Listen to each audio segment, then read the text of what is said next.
cracking? What's up, little baby? What's happening?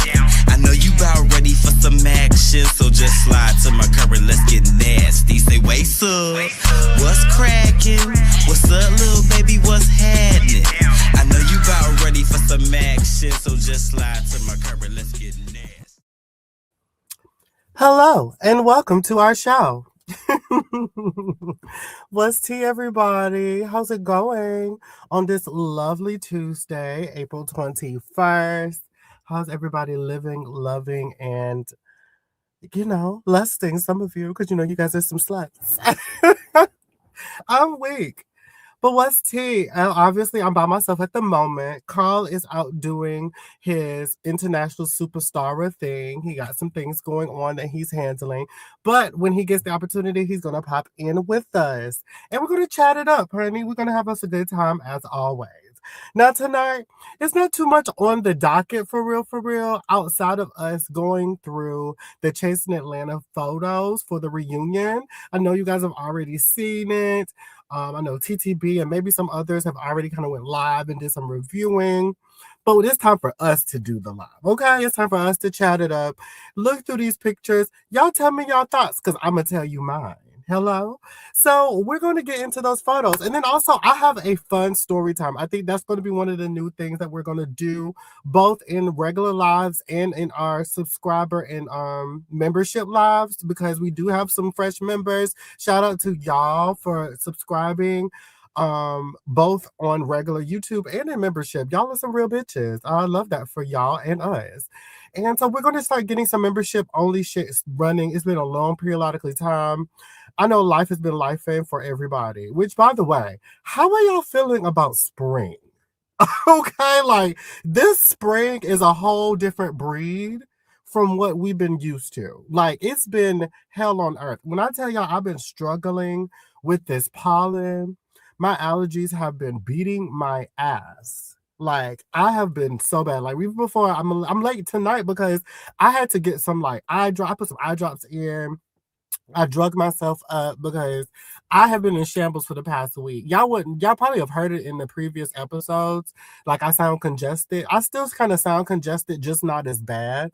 But baby, when I tell y'all I have been drugged up, okay? Like, I have been making sure I had drugs in my system. And that's just the gist of that. Hey, when are y'all dropping the reunion? So the CNATL reunion is coming. I just actually texted our editor today about an update because he was working on it. Mind you, I can't control nobody because I'm not an editor, right? Like, I can't do nothing other than be like, bitch, hurry up. Like, so hopefully we'll have it soon. And then as far as the Chasing Atlanta reunion, I know most likely you guys will get a trailer for the Chasing Atlanta reunion this week too. So there's that. But yeah, that's the gist of that, child. Like, if I knew how to edit it, bitch, we would have been got this shit out there. But I'm about to get into editing more and more. I'm about to download me some Final Cut, take me an Endario webinar class, and I'm about to get into the things. Like, because the girls got to understand, we got shit to do. I got way too many ideas for me to be waiting on other people to edit. And it's no shade to our editor. It ain't no shade to people who do it, because y'all do the damn thing. But it's time for me to do the damn thing too. Because there's so much shit that we need to get out there that we can't get out there if we only got one editor or two editors and one of them isn't as great as another. You know what I'm saying? It just, it gets difficult. But yeah, like, we're going to do better. Like, we're going to do better. We're going to get this reunion out here and keep it pushing. Season 2 is literally in a couple months. We're going to start filming in a couple months. And we already got a slew of cast, y'all. Like, we got like double the amount of people that we had in our first season. So y'all won't have to worry about, oh my God, it's only 5 people. Well, now y'all about to get like 10. Okay. So I hope y'all enjoy the ride with us in season 2. But yes, that's the gist of that. But yes, we're going to be talking about some couple of things because I want to know from you guys as well, as our viewers, what are some type of content ideas that y'all have in mind that y'all will want for us to do? Like, are y'all interested in reviews? Because I love to talk about scripted and reality TV. So I never really know if everybody else would be interested in doing that. You know what I'm saying? If y'all like stuff like that, we definitely want to start doing some reviews on scripted and unscripted television. Screen and Screen Mondays is kind of like that, which in case we're going to start back doing those. because I really want to get back into reviews and having conversations about these shows that are out. Because, girl, all the mess is fun in here and there, but like let's have some fun. Let's talk about shows that we enjoy. Let's do those things. You know what I'm saying? So I want to know make sure that y'all, really are interested in those things before we really start getting back into reviewing or talking about these shows in a fuller spectrum. But also, yes, we're gonna have a cute story time tonight too, y'all. Like, hi Denise, I'm so glad you caught a live, babe. Come on, New York City. Yes. I ain't been in New York City in like 2 years. I went for my birthday. Yes, I went for my birthday. My former best friend took me. And that was cute or whatever. But yes, we're gonna do a story time tonight, and I want to tell y'all the craziest story that happened to me. A lot of my friends are familiar with the story. And it was kind of insane when I look back on it because I'm like, girl, what is your problem? But now that I look back on it, it's kind of easier for me to have this conversation because I'm like, girl, you done did it. It happened. It is what it is. But I have a story time that I am going to get into after a while, whereas I basically used to talk to two murderers at the same time. Literally two murderers. Like, and I'm not saying like, oh my God, murderers as in like, you know, um, it's an accusation. No, like they were convicted. Like very much like in jail. We know for a fact they did it, like murderers. And y'all just would not believe how I got into those situations. Y'all just wouldn't. But I'm gonna talk about it tonight because why not? Y'all are the Style Squad. We love having conversations over here. And why the hell not? So it's open discussion. I will also be dropping a link since I'm by myself tonight. Open and dropping the link, and everybody can come and have some conversations with me, okay? But before we get into any of the story time, we're going to get into these Chasing Atlanta reunion photos. Now, obviously, I was there, duh. And the best part about it was me and Dario tag team in getting these pictures done.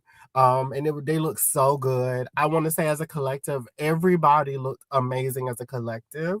But we're really going to be honest about who really did their biggest for their look and who maybe missed the mark. You know what I'm saying? And it's all love, light, and all great support. I love everybody on this cast, obviously. In person, I think everybody had looked good, right? But I think that, sometimes you can't just miss the mark. You're not gonna always get it right. Hell, I know I don't. I don't always get it right, but we can get into the things, right? So let's see what we have here. I'm about to go ahead and pull up the first looks. Hold, please. So the first one I'm going to get into tonight is Tremel. Let's get into Tremel's look, everybody. Ooh.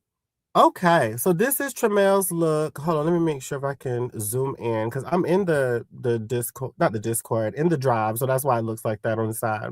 So this is Tremel's look, right? So he did a custom piece and then he had like a mesh, like crop top, which is very, very cute. And we're going to be rating these looks 1 through 10.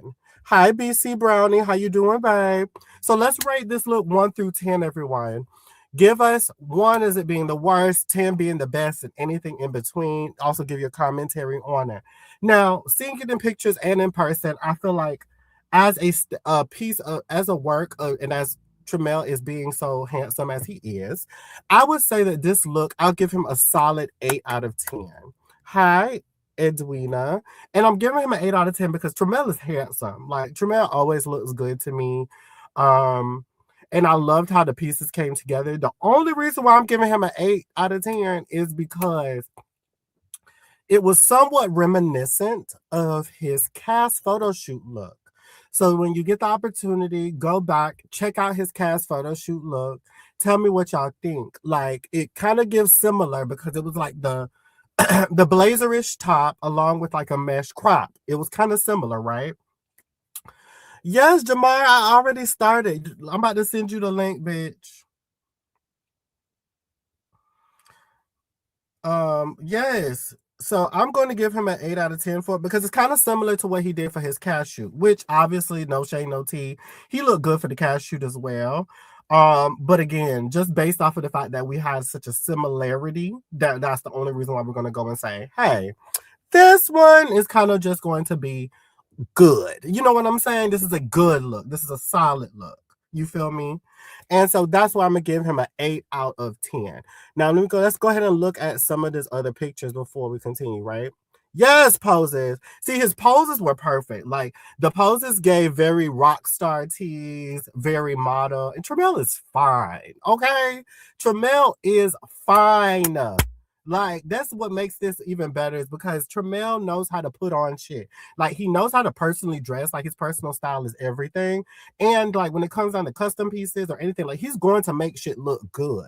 And so that's where it's like, boop, you know what, Tremel? 8.5 out of 10. Okay? Because you look so good. Like you really, really do. I love this look on you.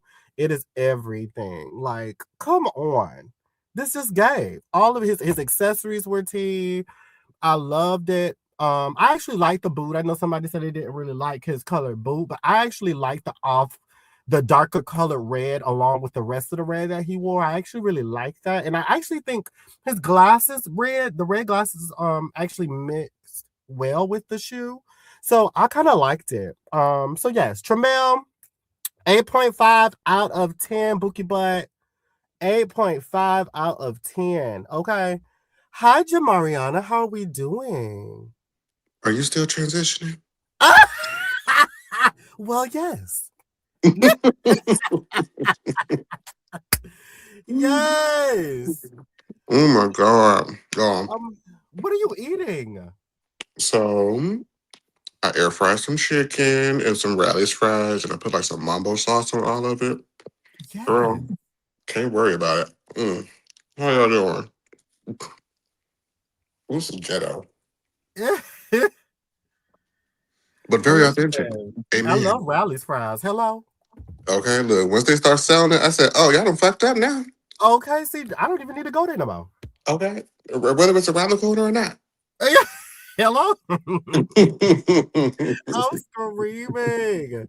Catherine, please. I just put the live up. I'm going to drop the link shortly. Hi, Gab. You ain't missed too much. We're just getting into the things of the things. We're currently going through the Chasing Atlanta reunion looks. We just did Tremel, and I gave Tremel an 8.5. Jamar, how did you feel about Tremel's look? I'm actually going to pull it right back up. Hold, please. I would agree. I do think that it is like a mirror, like you said, of the promo look. Yes. Because Tremel love a good titty. Yes, he does.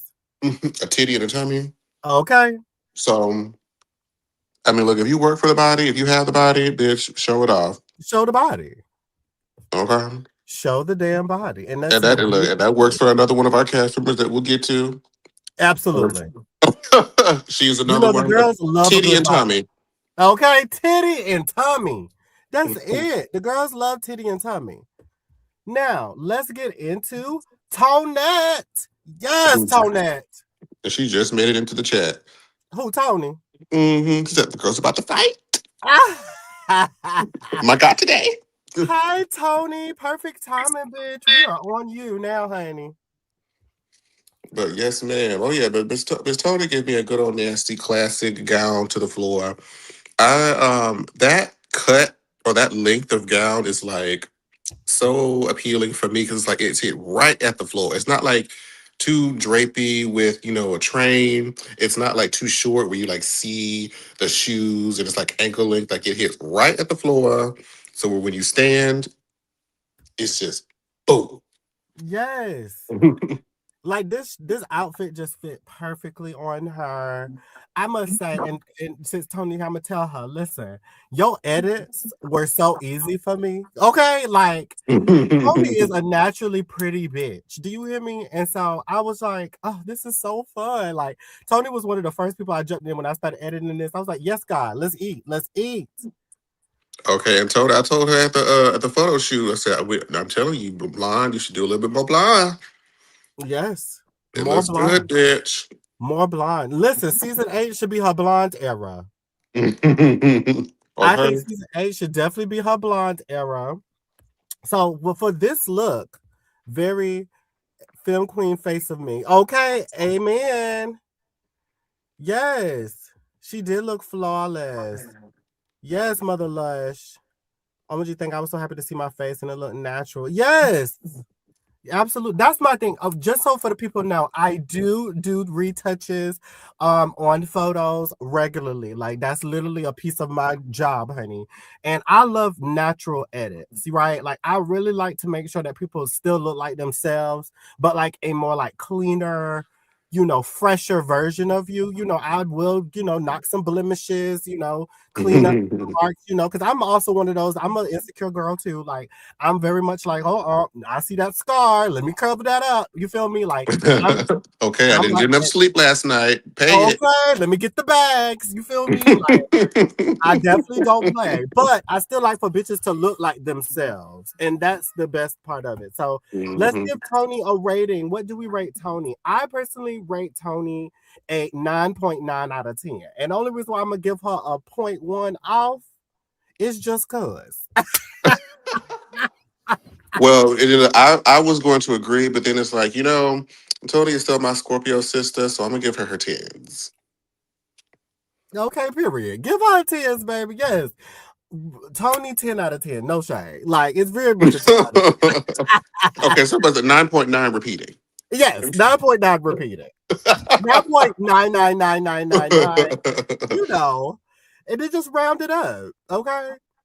And you know what? It is so easy because Face app or Facetune, whichever one that you prefer, they make Uh-huh. it so easy for you to turn into a cartoon character. So to make a natural edit takes a little bit Yes. of fine tuning and a soft hand, delicate hand, if you will. Delicate hand, if you will. Yes. Listen. Listen. I'm screaming. We Okay, love now you, Tonette. let's love Tonette. Now let's get into Samantha. Samantha Valentine. Okay. Oh, look, Samantha Valentine St. James McGee the third. Yes. Yes. Wait, when I was looking through his pictures and I saw this one, I said, yes, God. If the girls don't know, obviously I'm a creative director and I do photo shoots, right? One of my favorite things is an action shot. I Okay. love a good action shot, especially when it's done correctly. And I just love how his train just flopped up like that. The face eats the boot, the styling, like, oh, Yeah. Sammy. This is probably like my favorite just shot camera wise Yes. because of the action shot. It gives me very much, Sailor Moon in the wind. It's an anime character. They good for a good old dramatic cape. Uh-huh. Okay. It gives very much. Hold on. You got to believe in the power of love. Okay. Listen, I love it. This is It was everything. given fighting evil by moonlight. Okay. Winning Winning the love, Friday bright night. daylight. Okay. Everyone from the railway. She She is is the the one one named next Samantha. to Hold on. me. She is the one named Samantha Valentine. Okay. Okay. Yes. Samantha. She looks good. Yes, Samantha. First off, I love the corset. The jewelry was everything. I live for the boot. Like, Sammy just looks good. Okay. She's another one of the titty and tummy committee. Well, yes. Sammy is going to always give you titty and tummy. And rightfully so. He has great boobs. Okay, look, because he be waking up at the ass crack of dawn to get those boobs. So, Amen. bitch, you have at it, bitch. Yes. If you got it, flaunt it, but I know you want it. Yes. The looks were incredible. Yes, they were. Listen, yes, Samantha is just oh, I just live for Samantha. The chest is chesting, the face is facing, the outfit is outfitting. Like, so what do we rate Samantha? I give Samantha a 9. A 9. Okay. I'm going to give Samantha a 9.5. And the only reason why is because in the point 5, I would have loved a little bit more jewelry. Like maybe some hand jewelry, maybe some bracelets, something like that. You feel what I'm saying? Was his chest piece the only gold accent in the outfit, or I know he probably had like maybe gold nail accents. Yes. He got he had this gold nails. He did have a watch on and he had on necklaces. Okay, Yeah. I think the rings would have just set it off for me. I The see. rings definitely would have ate it up for me. Okay, next we have Quentin Lamar. T. Now, T. no, I am a we are well. I am a very avid watcher of the drag race, the cross dressing competition, Well, yes. and this is my kind of carrying on. This is the kind of drama that I love to see hit the main stage. I love Tool. I love Volume. I love Extra and Unnecessary. Well, yes. Okay. So this whole back cape, and then it was kind of like because I know he was very versed in the fashion world, and a lot of the shots at like a lot of these galas and award shows have like the backless part, Yes. so you can bring like the cape over to like the showcase in the back and kind of give that look over. Yeah, And it's listen, that. and that's what I live for. It was definitely the extra pieces about it. Like, listen, it was like of course, the cape of it all, bitch. The very much floral vibe of gave like big bouquet of roses, teas. I love that. Then he had like the cutout in the back of it, and I love how it was all tailored. And I think the best part of it, which let me go ahead and go, um, get a little closer into it for the people. I love the bow tie. Like, do y'all see this bow Mhm. tie? I love the bow tie work of it. You know what I'm saying? Because it kind of gave different and I want y'all to get into the look for real, for real. You see the asymmetrical design of the suit. Uh-oh. Uh-oh. Uh-oh. There we Ooh, go. ooh, Oh, ooh, oh, oh. ooh. Look at me trying to mess up shit. There we go.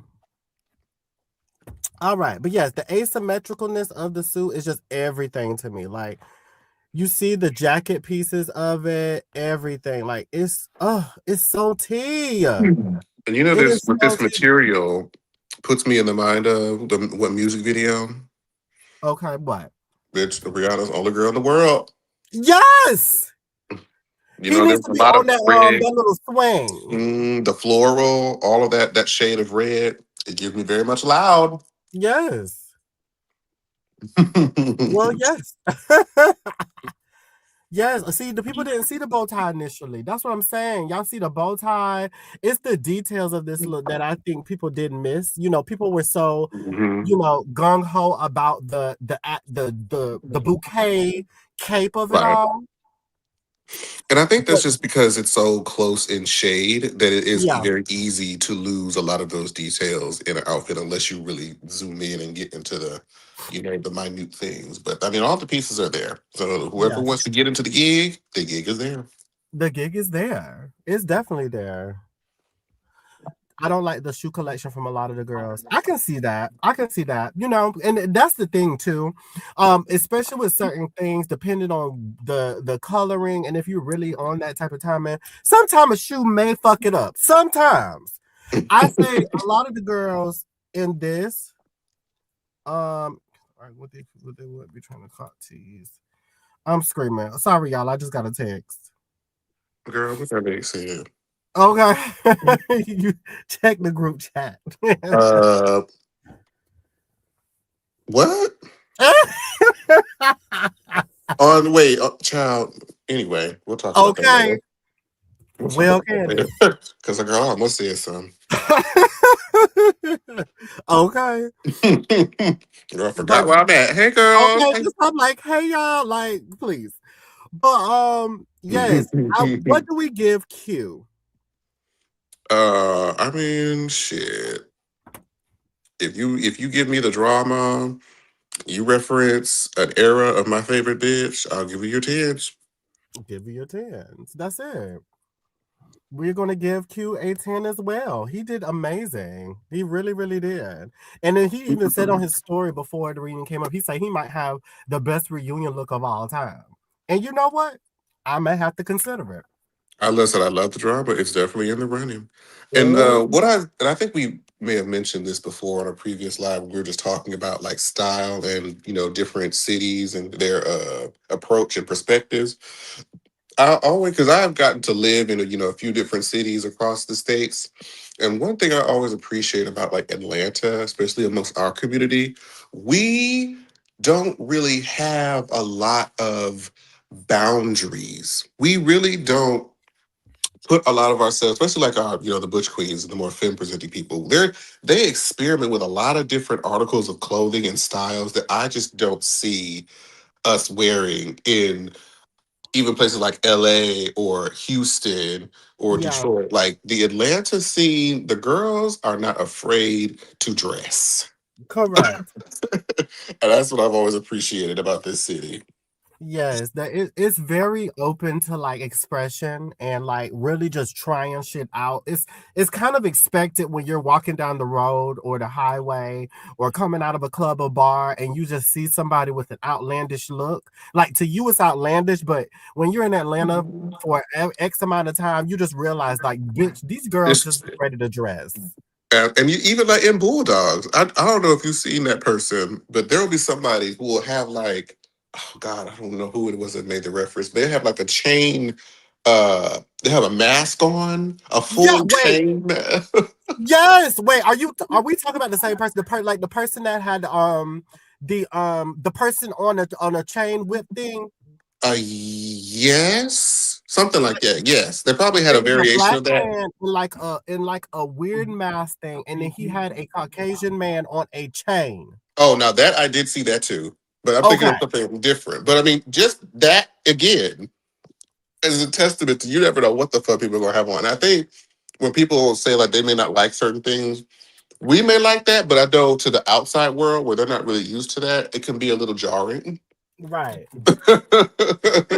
So, if people don't like, something where it's not their cup of tea, I get it. I definitely get it. Yeah, totally. Totally get it. I totally understand. But hey, the girls be ready to just step out and do their thing. Do I have a pic of the back of it? I do not. I will most likely see if I can find one real quick though. After a while, I'll come back to I it and think he posts. It might be on his page somewhere. oh yeah, I think he did post one. Check Q's page if y'all have it. Quenton Lamar, that's his name. Hmm. You need a slick shoe for a lot of these outfits. Yeah, that's true. Q10 9. Yes. Yes, everyone, make sure you like the video up. We're enjoying this. So let's get into the next person, which is Nova Scotia. Yes, Nova. Hmm. It's My just girl's a pretty girl. very simple. Yes, You know, sometimes you don't have to, go the extravagant route. correct. Because sometimes if people do that, like if it's not in you, it's gonna look like the look is wearing you. Correct. You know? Yeah. I think if you're not a drama girl, it's going to look like you're trying. You know what I'm saying? Yeah, yeah. Yeah. And I feel like, her going the more simpler route was actually okay. I think it was still effective. She looks Hmm. good. I love the Um, fishnet. love the fishnet. I think that was a cute, like, actual extra piece too, because I don't think that came with the dress. Probably not. Probably Yeah. not. Yeah, I Because don't think that was with the dress. So I actually like that added piece to it. it's a Makeup is tea, hair is always tea. So yeah, yep. I would Mhm. give this a good 8 out of 10. It's a very like you can see like a housewife on a show wearing something like this. Yeah, very first reunion housewife. Because like you, like we just said, unless you are that one of those girls that really big on like being extravagant, stylish, dressy, you're not going to go out your way and create these extravagant looks. You know what I'm saying? So Right. with her, she doesn't give that. Even in real life, she's not like a extravagant girl. She's just more or less like, I'm gonna make sure my face and hair and the right outfit is together, and I'm out the door. Yeah, And I like love that. that. Mm-hmm. But she And I hasn't mean, been in when you're a Atlanta cute very girl, long. yeah. And when you're a cute girl, it's giving. Listen, okay. Yeah, she had a cute shoe. So yeah, what are we rating Nova's look? I'll give her an 8. Yeah. I'll I give give her my an girl 8. a solid 8. Because I'm a very drama person. That's why I reacted to cues the way it is. So I'm always gonna say like, girl, everything could be bigger. But Okay. if that's not in if you're a stylist, you have to know the client. Yes. Now next is Noel. I Now, said, oh, go go ahead. ahead. Go ahead. No, I said no. Noel looked like he need to be locked away in somebody's tower. It definitely gave Rapunzel tease. And only true love's first kiss can set her free. That's it. That's it. Now I will say this because I saw some people wasn't the biggest fan of Noel's look. I was though. Like I actually enjoyed this look because it gave housewife. You know what I'm saying? Like this dress is a housewife look. Yeah, This I dress could is definitely see literally that. a housewife look. This is probably like the person who was a little bit messy, but the people still liked her. Yes. Yes, absolutely. Just a little bit on the messy side. Nothing crazy. Right. Just through a chair. Just one time. Yes. Noel Harrell's giving me bomb and Gilead. Ooh, not bomb and Gilead. Not Bomb and Gilead. Screaming. It is a little Yes. nasty updo that's like teased. Yes. So it's kind of bedhead, but Grammys. And then Noel's hair, I loved him for his hair because his hair gave me his hair gave me Teresa Giudice from Real Housewives of New Jersey, her wedding when she had that real tall, big Greek wedding hair. But the New Jersey loves that.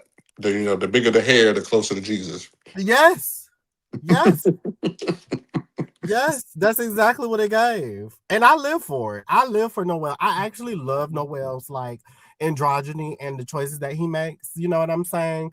I can Hmm. understand, how people it doesn't always translate well to some people, but when you get to know a person and you see their vision, it's easy for me to be like, yeah, I mean, there are people, and I was watching, and you may have to help me with this person's name. There's a girl who's dark skinned who was like, I guess, the breakout star of Love Island. It starts with the O. Olandria. Baby, I was watching a video of her earlier, and people were saying like how they would, say all kind of things about her, calling her all sorts of names. I'm like, if you can look like that and still people talk shit, Yep. baby, you just have to live your life like it's golden and can't worry about it because I love how Noel is able to. I feel like he kind of lives his life that way. And that's how most androgynous people live. Like they go through a lot of scrutiny. Right. But there's something beautiful about watching somebody really just walk in their power, walk in their essence, and just say "fuck it." I love that. Yes, absolutely. It should be that way because, baby, the girls ain't buying the clothes for you. The girls ain't wearing the clothes, and they probably couldn't wear them because they're not you. You feel me? And if the people ain't talking, then that's when you should be worried. That's how I'm always see things, and that's how I'm gonna continue to move in that type of energy. Where I get it. Everybody's not gonna like everything that you have on. People are gonna look for stuff to like nitpick and pry on. But the reality of it all is, baby, I'm that interesting to you for you to keep bringing me up and talking about me, good, bad, or indifferent. And guess what? Keep me alive. We thank Thank you you for your so. view. Yes, thank you. Thank you so much for your patronage. Hello. So yes, Noel, what do we give Noel?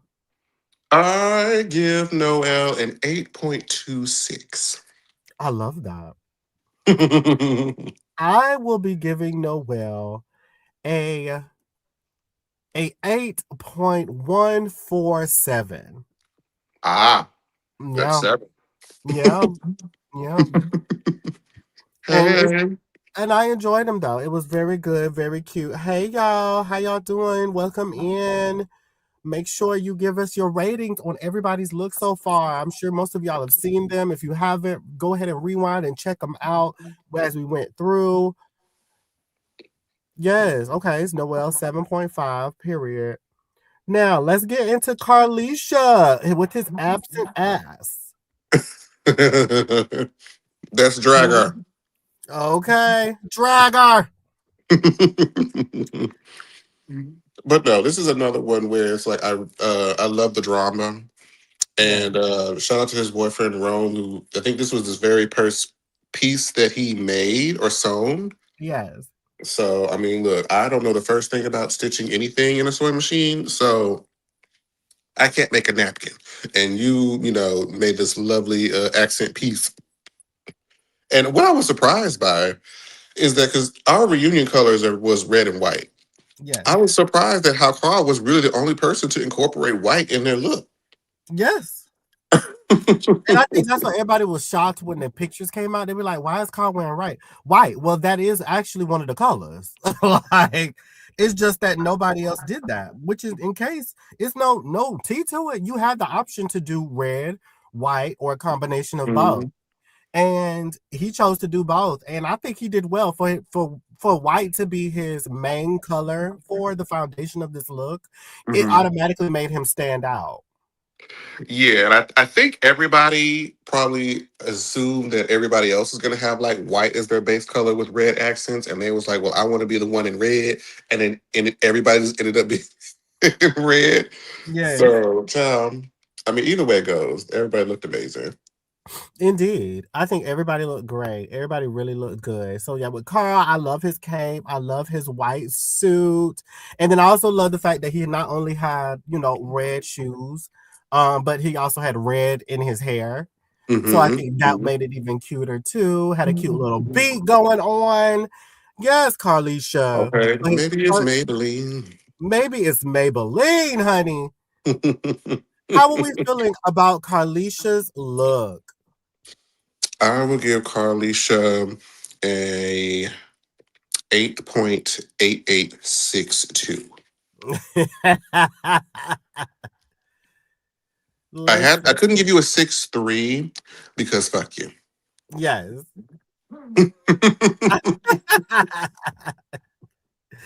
I would have to give Carl an 8.561872 hyphen 8. Come on, hyphen. Okay. With the square root of 2. Oh, girl. See, now I'm going back to calculus. Yes. Yes, but no, I love Carl's look. I thought that it was so perfect for him. He looks really, really good. And then y'all don't get Carl in the suit often, so soak that up, okay? It This is true. Yes, Carl don't wear suits, so let's enjoy it while we have it, okay? And also, it was like I think the other part is like the drama, like you said, the drama of it all. The cape definitely just added the flair to this look, and I loved it. No shade, the cape. If it gave like full on like cape, like jacket cape, it would have definitely gave Ric Flair. Oh, very that. Yes, Yes, ma'am. it would have gave Ric Flair down, and I would have ate that up. I would have been here for it. I would have definitely been here for it. Alrighty. So next we're going to what everybody rated Carl? Let's see. I think I already went through some of it already. Oh yeah, K star 7.5, 8.9. Okay. Not Jamar go to West Hill. Now, why I gotta go over there? I can't go to South? Okay. Yes, Cash. It would have been so tea if it was like a jacket cape, like very Ric Flair tees. I would have ate that up. Do you hear me? Ate that up. I can definitely see that though. Yes. Now let's get into Fifi. Yes, Fia. Oh, Sookie Sookie now. Alfia says she got hips, thighs, and don't discriminate against pies. Hell, amen.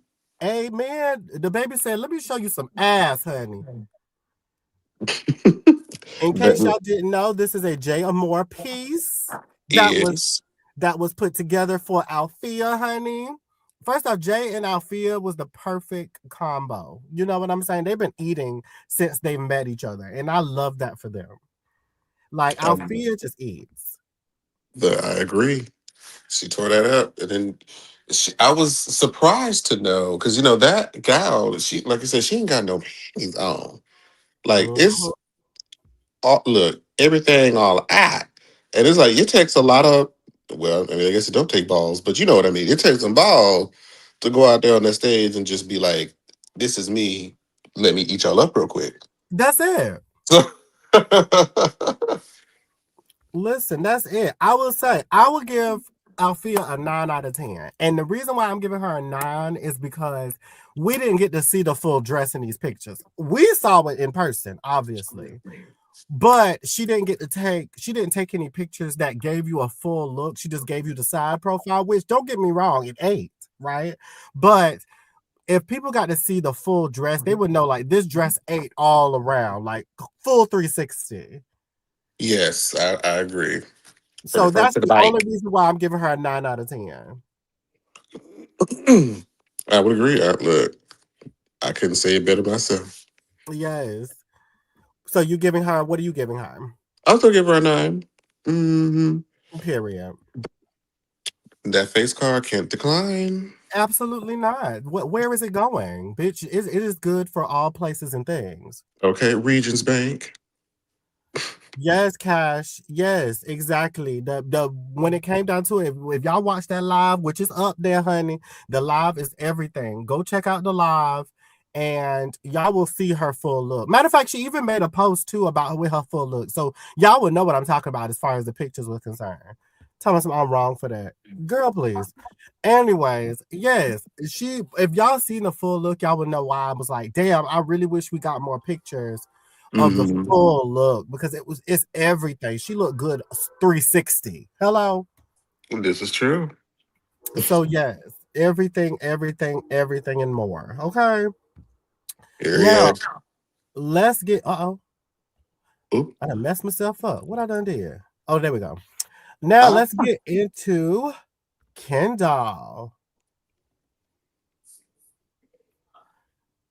All right. This is Kendall, honeys. How are we feeling about Kendall's look, people?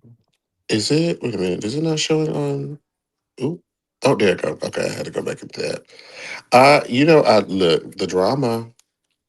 This what I don't even know what this is. What is this at the top? How do I even put this on? Hold on, because the comments is so childish. Talk about something y'all go to North Hill.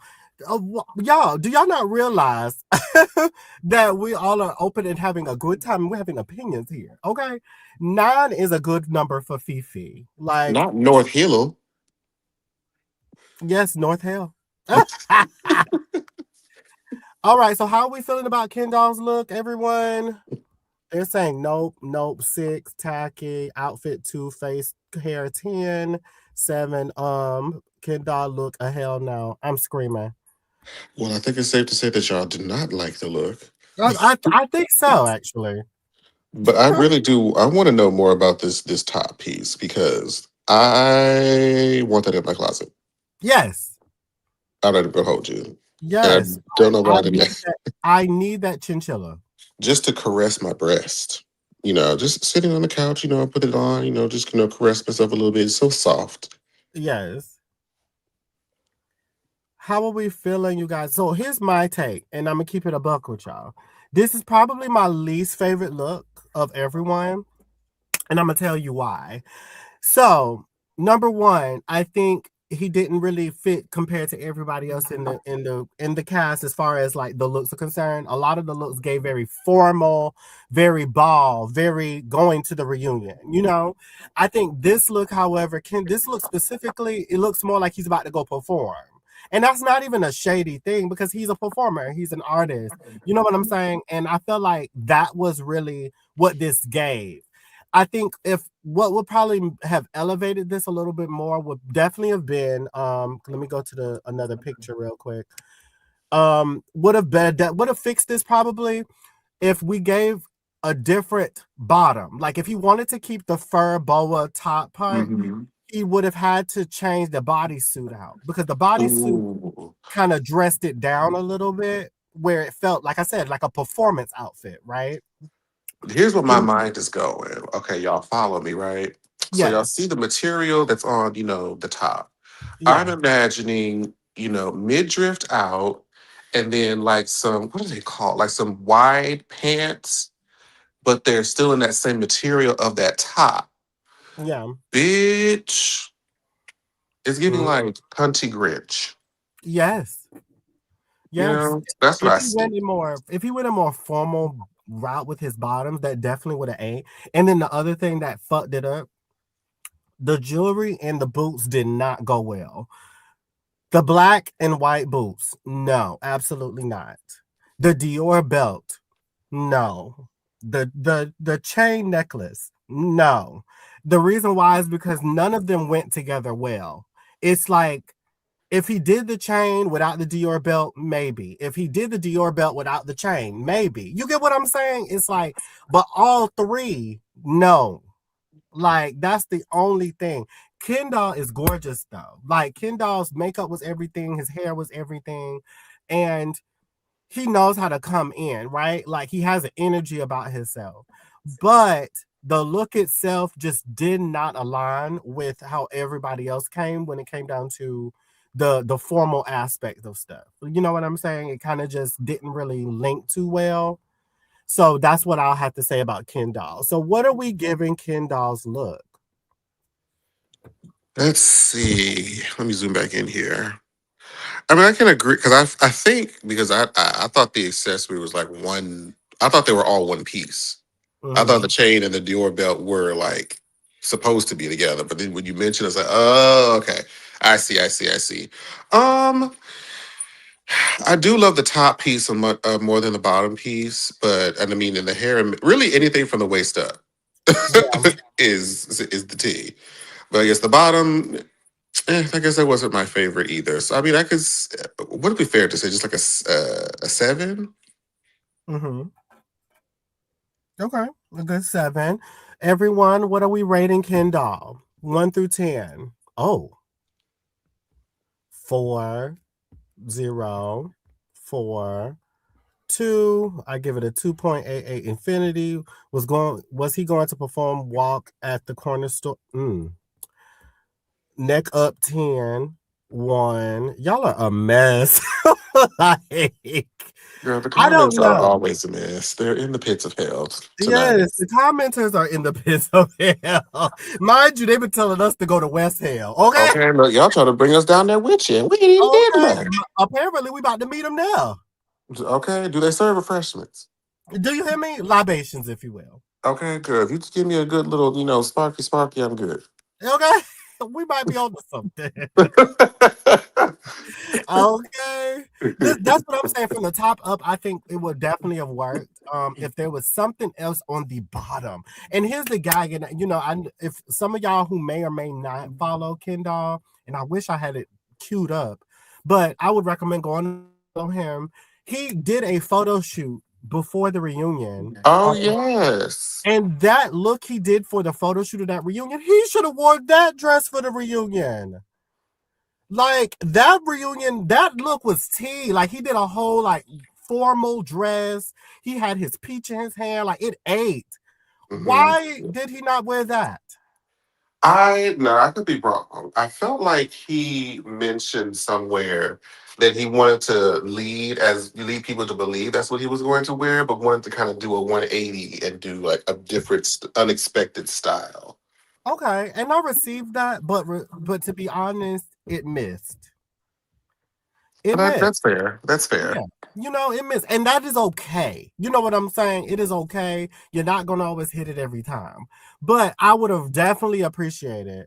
Well, Tavia and Jamara, let us know what refreshments y'all serving them. Okay. Wow. Are you saying that we're the hosts of hell? Okay. Wait. How did we become the host? Okay, like, are you, like, JT, are you Satan? Are you Satan? Carl is currently out in the streets of Potomac. When he get his opportunity, he will be popping in with us whenever he's free. So y'all hopefully you'll see him before the live is out. But yes, imagine having the Yes. money to slay the girls. Hey, you come out half Big Bird, half WC King Roo, please. They're just so nasty and so rude. So nasty, so rude. Oh, y'all became the host when I told y'all both to go to the east and north and south and west. Hell, double hockey stick. I'm weak. I am a Christian woman of Christ. Exactly. I have no residency in the pits of hell. I drink my water and read my Bible. I don't have nothing to do with any of that. Only on the weekends. Only on the weekend. Long as I have my exit stage left key to go and leave as I please. Okay, amen. Hello. But yes, okay. So let's go ahead and move on because y'all are just giving Kendall so much. But I am going to rate Kendall a good. Honestly, I'm gonna give him like a 6.97. Yeah, I'm gonna give him a 6.97. No shade, no team. And finally, it's anchor down Dominique. How we feel Yes, about Neek. Dominique's look? I am happy that he did because I think he talked to me about his suggestion of what he wanted to do with his makeup. Yeah. And I think he was trying to do something a little bit more dramatic. And it's like what we talked about earlier. Like, I mean, Dominique is a dramatic person. I can't say he's not dramatic, but I felt like, based on what I know from the look, I said if you just do like a soft red accent in the makeup, just like something in the brow bone that tailored into the eye, like something real subtle that what he did here, Yes. and it really Yes. allowed the outfit to really tell the story and say the piece. So I Yes. just love, we all love Dominic styling here, and he's Yes. another one of the people I think of when it comes to like those of us who express themselves in ways that aren't traditional, and so it Mhm. makes it more exciting. Yes. And I'm gonna say this. Dominique probably is one of the most handsome guys on Chasing Reality. Like, I think Dominique She is all so right. yeah, well, she all right. No, I give it to her. I Okay. give it to her. Yes, like Dominique is mugging. Like, do y'all not see this mug? The baby is She's a mugging. lady. She mugs, and I live for it. Like, Dominique looks really good. I would have to say, Mhm. though, I'm going to give Dominique a 8.9 out of 10. 8.942 divided by 3 out of 10. And the reason being is because kind of similar to Tramiel. Tramiel, Tramiel, obviously his look for his cash shoot was similar to this one. I have to give the same thing with Dominique, where it's like Dominique's look kind of is similar, but not really. Like, obviously the top part is very different from his cash shoot, but Mhm. my baby love a bell bottom. Right, a wide whatever. I don't know if that constitutes as like a wide pant, but I know that a lot of her looks do floor length, Yeah. for whatever the pant is, and still give him a 9. I'll push him up to a 9 because I don't think the photos that we have showed it, but I loved Dominique's shoes. Yes. Dominique's shoes was tea. Dominique's shoes were the best shoe to date. Like, I need him to post a picture of his shoe by itself. Like, the shoe was Okay, and while you post a picture, make sure you send the link. Amen. okay. Hello, may need a couple pair. Hello.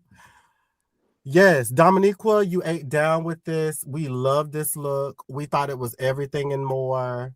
We really want to continue and see what else you got to give to the people. I think it's going to give everything and more, like going forward. But I love this look. Like you said, it's an 8.9. You said it's a 9. I'm gonna give it a 9 too, because it definitely was given. This was not it. Him and his homegirl. I'm screaming. Dominique did really good. I don't know what y'all talking about. I had to get an extra point for the shoe. Yes, if y'all saw the shoe, y'all would know. Like, as a whole, it would eat. Like, no shame. So what are we giving the people? People, what are we giving Dominique? Like, what are y'all rating him? I think the only one I saw was a 7. And the rest are just so nasty and so rude. So nasty and so rude. Canto, please.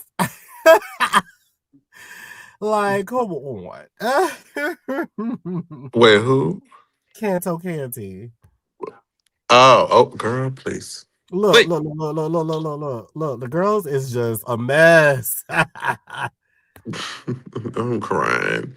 But you know what? Hey, everybody has their opinion because they Absolutely. are like assholes. Everybody got one, child. Absolutely. And we appreciate everybody's opinion, honey. He being a crop tops all season, a good crop top with them pants, I would love. Look, he another one that goes to the gym and keep that tummy flat. Do you hear me? Because I too would love to be that, a part of that committee, but I love JJ's. Uh, So I also love fast food. Yes. I fall short on some days. Anything with a little grease, I'm in there. Except for Five Guys. Five Guys put too much grease, but Correct. That's a little too much grease. that's a little too much. I live, I live, I live. So yes, those are the pictures for the Chasing Atlanta reunion, honey. Yes, How ma'am. how are we feeling about them, y'all? Like as a whole, I swear, as a whole, I would rate everybody together a solid 9.5. Yeah, everybody, I'm glad, that they took it seriously and really tried to, push their style, whether, we responded to it or not. Everybody really, uh, I think, came and put their A game on. They really tried their best to look their best, and that's all we can ask for. That is all we can ask for. And they did just that. So reunion is loading. Reunion is pending. It is on the way. And it's going to be tea. Like I think everybody's going to enjoy these reunions, both the CNATL and Chasing Atlanta. Yes, There's gonna be yes. some good reunions coming out of Atlanta, honey. Let's just look. And by the time that reunion is over, there will be lots to talk about. A lot to discuss. Lots to talk Because about. I'm gonna tell y'all now, we're going to be bringing back on brand off script, which is our like chill interviewee style episodes. And baby, we're going to start interviewing the cast. We're going to start interviewing some of your faves. And Tony is definitely going to be one of our first up after. I'm trying to wait. I'm trying to wait until the reunion come out. Yeah, wait till Really, all content has been seen and viewed by the people. that's it. Once everything has been seen, then we're going to get into the things. And yes, these interviews will be live, so everybody will be able to watch, be able to comment, ask their own questions when the time comes. It'll be a good time. But yes, Tony is going to be first on the docket because baby, Tonette has a lot to discuss. Indeed, indeed. And I can't wait to hear her opinions. Absolutely, and or in her words, I have thoughts Okay. because she got the thoughts, baby. And she been giving them. They have been very vocal this season. I love to see it. Oh, I love to see it. It's been so good. It's been so good. So yes, people, that was a great. I love how many parts are in the reunion. To be determined. To be determined. Most likely for at least I can say in the CNATL because our filming was roughly about like for 3 hours, I think. I think we filmed like 3 hours, so most likely it's going to get cut into like a 2-part. And then as far as Chasing Atlanta, I really don't know how it's going to get cut. I want to say 2 parts, no shame. Yeah, I mean, I would think at least. Yeah, Whether or not there's a third part or not, to be determined, depending on what's, left over by the end of the second. yes. Yeah, next week the reunion's going to start. Yeah, I think we're going to get a trailer this week for Chasing Atlanta reunion. And then next week starts the reunion. So, we'll definitely Yes, will be indeed. seeing. Yes, we will definitely be seeing what the vibes is. Hi, Miss Holmes. Welcome in, babe. To be determined. My ass when the reunion coming out for both of them because I want to see both of them. I've been waiting for the same reunion for 15 years. Where is the reunion? Not for 15. Not you've No, been waiting on the 15 reunion years. since no, since 2010. Yes. 2010 goes crazy. Bitch, I wasn't even out of high school. You weren't? No, I graduated in 2012. Jesus, Megan. Yes, I'm a young bitch. Girl, I don't look. I always like to, label periods of time by music that was out at the time. Yes, So my freshman year of college was Brandy's Right Here Departed, Beyonce's Single Ladies, yes. uh I was about to say Lions, Tigers, and Bears, but that's still 2007. But that makes me feel so old, bitch. Yeah. Bitch, Kanye was 808 and Heartbreak or whatever that shit and you was. said that was what, 2007, 2008, right? Or my the fall of 2008. Those Bitch, are the songs I can recall. bitch, I was 14. Oh, girl. Anyway, Ah, before I yes, wither because away into I remember dust. that plain as day. That fall when Beyonce's I Am Sasha Fierce and Rihanna's Human, both of those albums came out that year. My mama got me both those albums for my Christmas present. And when I Not tell Rih- you, not just said Rihanna's human, not Rihanna I said to Rihanna, oh, Brandy and Beyonce. I was put. screaming. I got both those albums that same Christmas. And when I tell you I was gagging heavy, And that's why I was so like when because I think at the time I was not really plugged into the public opinion of a lot of musical releases. It's just if I knew about it, I would check it out. I just thought the world thought this was the album. I didn't know about the charts or nothing. So when they said Human was a flop, I said, what? the reunion, not a reunion, human flopping is insane. Which, bitch, we're gonna have to make that a topic next live when you sent in our group chat last night.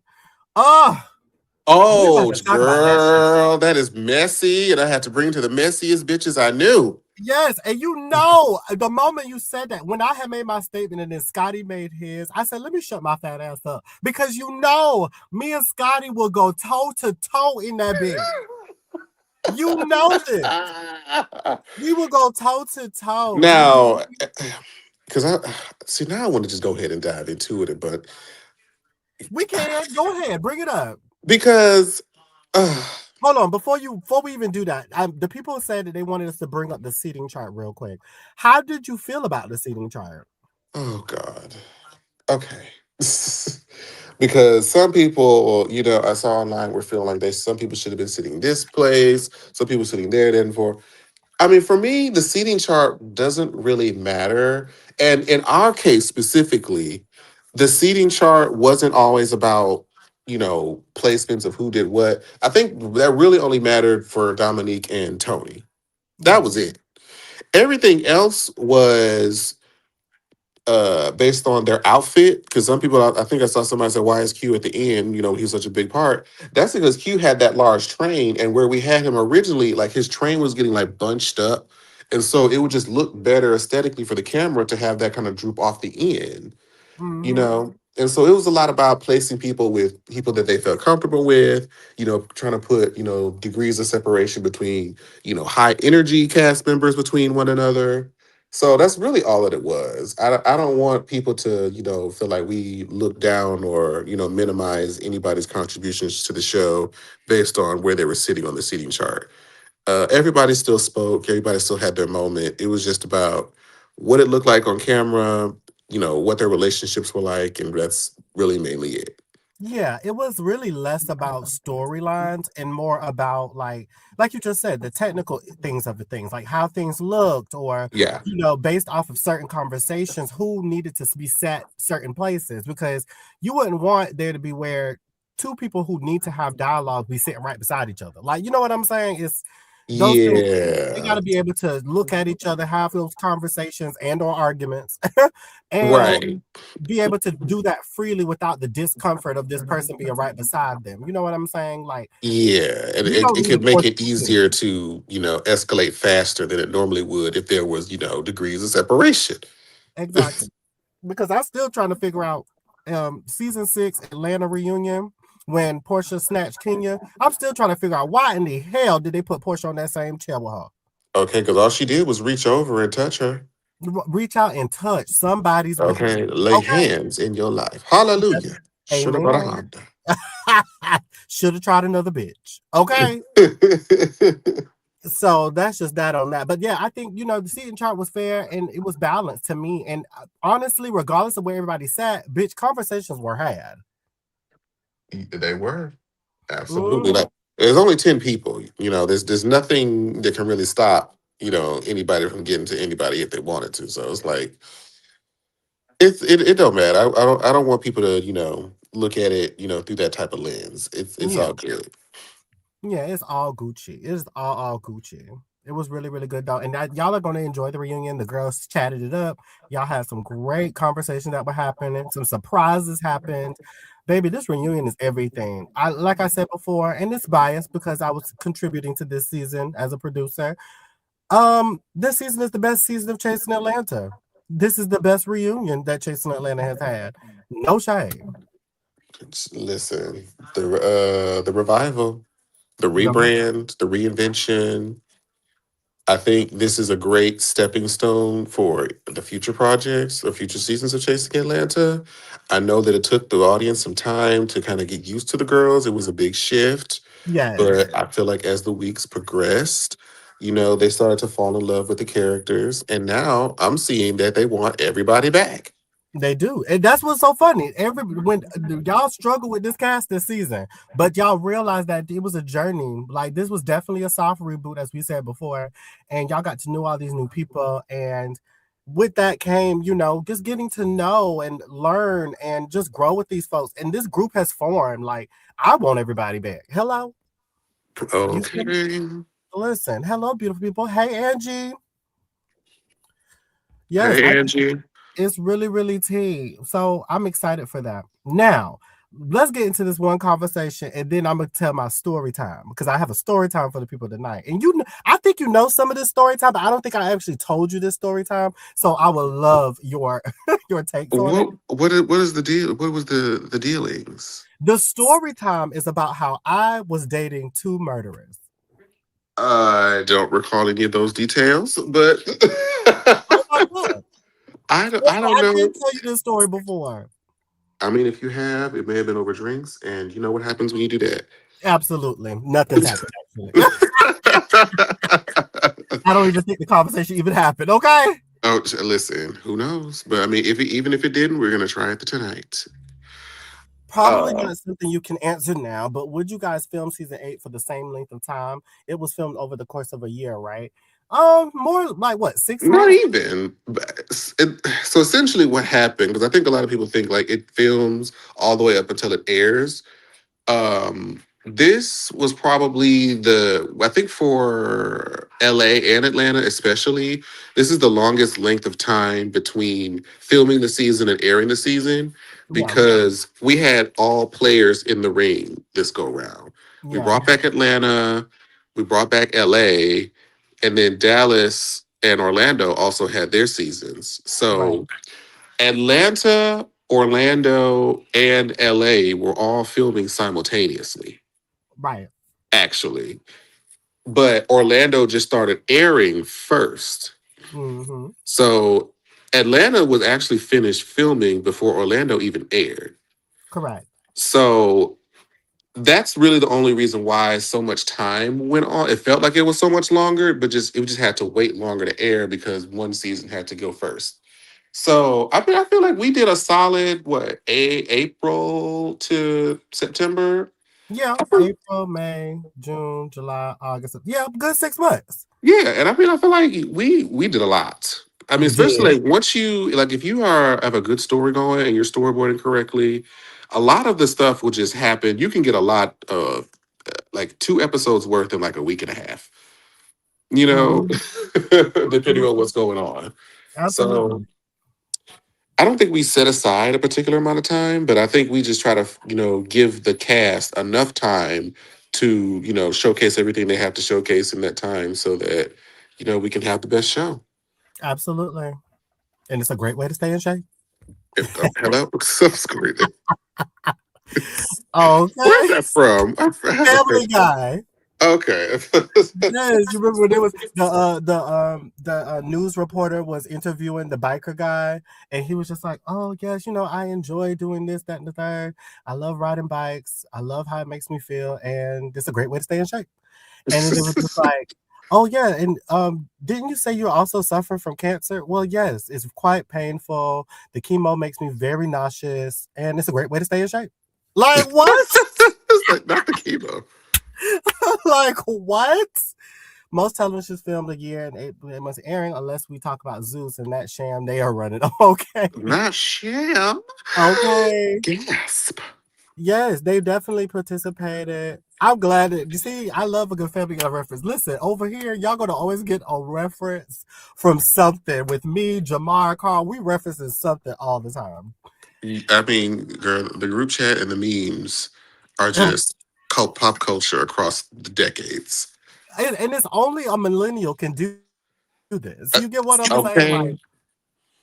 Like us millennials are just so well rounded. Because I feel like the people when we were born, being raised in like the 90s, the people who, raised us really introduced us to a lot of the greats in film, music, so we were brought up with all of the great things. And I just feel like now, I don't know what this generation is going to have. Like once we up out of here and we have our music and our film and our stuff that we grew up with in the 90s, these this generation, I don't know. I'm I worry for y'all. I'm so worried for them. 'Cause I wonder what are they going to be like? Oh, back in my day, we had this. Like, what would they reference? No, hello? What are they? What is going to be their nostalgia? Like, if y'all are, if I could look at the page, if y'all are 90s kids and y'all want to get like flashes of a page that could showcase a lot of nostalgic stuff, there's like 90s kids life or something like that on Instagram. They be Yeah. posting all sorts of shit from that era, and it just be taking me back. Shit that I haven't even seen in decades. So yeah, you go check that out. But yeah, I worry for the children. I do too. I really do. They don't have references like we do. Makidra asking how old are we? Well, my birthday is February 9th, 1994. So I am 32. I just turned 32 this past February. And I'm old. But or at least that's how I feel. No, but I'm 35. I, Yes, you still a young bitch. I'm still kicking. The bones Okay. may pop from time to time, but they can still move. Amen. Amen. This generation can't even write in cursive. Exactly. They don't because guess what? The girls can't write in cursive because it's not a requirement no more in school. Okay. We had that big ass 3-line paper that we drew them big ass letters with, trying to write them shit in cursive. And I know, you know what was the hardest letters for me? Uh-huh. Bitch, Amen. capital J, capital F, and capital S. Oh, and that's That it. shit. That's it, bitch. That's I don't understand. Like it was literally a requirement. Like I just don't understand why they decided to not do that no more. Like y'all don't have to sign contracts no more. Y'all don't have to sign anything anymore. Like y'all still have to sign y'all names when y'all get jobs. I guess because the signatures don't really follow, they loosely follow the cursive rules. Like, honestly, if you just do the first letter and a squiggly line, if they can read that, that's the signature. Right. See, So, I cannot. Because listen, the boys and girls have always said when I write my name in cursive, it always gave doctor. Okay, like I sound like a doctor, bitch, and that's why I was like, yes. Now I'm gonna tell you the truth. Can I write in cursive like fully? Yes. Now, if I wanted to write a whole paragraph in cursive, I can, but it may take me a little while. I may do it slowly, but it'll get it'll there. be slow and it's gonna get ugly. And for some people, I guess the only people in our age range, cursive is like their go-to. Like they don't even print Okay. anything. Like when they just jot stuff down, it's in cursive. Yes. I'm like, nah, baby, I'm a print, darling. I ain't nothing satisfying as some good handwriting, bitch. It's some good hand. Oh, love it. It's just ooh. And ooh, don't Somebody get rid of writes them something old down school. and they have great handwriting. Like, oh, yes. And you remember them multicolored gel pens we used to have back in the day? A Hmm. bitch with nasty handwriting on a nasty gel pen on a nasty fresh piece of notebook paper, bitch. Okay. Girl. Yes. I Angie said couldn't- that mean it was ineligible. LOL, not like a doctor. Angela, please get off my body. Because I already know this. You should have just let me have it. Okay. True tea. When somebody say you have a signature like a doctor, real tea, they're trying to say that your signature looks like chicken scratch. hollering. It's chicken I scratch. mean, they look. It's probably like how them drag queens be signing them meet and greet posters. They be signing like 10,000 of them. So I'm sure as it Yeah, goes on, that signature gonna look a little bit more, chicken scratchy. it will. It Especially if they will. have a long name. Hell no. Listen, no one can read doctor's handwriting. I know I can't. Okay, that is true too. But it should be low key looking good when you see their name. Like when you just see their name, it's like, ooh, you ate that. Okay. You ate that. And then now my signature, because like when I become famous, when I become famous, my signature is about to be everything. Like just picture Miss JT's signature, like a quick, like skill, like a quick little cursive. Eat, Okay. Yes, ma'am. eat. It will eat down. Hello. Okay, when you had to switch it out, the pen with the different colors. Hello. Listen, Okay. See, you about to start sending me back, bitch. that's extracurricular. That's when you're trying to Literally. make your outlines and put your base outline in black, the subtext in blue, the subtext in pink. It's like, girl. Okay. But it's very visually pleasing now. Shout out to that. Um oh, but no, I want to get on the topic. Are we ready Yes. for the R&B? So the girls, I look on X the other day and the girls are digging up this like 10, 12-year-old beef between K Michelle and Tamar Braxton. If y'all don't remember, they was, going at it real bad in them early 2010s. And somebody asked the question of who had the better album between Tamar Braxton's Love and War and K Michelle's Rebellious Soul. And I said, ooh, ooh, don't make me do it. Ooh, don't, ooh, don't make me do it, bitch. Because,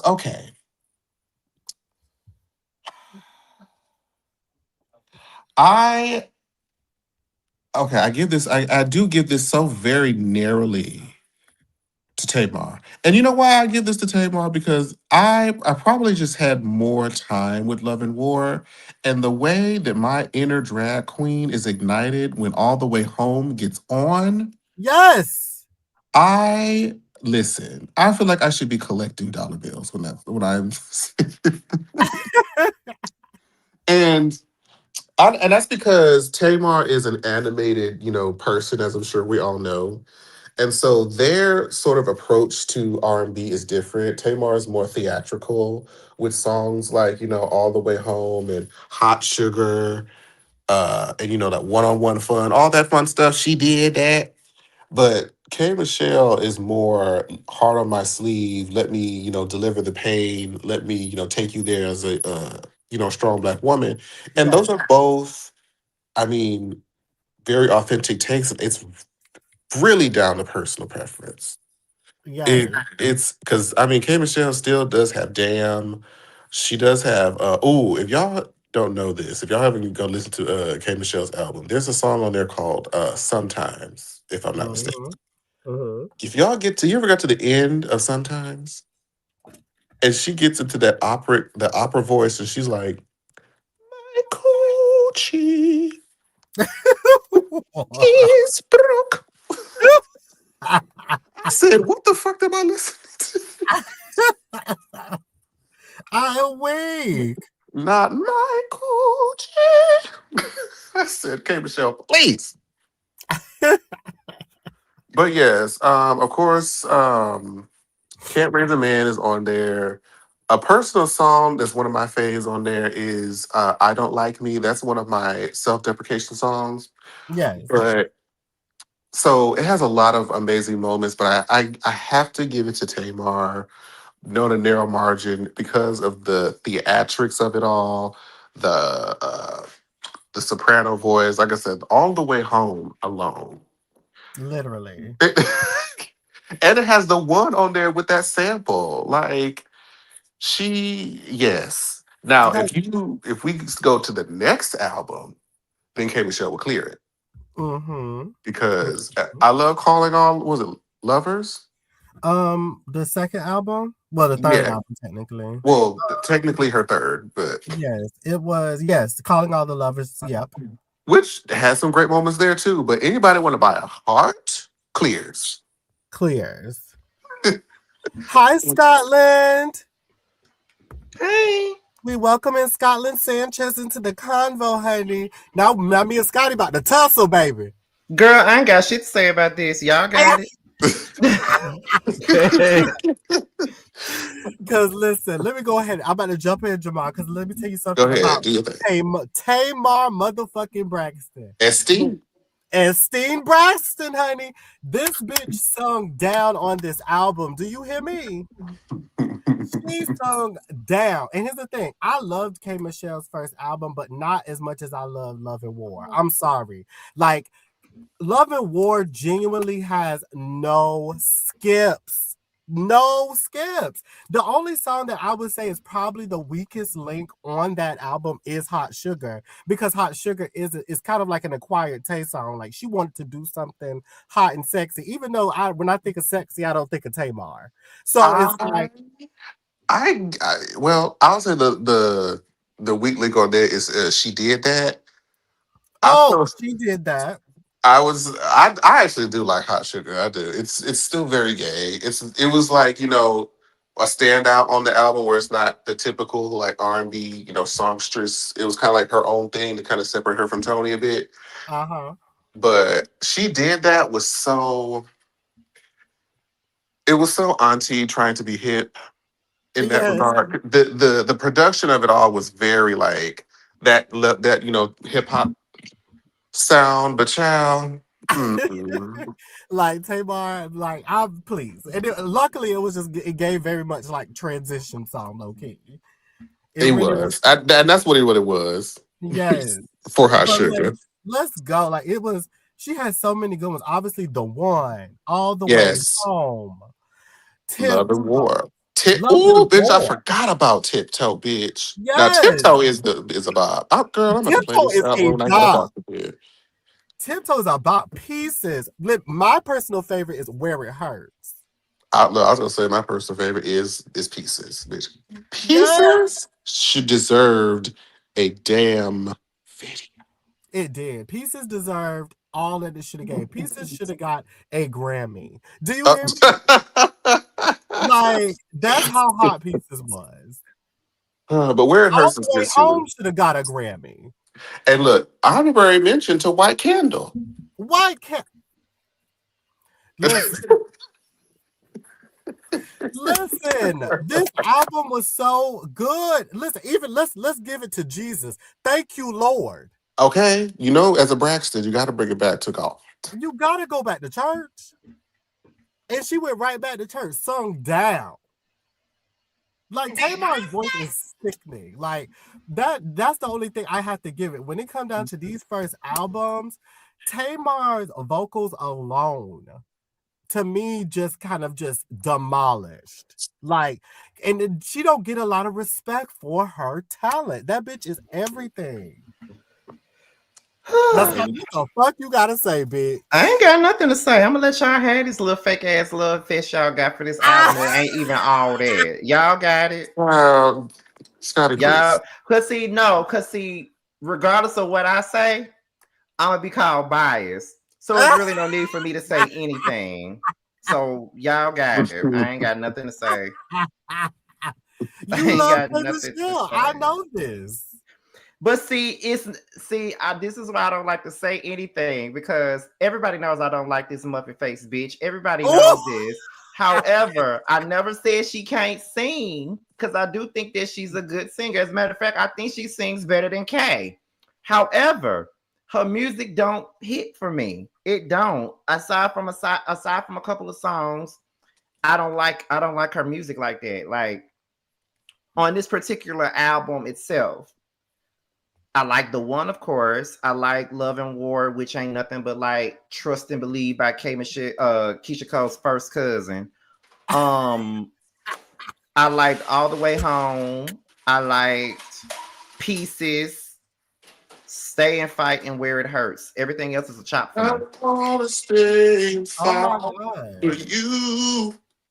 So you didn't like Sound of Love? You didn't No, like Sound of Love is so pretty. it's ugly for me. Ah, Eyes and the beauty is in the eyes of the beholder. you right. My God, today.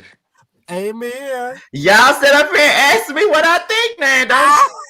I Right? told y'all I ain't want to say nothing. And I despise Hot Sugar. I hate that fucking song. Oh God, I hate it. That's probably the worst song on there for me.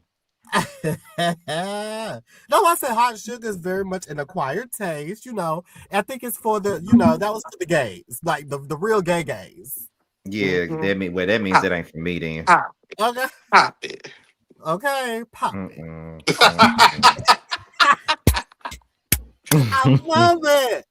Oh, shit. Oh, Like I got a couple of her songs on my phone. Like she has songs that, like I like Let Me Know, the song she did with Future. I like that song. I love. Let me hear about it. I even liked Catfish. A lot of people didn't like that song, but I actually like Catfish. mhm.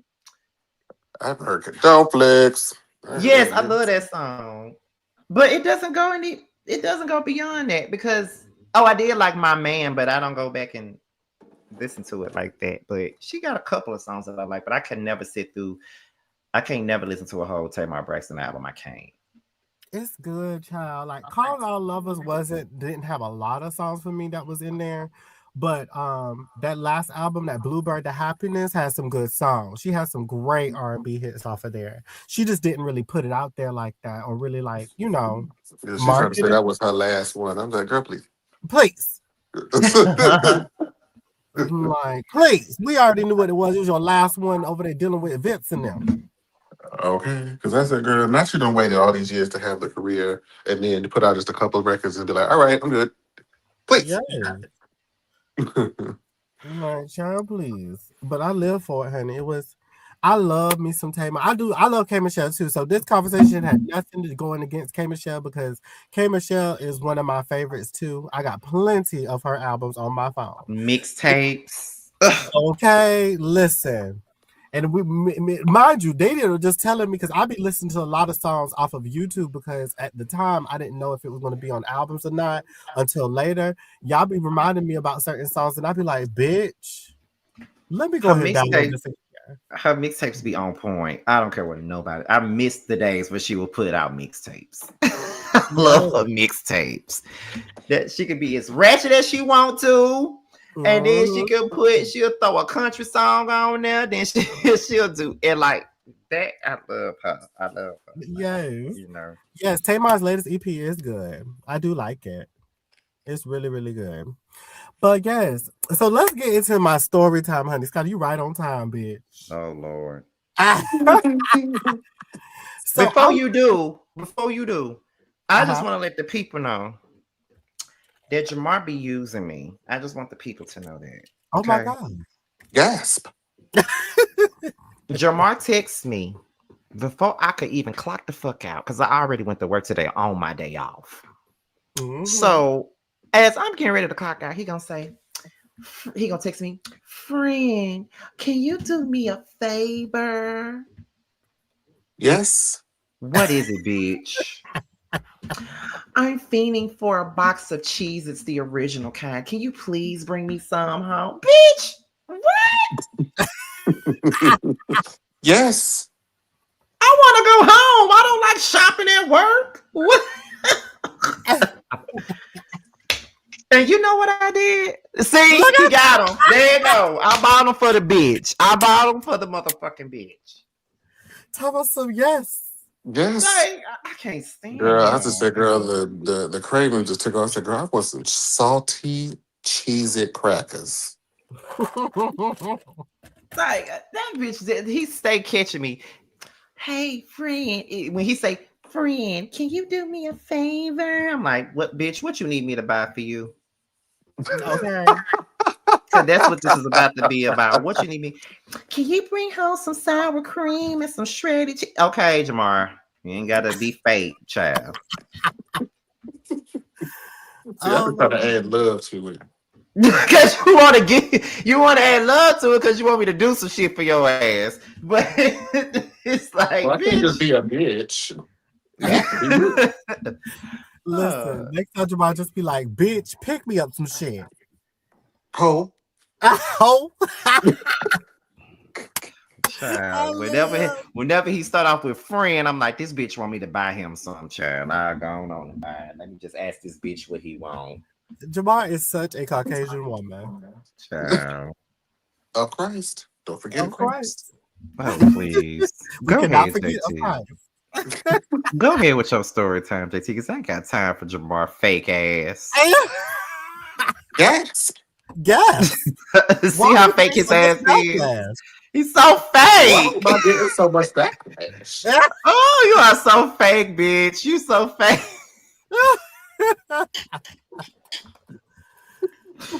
Go ahead, JT. I ain't got time to be playing with Jamar ass. Jeez. I ain't even did that.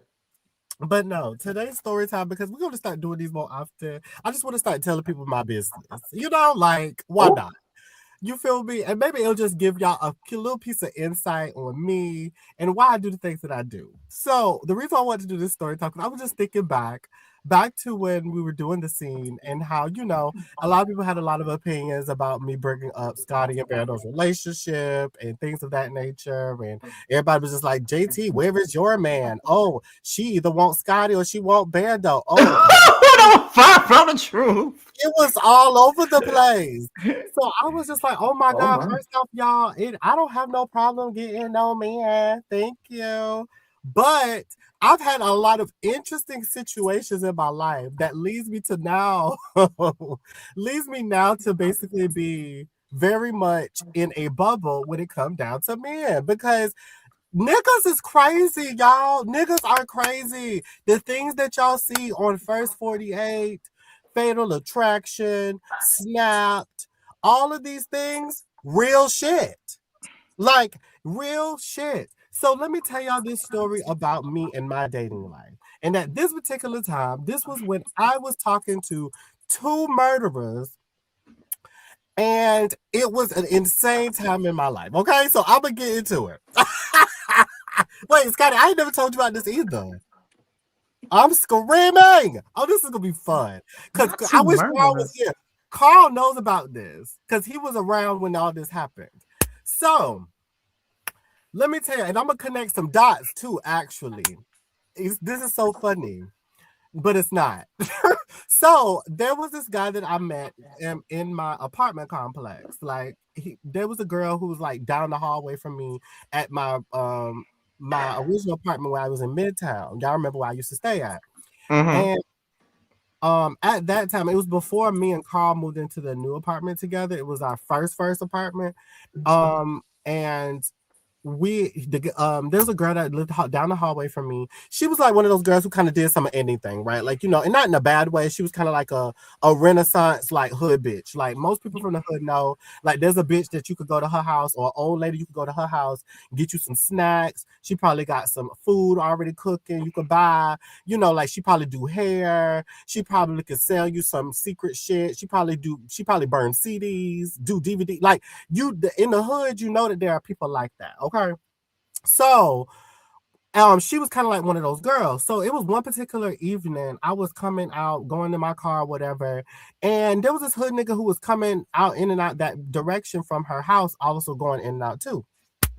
So he was just, a cute hood dude. Like, hood niggas love me. So I just want to say that as well. Hood niggas love me and I enjoyed them. Just wanted to throw that out there. So when it come down to it, he was kind of like catching my eye, and I was catching his.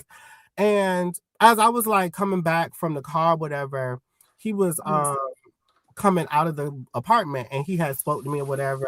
We chatted a little bit in the hallway, and then we decided to exchange numbers. So we started like chatting, chilling and shit. Like he just felt like a typical hood nigga. Nothing that was out the way for me, because it was just like I said, I'm very used to that type of guy. Like if you in the streets or whatever, I'm kind of aware of the shit. It's not something that I want out of life, you guys. It's not like I am intentionally. So I just want to go ahead and let that be known. It's just situations and things present themselves, and it, that's it. But he was actually really, really nice. When you see him, you wouldn't think he was the person that he was to me. Like, he was so sweet, so comforting, supportive. Like, it was a very nice, like, combination. Hi, Deidre. How y'all doing? Welcome in.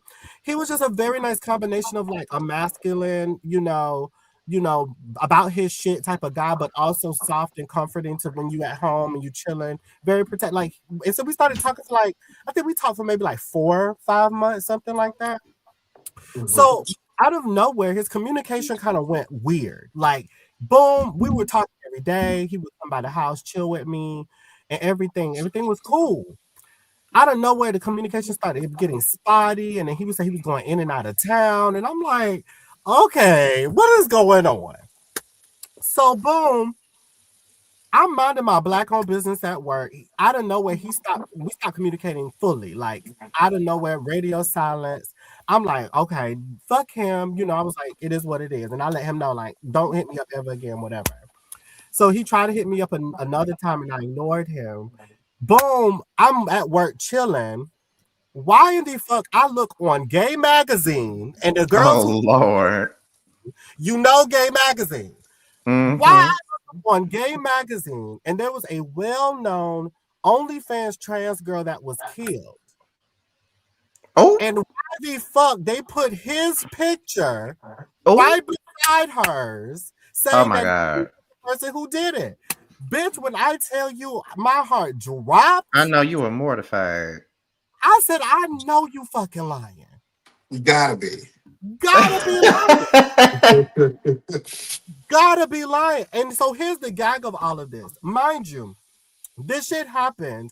And I cannot remember what it was called now. Oh my God. I can't remember this shit. But it was a documentary movie that came out a few years ago with a bunch of trans women talking about the life of, being in sex work and shit like that. It was something city. I can't remember what it was called. But it followed one of the girls who she actually got killed in the movie and whatever. It was the same woman. And I was like, bitch, what? And I went to one of the screenings. Me and my former best friend, we went to one of the screenings together and watched this movie or whatever, not long after I found out what happened. I think I do remember that story. Yes. And I was gagging. I was like, are you kidding me? Like, this is literally insane. Like, and so I'm minding my Black-owned business, and I'm going to connect some dots for the people, because if you're in the web world, at that particular time, I was no longer on Set It Off ATL. They were filming their second season, and they asked me to be a part of a scene, which in case was the infamous fight or whatever that I had with London Bridge Falls Down and his boyfriend.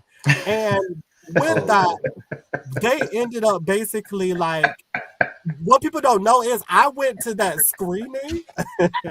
Y'all, please go to hell. That's good. You ain't just gonna say that and we just gonna not respond. Or I thought y'all was gonna just let me ride. But, I think we can let you get very far. Yes, you did. Yes, Kokomo City. There it goes. Kokomo City. That was the documentary. I went to a special screening that night for it was some of the cast. Scotty, She's still peeing. Yes. Scotty, please. I'm sorry. But no, like I Oh went to my that god. special Kokomo City screening where they had a whole like panel of the people who was in the movie, and they were talking, doing like a question, a Q&A kind of thing going on, and all kind of stuff. So we went to that screening, and then I went straight to the set it off filming where I got into that fight. That's what a lot of people don't know. All of this was happening at the same time. Oh yeah, that was a lot then. Yes. So I'm sitting here gagging. Like the girls don't be knowing how like there be so much shit behind the scenes that plays into a lot of the shit that was going on. Like I didn't come to that place to fight. I came over there with the intention of being cute. I was asked to come because they said that I was in a topic of discussion and in their show when I wasn't even on the show. So they wanted me to say my piece. So I came to do that. And when I came and did that, everything turned and we end up having a tussle, bitch. And it is what it is. It happened. And that's just that on that. And so, but yes, that same night I ended up finding all this shit out, whatever. Fast forward, minding my black-owned business. Now, this is when me and Carla are living together. And I called one of my friends. His name's Brian. Y'all go check out his platform in line. He has a underwear and like kind of like workout line called Fuck With Your Boy. So go and check that out on Instagram. Him and I was hanging out and we decided, because I never actually done it before, but he just brought me like the infused chocolate with like shrooms in it or something like that. And I tasted one. So we took one, we were chilling, like having a ball. Everything was good, right? Why in the fuck? So I'm moving too fast. Before I even get into that moment, I'm a rewind. I'm gonna take y'all further back to the second murderer. Girl. The second murderer actually happened before the first one, but he wasn't a murderer when I was talking to him. So I just want to make that clear. So back in college, there was a guy who was a part of like the RA residency thing. Like we were all like running the dorms and shit. I was a part of it too, whatever. And no, I ain't fuck nobody on those shrooms. Angela, what are you talking about? Oh, not shrooms. I'm screaming. But no, yeah, so we were all part of like the RA or whatever thing, and him and I like got really cool, and we was always flirtatious. People even noticed that we were flirtatious, and nobody would ever like really click it for real. And this was also before I even decided to make my transition, so that was made it was very interesting about our dynamic. So we ended up clicking, having our cute little da-da-da-da-das. And we never really like did anything or whatever. So after he graduated or whatever, I no longer was at Allen anymore. And it was like a few years later, he was in this new relationship and something happened with with that whole situation. And he ended up killing somebody in defense of his ex, well, his current girlfriend at the time. So he ended up killing this person. And so that's why I said it's a second murder, because he is technically a murderer, but he got off on it because it was self-defense. So, oh my God. Andrew, I know. I'm gonna tell you, I'm gonna get back into the chocolate in a second, because you misheard me, bitch. But yes, so he killed somebody off of self-defense or whatever. So that's why I said he's a murderer too. But nothing like crazy. Long story short, going back to the current time frame, after I found out about the first situation or whatever, me and Brian, we're chilling, minding our black-owned businesses, and we're having a good time. Like I said, we took a piece of a shroom chocolate candy or whatever, and we were chatting it up, having a good time. Like we were just talking or whatever. I remember Carl was in and out that day. I don't know if he was there the whole time or not. It was mainly me and Brian though. And then I think my former best friend came over too at a point. I can't remember everybody that was present. I just know it was me and Brian mainly. Out of nowhere, I get a DM from the first murderer, the one I met in college. He wanted to reconnect after it was now maybe 6-7 years since I seen him or was around him, and he just decided like, hey, how you doing, whatever, and he wanted to reconnect. My dumb ass was looking crazy. Like, I'm like, oh my God, because he's still fine and all that. And I'm like, oh my God, like, da da da. And then it clicked to me because I'm high. I'm like, wait, he killed somebody, ain't it? And so then I Girl, what? Like that's just something normal to say, bitch. right, Hold on. It ain't but like, oh, he no, didn't he fuck that girl? Like, oh, didn't he okay. rob that bank? Ain't he a killer?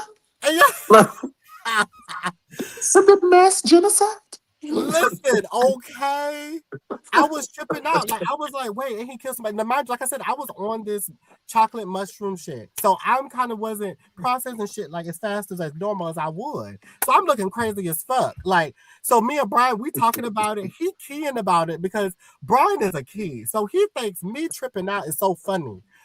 This one made it worse though. Right after I'm having this conversation with the second guy, the most recent guy, DMs me on Instagram from jail. Girl, what? Yes, Like the Instagram calls feature thing yes, from the like prison.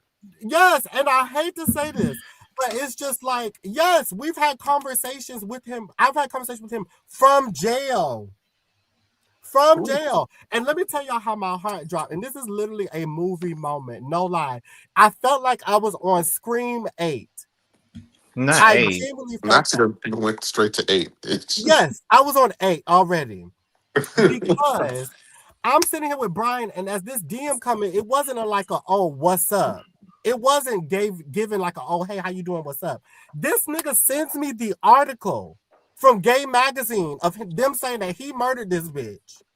And go and say, you have something to say, like you have it, like, do you believe this? What? Scotty, you gotta insert what? Hold on, wait. What? Okay. That's literally what I was like, wait, what? I Are you can't. serious? I that's cannot. what you're gonna say to me right now? That's what you're gonna say to me right now? And mind you, I'm high as giraffe coochie. Like, I can't process no shit like that. Like, so this is why I said I was in Scream, because I'm seeing this in my head. I'm thinking I'm about to get an unknown call, and then I'm about to hear, hello, GT. Like, I thought I was about to Uh, get a Oh call. my god. Now you really can go to East Tail now. Okay? Like, I literally thought somebody was about to come into my home and end me, bitch. So I'm gagging. So I'm like, bitch, wait a damn minute. So I'm telling Brian, like, bitch, why am I think I am about to be murdered tonight? Because why is two convicted murderers? Well, the second one, he ain't been convicted yet. I don't know if he has now. Not he ain't been I ain't convicted kept up yet. with this shit. But at the time, he was in holding. So he's been in jail for the longest. Like, they just ain't never, like, it's crazy. Like, they This is ain't some ghetto never, hood story ass shit here. I love okay? it. I They love just that ain't for never me. had, like, no concrete evidence to be like, hey, bitch, you did this. Like, you know what I'm saying? But they had enough to hold him. Okay, so I'm like, bitch, I could not take this. I was literally in shambles. And this is my first time being on any form of shroom. So I was tripping out. I already know you would. Tripping out. And I'm Brian just scared of wanted the whole thing to swimming. be a key. I'm And so scared. me being also, I'm tripping out, but then I'm also a person with a sense of mental illness / adventure. So I'm like, bitch, let me see how these conversations are about to go. So I had these conversations, and why the nigga in jail called me. And the nigga's in jail. He's in jail, y'all. Like, and I mean, I met friends and all. I said, what is happening? Is jail different? Okay. Is jail different from what I thought it was? What did I you just think need it to was? know. Like, is it a resort spa? That's what I'm saying. Like, is it actually more enjoyable than they're saying? Because how Oh the my fuck are god. y'all just freely on social media being able to just call people create pornography. Like, how are y'all You doing these things? know, Oh I my really God. thought that those scenes were like staged. No, No, the fuck they not. them bitches is in jail. They are staged. And power to charge a cellular device, Mm-mm. No, they not, honey. and I you just are cannot. filming porn. That's what I'm saying. They're literally popping coochie in jail and filming it, and then have OnlyFans and Twitter and literally making coin for their commissary. Child. Like, I don't know why that's even surprising, child. They get on Facebook in jail and everything. I'd be like, why are you Yes. writing me from jail? Leave me alone. I don't even know you. Asking me for a I cash think they're Okay. out. supposed to have collect calls and shit like that. Not no Just, more. Hello? No, here's the guy. Here's look at Deidre what she talking says, I JT. can't hear JT. You can't hear me? I can hear JT. Oh hell, StreamYard now. Yeah, oh Lord. Hey, Not you. Alfia. Hey, I feel. Like it's so crazy. Like I just was gagged. Like you know how you know about stuff because you see it. Like you said, the stuff be happening on. Hello. Hello, bitch. Yeah, I can hear you. Oh, okay, there we go. The we see all the stuff on social media where the people be on all the things and they be whole in jail, like whole confined. And I be like, this is crazy. But Not to confined. experience it firsthand was insane. And like this man, I'm going to tell y'all the 100% truth. This man loved me. I know that's Like right. My he never man asked me loves for me. commissary. He never asked me for put money on his books. None of those things. He said that he wanted me to stick around with him. He wanted me to be Oh, no, he a didn't. wife to him, bitch. And I said, absolutely the fuck not. He said, I want you to hold me down. Absolutely not. POP, I will not. I can't do those things. That's just not in my ministry. There was a time I would have been down for some shit like that. Listen, Scott, let me tell you something. If we was already dating longer and he didn't kill nobody that was a part of my community, If he didn't commit a federal crime, that's what I'm saying. If he did kill a bitch, then maybe I would have held him down. Like if it was on some simple drug shit, okay. You know what? I might just hold on for life for you. Just might. But you killed the bitch. And then you Child. killed my You sister. said, but you killed him. You killed the bitch. He definitely What's thought I was desperate. It never gave desperate. What do I look like holding a bitch in jail because and you killed a bitch? And then here's the guy because She keeps saying it. there's more to the story. I'm sorry. It's just that's how I say shit. She keeps But saying, no, you killed a bitch. You killed a he bitch. You did. killed a bitch. But no, and then here's the other things about it. So we did talk about everything, right? Both with Brian and then like not with Brian. So like this was me and him just personally.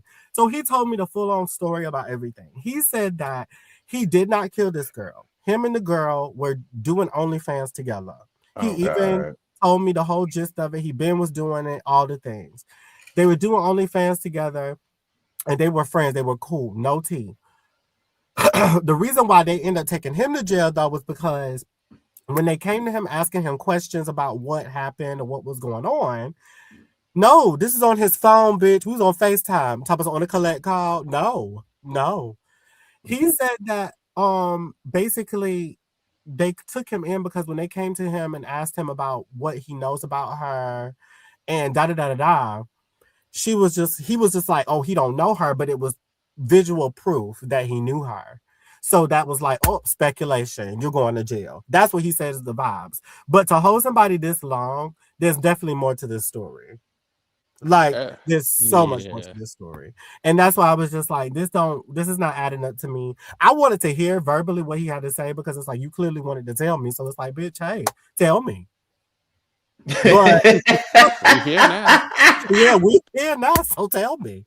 But like outside of that, like I don't believe you. Like because it's too much to me. Why didn't you not just go ahead and say that? Like you are Scotty, please. You are a hood nigga. I get all of that, whatever. But it's like, bitch, you about to go to jail for murder. Like, what? And Okay, you like still in that bitch. What? That was like 3 years ago now. Two years ago. I don't like. Oh, can I answer the question that's up there? Yes. I ain't got no beef with that lady music. I just don't like it. Shit. Oh, they're still talking about Taylor. Yes. Yeah, I just don't like it. It's just Shout out don't, to Adama. it ain't just ain't my type of thing. I don't like it. Yes, but no, the thing is, yes, the angels will definitely cover me in that situation because this man was at my home. Oh, girl. He never gave me any inclination that it That's how gave they that. get you. Yes. But that was because you just never know how things play out with people. You just never know. And it also was just like he was just such a nice person. He really was, like really nice. And I was just like, it just shocked the hell out of me. As far as the other guy was concerned, like I said, his situation was more of a self-defense thing. Did I go and see him? Yes. Yes, I did see him. We had a whole thing going on for a little bit. You feel me? Like, and it was cool. Like, he was a very cool guy. Like, he always was cool. And then me and him just stopped talking because it was just like, girl, you a little too DL for my taste. You know, we can have fun for a little bit, but then when you start doing too much, it's just like, yeah, I can't do this. I'm way too grown. I'm 32 years old. I have no business dealing with a person who is the same age as me acting up when I have YNs on my body and they ready to do more. Like, which is crazy. Let me tell y'all, the YNs are a pandemic themselves. I'm still just getting hip to this notion of what a YN is. So is it more than just age, or is it something else? There's age and action. So like, yes, Okay. they could be in the like mid to early 20s. You know, if they're in their 20s, they're kind of considered YN. But then also, Tom, so you sure he ain't watching this live? I'm screaming. I'm weak. No, he's not out. He's not out. That That man don't mean is in jail. shit. That don't mean shit. Apparently, from what you said. Okay, and if he see him, then hey. Now you making me want to do a story time though. Okay, listen, because it's so much. But what was I about to say? What was I about to say, y'all? I don't know. Shit, her asking if you watching this live took me down. I'm sorry. Yes, it caught me off guard because I was like, girl, what was I talking about? I don't know. Shit. I lost my train of thought. Hold on. We're gonna get it back. Because you was talking about wait, I'm finding it. We were talking about YNs. Yes, there YNs. There you go. Okay. So yes, there's the action part of YNs too. Where YNs are kind of can be, you know, vivacious. They can be a little off. You know, like they can kind of be a little outrageous too, depending on which ones you got. You feel me? Like they feel with a little life. Okay. Yes, you feel me? So those kind of type of guys. Like when I tell you, it's so crazy. I'm 32 years old and I feel like an old bitch. Because these young niggas be tripping. Like they trip real bad. I be like, hell nah. Like I will not be a cougar. And you know, a lot of us when we were in that age group, we did the same shit. So I can't even like, yeah, you know, be so taken aback. Because they doing that. Their mind is in that dumb shit. So quick question: when y'all was in high school, what is the oldest guy y'all talked to? See, I didn't talk to nobody in high school. High school? Mm-hmm. How old was that boy? I think so. I was 17 for sure. Yeah. He may have been 21. Okay. Maybe somewhere. I don't think he may not even been 21. He may have been 20, but somewhere, because I knew I was like a senior, and I knew he had just started college, so somewhere around there, but nothing crazy. Same, Alfia. People don't believe me, but that's the very. So when did this become an episode of Mari? I thought y'all were reviewing looks. Girl, we had multiple things on the docket, so we went from the looks to the story time. I had to give y'all a good story time, okay? And we talked about Tamar and K Michelle. So catch up, Bookie Black. Yeah, this is where I agree with Alfia because I didn't do anything in high school. I didn't date no boys or no girls in high school. I was literally a virgin up until college. So I didn't lose my virginity until I was, I would say for real, I was 16. Oh, Yeah. I was 16 when I lost my virginity. And then I started really getting into talking to people like 17, 18. I was But 20. really? That and people don't 17. believe me when I say that. I was 20. I had never had any sexual relations throughout high school, never kissed anyone in high school. I didn't do any of that until I went to college. When I was like around 18, 19, I had started talking to a guy for the first time. I was like, I think I had just turned 29 and he was turning 23. He lived right around the corner from my college. And so I was pretty much easy access to him, pretty much. So he was my first kiss. And then I was about to give him my virginity, but he kind of didn't do it because I later found out that he was talking to my classmate and I didn't know it. And he was also talking to a guy that worked at the Build-A-Bear or something like that, which I didn't know nothing about that either until after he ghosted me. But 2 years later, I dated another guy and found out that was his brother. Oh. Well, That's messy. That's real messy. I didn't know that was his brother though. He kept saying that. So the guy kept saying this nickname, and I'm like, "Who is that?" Because I kept hearing it. That's my brother. I said, "Who is your brother? Like what? Like who is your brother? What's his real name?" When he said that real name, I said, "Ooh." And he said, "What?" I said, "I used to talk to your brother." This is a common theme with you, bitch. What's with you and these brothers? What's Now the tea? that's the story time I wanted to bring up the other one with the brothers. Other one. See how there's multiple? So I said I didn't know. I said that was your brother. I did not know that was your brother. And then he said you used to talk to him. I said yeah when I was in college. And he was like, well, did y'all have sex? And I said no. Did y'all kiss? I said yeah. He kissed me down. That was my first kiss. He said okay, well, as long as y'all didn't fuck, I don't care. So he didn't care. I told him though. I told him I used to talk to his brother a long time ago. I told him I didn't know that was his brother, but it's just crazy how small the world is. Now, since you want to bring up other shit, but see, since Javon want to say this is a common thing for you, let's get somewhere else, JT. Okay.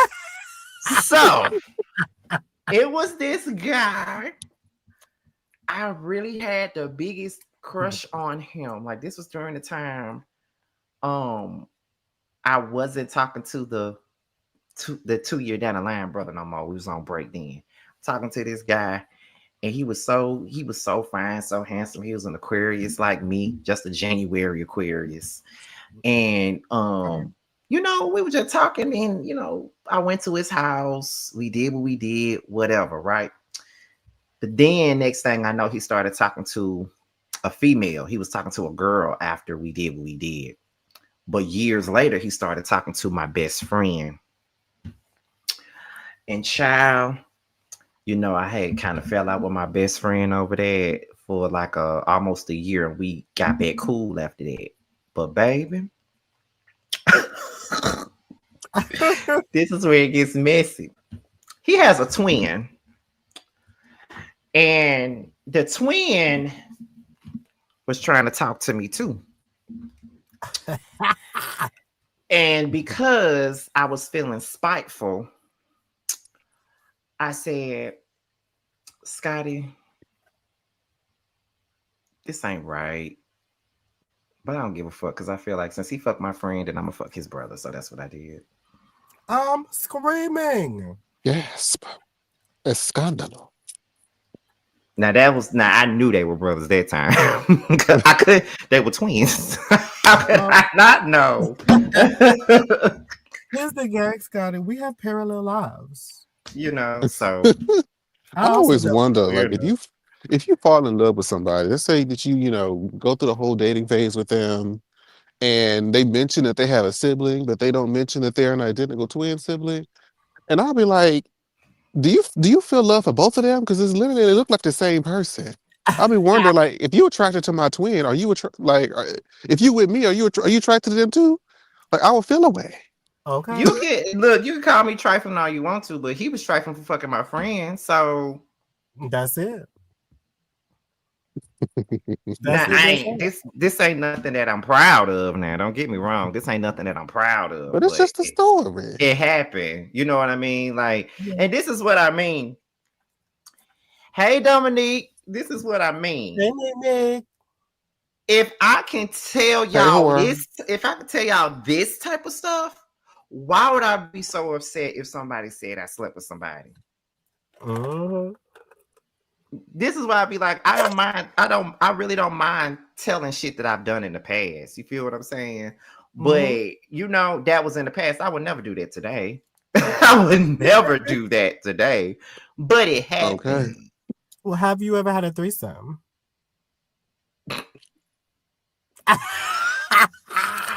Not just a nod. I'm dying. Jamariana, have you had a threesome? I have not. I've had the opportunity. I also had a threesome. I have not. That's fun. It was fun. I only had one though. Like, I haven't. Yeah, it was only one time. I feel like threesomes. I feel like it's it sounds easy, but it really only works if all parties are on the same page. Correct. Because if somebody ain't, then it's gonna ruin it for everybody, I imagine. Yeah. Like this is what I mean. Like, this is why that's why I always say I don't need to be painted as perfect, and nor do I need praise. Bitch, I got a past too. Okay. I have a past too. I have done some shit before. Some shit that I'm not proud. That twin shit, I was not proud of it. Okay, it's gotta tell him you were fucking. I was fucking. Okay. Not you were fucking. It had to put the F on. You gotta put the emphasis. That shit you was a not real right. 305. Look, that was not right. I would never do it again. But I don't give a fuck. Hey, I mean, the reality is, fuck my friend. As an Aquarius, there is just one or the other, bitch. Either we get right or there will be some get back. Hello? I got my get back that time because I was so motherfucking mad at him for fucking my best friend like that and want to act like he didn't know that was my best friend. Oh, baby, I got him back, honey. Got him all the way back. Hello? But what's up, Fabio? Hi, Fabio. Hey, Fabio. Look at Dominique. He said, I don't be knowing what to do with a three-way. So this is going to be a moment where I'll be very screaming. candid. I'm gonna be candid with you hoes. And I'm sure the hoes gonna try to use this against me in the future. But tomorrow, actually. The girls will use it against me in the future. Exactly. Okay? In 12 hours, actually. In 12 hours or less, okay? But we're going to talk about this whole three-way conversation because here's the thing. There's a lot of different definitions of threesomes. And to me, I had a threesome. But based off of the situation, some people will say I didn't have a threesome. Some people will say I had a train ran on me. Oh. Yes. So that's why I want to know, what is y'all definition of a threesome? Because see, for me, like I told y'all, I dealt with twins. I feel like a threesome is when all parties are participating with every other party present. Okay. I feel like if you're a single party and two other parties are interacting with you at the simultaneously and not each other, got it. That probably gives a little choo-choo. Oh. But if not choo-choo, oh my! If they're at least like, even if you are in the middle, you know, getting wore to pieces, at least if they're like kissing some sort of something. But if you are like a conveyor belt in the not the then I don't think that constitutes a threesome. Well, Candy, there it is. Because people be trying to tell me, Dominique, please. People be trying to People been trying to tell me whatever, like, and I'll just be like, bitch, I had a threesome, how? But then they'll just be like, okay, well, bitch, if the other parties never did anything, then you didn't have a threesome. Well, I wouldn't expect them to do anything because they were brothers. Oh. Yes, because they were I told y'all I dealt with twins before. I dealt Now, with I them don't know separately, but then we had that little moment. twins are not me. Like, if it's like your friend, I could maybe see you and your friend want to take somebody down. Maybe. And even then, that's still, But my sibling, my direct sibling, I can't do it. you try to take somebody down together with my sibling. I just don't. I don't know. I don't know if I want to see my sibling in that way. I don't at all, honey. I don't think. I don't know if I want to go there. Especially my twin. It's gonna look like I'm looking in the mirror. I don't want to see that. Shut the fuck up. I don't. Listen. I have always been so fascinated with multiple births, especially when ones that look alike. I'm like, how do I walk and navigate the world with another bitch with my whole face and body? Like that. Oh my God. Something about that feels very thriller movie to me. Okay. The people said it sounded like a 2-man. I mean, hello. I've just never been in that predicament. It definitely shocked the fuck out of me. Absolutely. I went with it because I already dealt with them both separately. So, and I know, because his was so funny, just to go into the twin conversation. Twins, yes, they have a lot in common, but their personality types and how they do things are different. Like, one of the twins was very sensual. Like, he was very much kissy, lovey-dovey. And then the other one was very much like, bang, bang, bang, bang. Yes, which is depending on the type of time that I'm on, I'm not mad at either. Not the time that she. Do you feel me? Like, I'm not mad at either. It's like, it's just gotta make sense for the people. You feel me? Like, I'm just like, okay. But the one I really like more, this is which twin I like better. I like the more sensual one. He was more fun. I like. Yeah, I like the second twin better. That's so fucked up. The sensual one that would take you out on a date, tell you you're beautiful, caress you and rub your feet, versus his brother who slide the panties to the side, bang you out, like the damn he Energizer bunny. He was a Splacker-Belly. That's it. Okay, wore you out and then leave you there. Both of them was blessed in cunnilingus. They were both. JT, I'm logging out. I'm logging the fuck out of here tonight. And thank y'all so much for having me. Appreciate them both. It was a great time. But at least you appreciate it, child. Yes. So, like how Nene said it. So, if that's how you say I met him, then looks like I met him. You know what I'm saying? So, if that's what y'all say I did, I had a train ran on me, then so be it. It wasn't more than 2 people though. Hello? Yeah. The fuck? I'm sorry, I'm stuck on cunnilingus. I'm sorry. I will say too though, it didn't give like I was slutted out. Okay? I just want to make it clear. Well, there's nothing wrong with being slutted out. Occasionally. Okay, can I ask this question? Yes. What is the difference between, love making and being slutted out? Okay, love making is sensual. You're having foreplay. You're kissing and hugging and licking the right places very sensually with, Keith Sweat playing in the background and all those different things. But when you're getting slutted out, you're fucking. You're getting nutted in your face. You're getting thrown around from side to side in this room. You're getting smacked, it's choked, all kinds of things. You're doing things that you never expected to do when you're getting slutted out. Mm-hmm. Now, I'm speaking for a friend, not for myself, but those are the things that happens when you're getting slutted out. Tell us more about your friends' escapades. that you've been told about in such great detail. Okay. Listen, I mean, hey, yeah, that's basically the definition for real. Kissy, lovey-dovey, foreplay, that's sensual. But slut it out, bitch. Take me through there. Yes, that's basically what it is. Take me through there. Take me through there. Make sure that when y'all Yes. are getting slutted out, that you and this person have established some sort of a safe word. So here's the thing. My slutting out has limitations already. I don't need a safe word.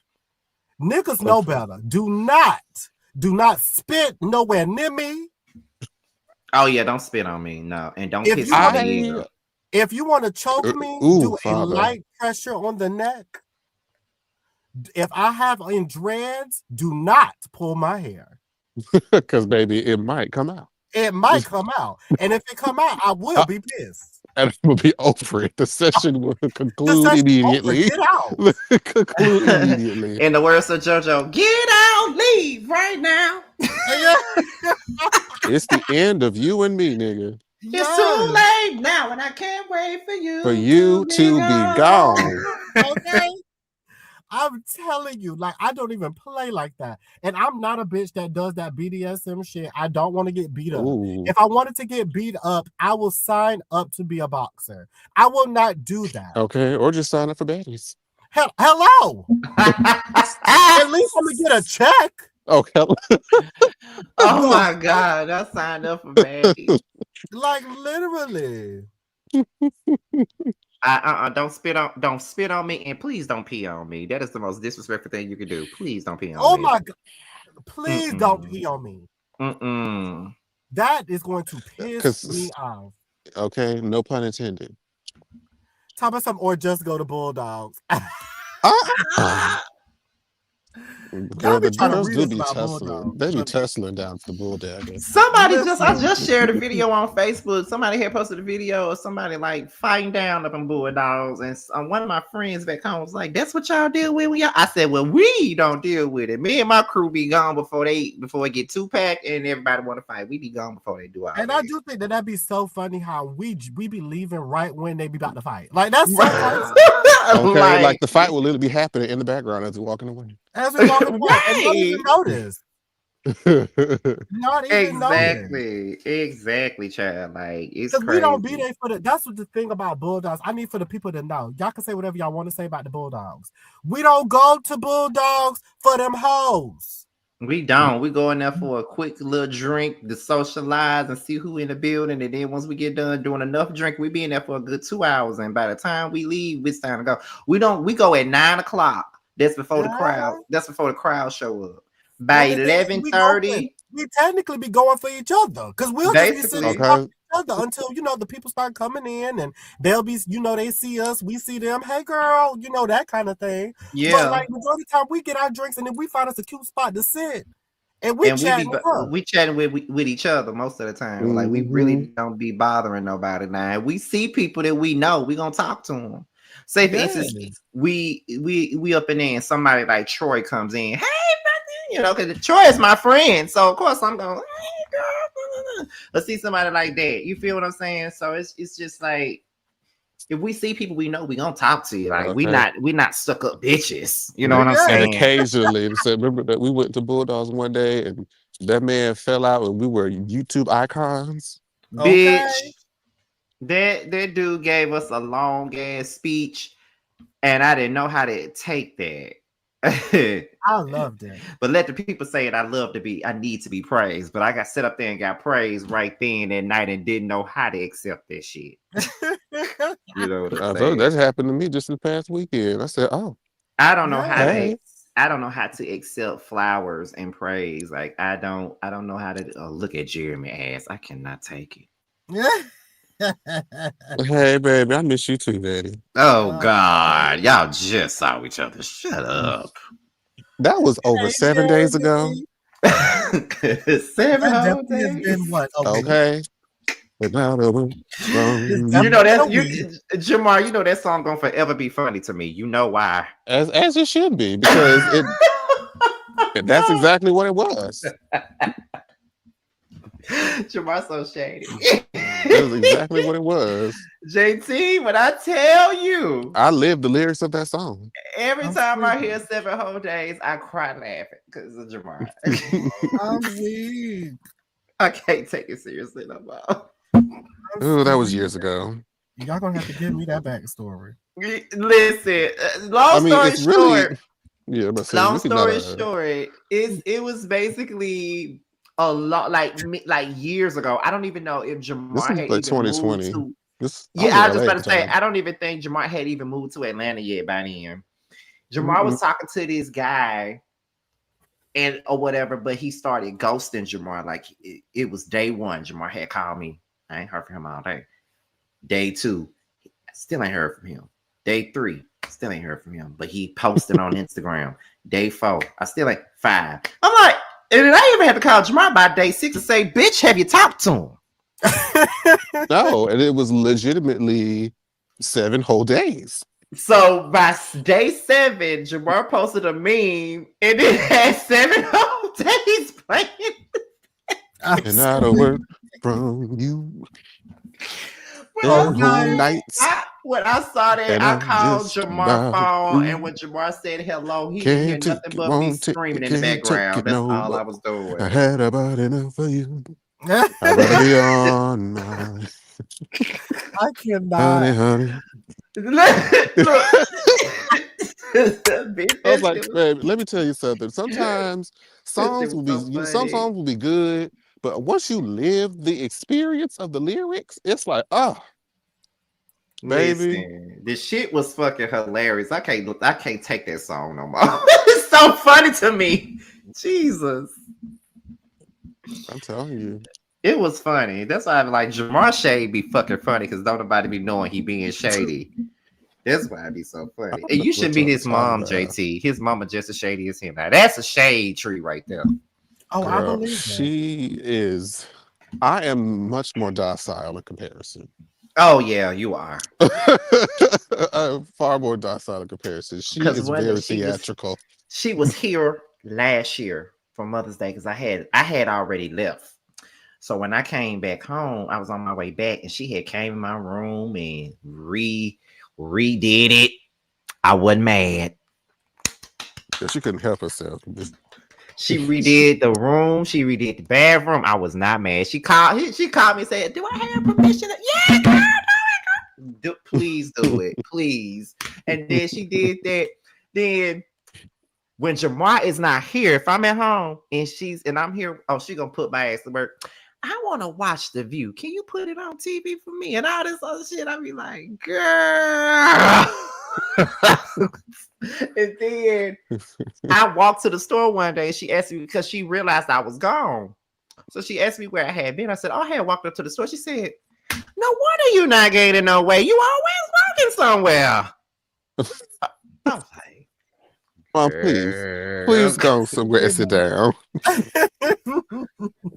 She be like, she had got my phone number. She was like, cause you know that you my son too now. I'm like, I know, I know that's child. right. I know, love that. honey. I know. That is my other mama. My mama love his mama. They ain't even met yet. That's the craziest thing. They talked on the phone before. Well, but they did the never video met. together. Yeah, they did the video together. So, plus, my mother wants to cross over to AKA, and his mom is an AKA. So they have a lot in She's a common. golden soror for 50 years. Yes. The one thing about your mama, when we did that video, he already know what I'm bring up. When we did that live with our Girl. mamas, and I don't know how we got to the question about our fathers, but she said, but when I left that man,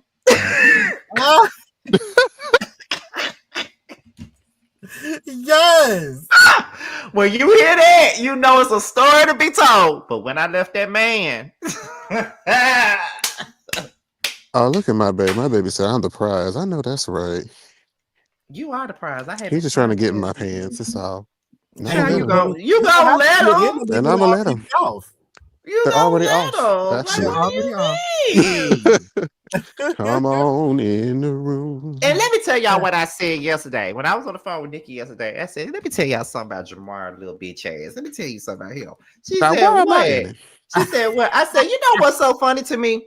Jamar and Jeremy can do PDA, slob each other's lips down in front of all of us, and no one says anything. But when I do it, I'm a hoe, I'm a slut, I'm all kinds of stuff when I do it. But they can do it with no problem. But soon as I do it, I'm a motherfucking slut.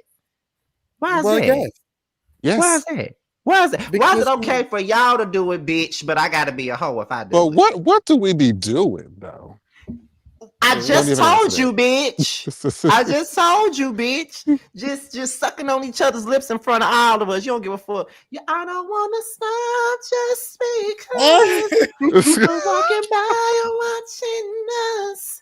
I don't give a damn what you. And that's y'all let coded. the record reflect. He be kissing me. And you I just don't be a damsel in stop distress. it. You don't stop it.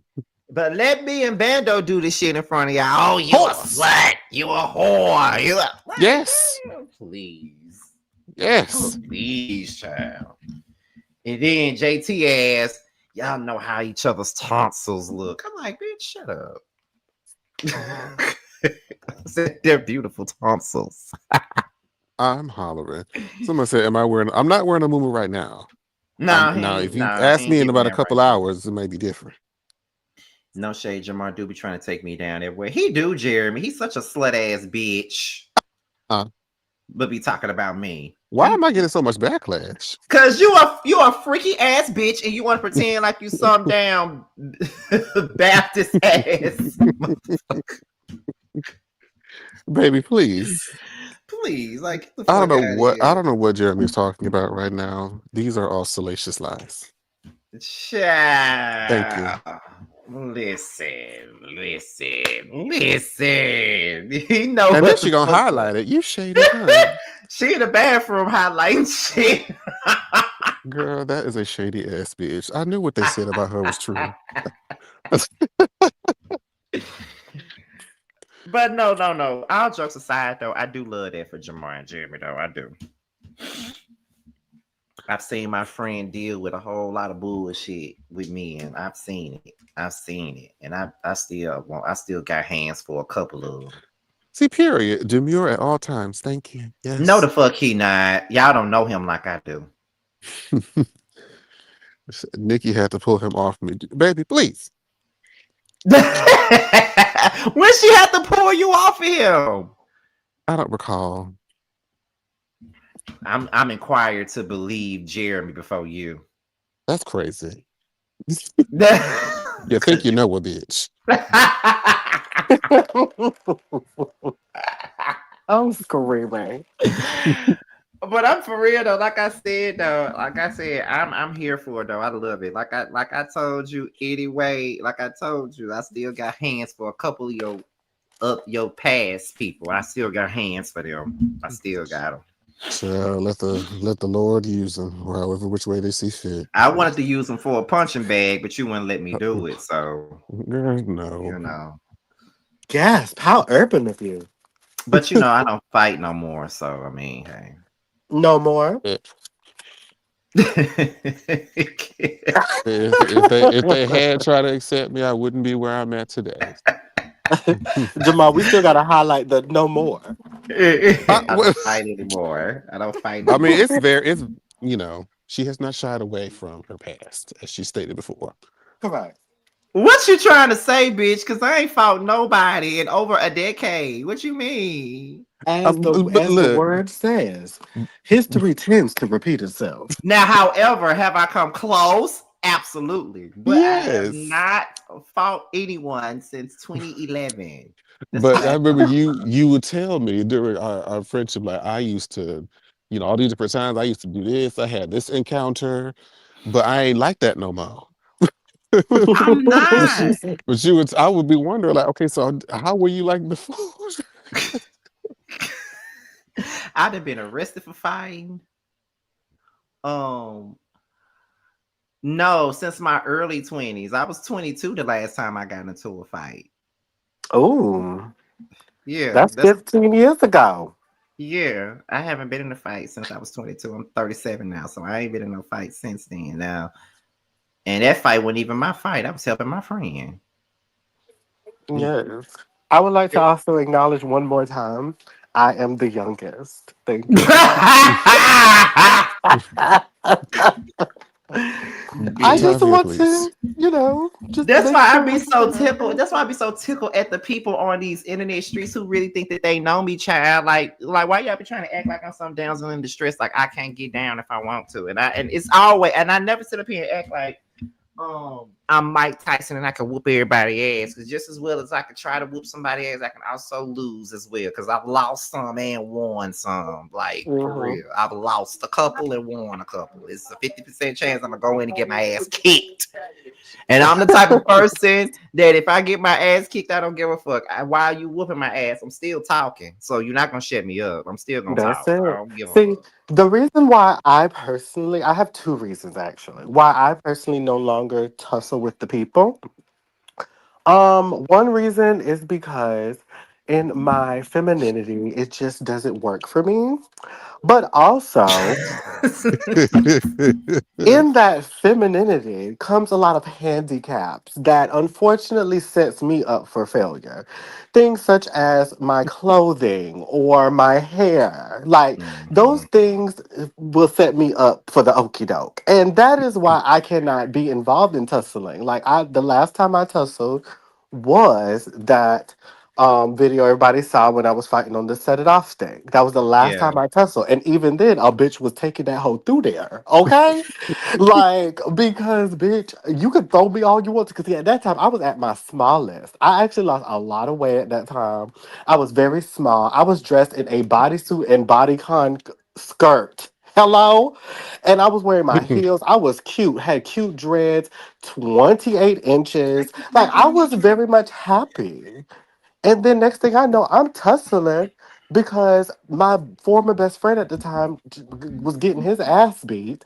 And I decided to jump in and start kicking London Bridge Falls down in his back. Not you kicking him. And that's when I got snuck by his boyfriend. And then we started tussling, and I was tagging that mouth. Do you hear me? But he grabbed my long tresses and started throwing me. Right. That's the part I remember. That's the only part that I retained in my memory. Yes. You He just listen. he just kept throwing me and it just wasn't okay. Like, But see, I'm not in the mood to tussle because I'm too old for that, and I got some. I bought these teeth, and ain't nobody finna hit me in my mouth. Ain't okay. nobody finna hit after all the money I pay, Oh, shit. like clearly pay, because they take their money out my check every week for these teeth every month. All the money I pay for these teeth, you ain't finna hit me in my damn mouth. Nope. Mm-mm. Okay, and I think I'm not luckily finna fight I y'all. haven't tussled in that way before. And I can imagine there's been, of course, many opportunities, but what always comes to my mind is like I don't know what this person is capable of, and I don't want to risk my outer appearance or my limbs or just any part of my body over something that I'm not even going to remember in like a year. You ain't gonna do Yes. nothing but hurt for the next day. You ain't gonna do nothing but be You sore and know, hurt. we could Hmm. compromise each other's bodily function. We could compromise our freedom Yes. over what? Nothing. And that's why it was just like I can agree with that, Jamar, because that fight alone it really pissed me off in the sense of I didn't get no actual physical like damages for real, right? Like outside of like when he was throwing me, I ended up, like running and falling on the road because we were all fighting in the middle of the road. And Yeah. so my legs got cut up from like the gravel and stuff. And then I also ended up twisting my toe at the time. I sprained my big toe. Oh And Lord, I know that so, hurt. yes, God. And so outside of that, though, I didn't have no like black eyes or anything like that. But that alone pissed me off because I used to always get such great compliments about my legs. And people say I still have great legs, but I always look at my legs and I'm reminded about that fight because of those scars are still there. And I'm Yeah. like, oh, that just pisses me off so much because I'm like, girl, this didn't even have to go that way. And now I'm going to be constantly reminded, even with these tired assholes and these web streets. who always got to say some weird ass shit about it. It's like, girl, the reality of it all is that happened. It is what it is. And I bet you I'll punch you in your face and you ain't gonna do nothing. Like, so that's just what it is. But I And mean, Yeah. and you're not like the person you were fighting for another person. You aren't even friends with that person anymore. correct. I'm not even friends with the bitch no more. So That now you makes it still even have this more. Yeah, permanent you got scar this for a scar on you and you relationship ain't even that don't even friends mean with them shit to me person no now. more. That's Yes, that crazy. what made it so crazy. Like cause he could. That's why I say I give him his tens because when I was going to the event, I was originally going by myself, but him and I went to the Kokomo City screening together, and he said, "I'm going with you." And I said, okay, cool. He was just like, I don't, in case anything pop up, I got your back or whatever. But we wasn't intentionally like coming and saying we coming to fight. He just was coming to be like, okay, I'm gonna be here for you, but I want to see what's gonna happen too. That kind of thing. Cause he knew that I was Yeah. coming to be shady. So we go up in there and that all that shit broke out. He jumps in front of old boy who was rushing me because this is I think we've had this conversation about this story, Avi, but the people don't realize I was being shady. The people asked me to come to be shady. That's just that on that. We're playing a game. It was already set up. Like, unlike the games on this season of Chasing Atlanta at Q's game night, Yeah. on Set It Off, it was actually set up where I was supposed to answer a specified question and particularly speak on one person. That one person did not answer. He didn't say nothing. So we're filming a show. You ain't the only person that don't like me here. So let me address the other one. And so I addressed the other one. He, being unhinged, decided to catch a whole attitude, jumps up, grabs the liquor bottle. I think it was a big, it was like, I don't know what brand it was, but it gives like, y'all remember that old school liquor Ivanovich? Uh-oh. Doesn't sound familiar. It's kind of like the same size as what is the other one? What's some of the other liquors back in the day? Vodkas. I had the exposure. Okay. I didn't know about him until I got to college and started figuring it out. Yes, but it was like them big ass vodka bottles. He grabbed it by the neck and picked it up and started rushing me. I'm sitting down, cutesy patootsy. And he started rushing me.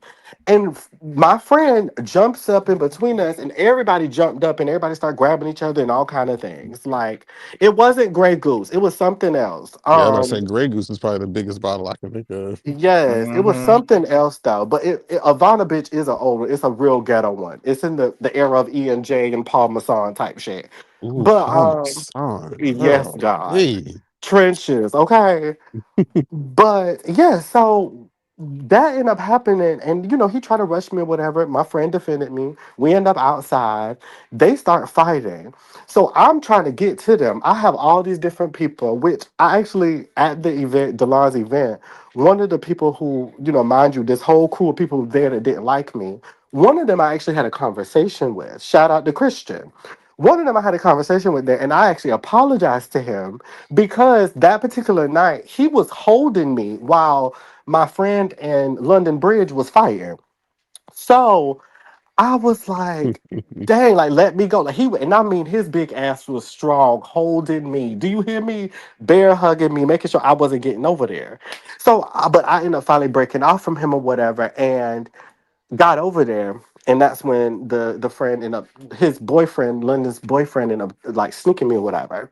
But I ended up apologizing to him that night, and I was at the event because I was just like, damn, like I wanted to apologize to you because you were really trying to keep me from, getting into the things or whatever, and I was being rude, and I didn't have to give you that energy or whatever.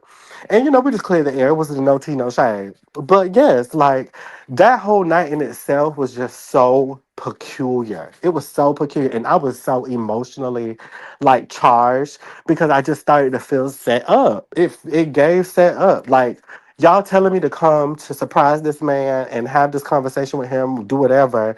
Then he knew that I was coming and he decided to not play into the cards of it all. So then you got all these extra ass people just acting all weird. It was kind of just felt funny. When I came in, all the girls was just being funny with me.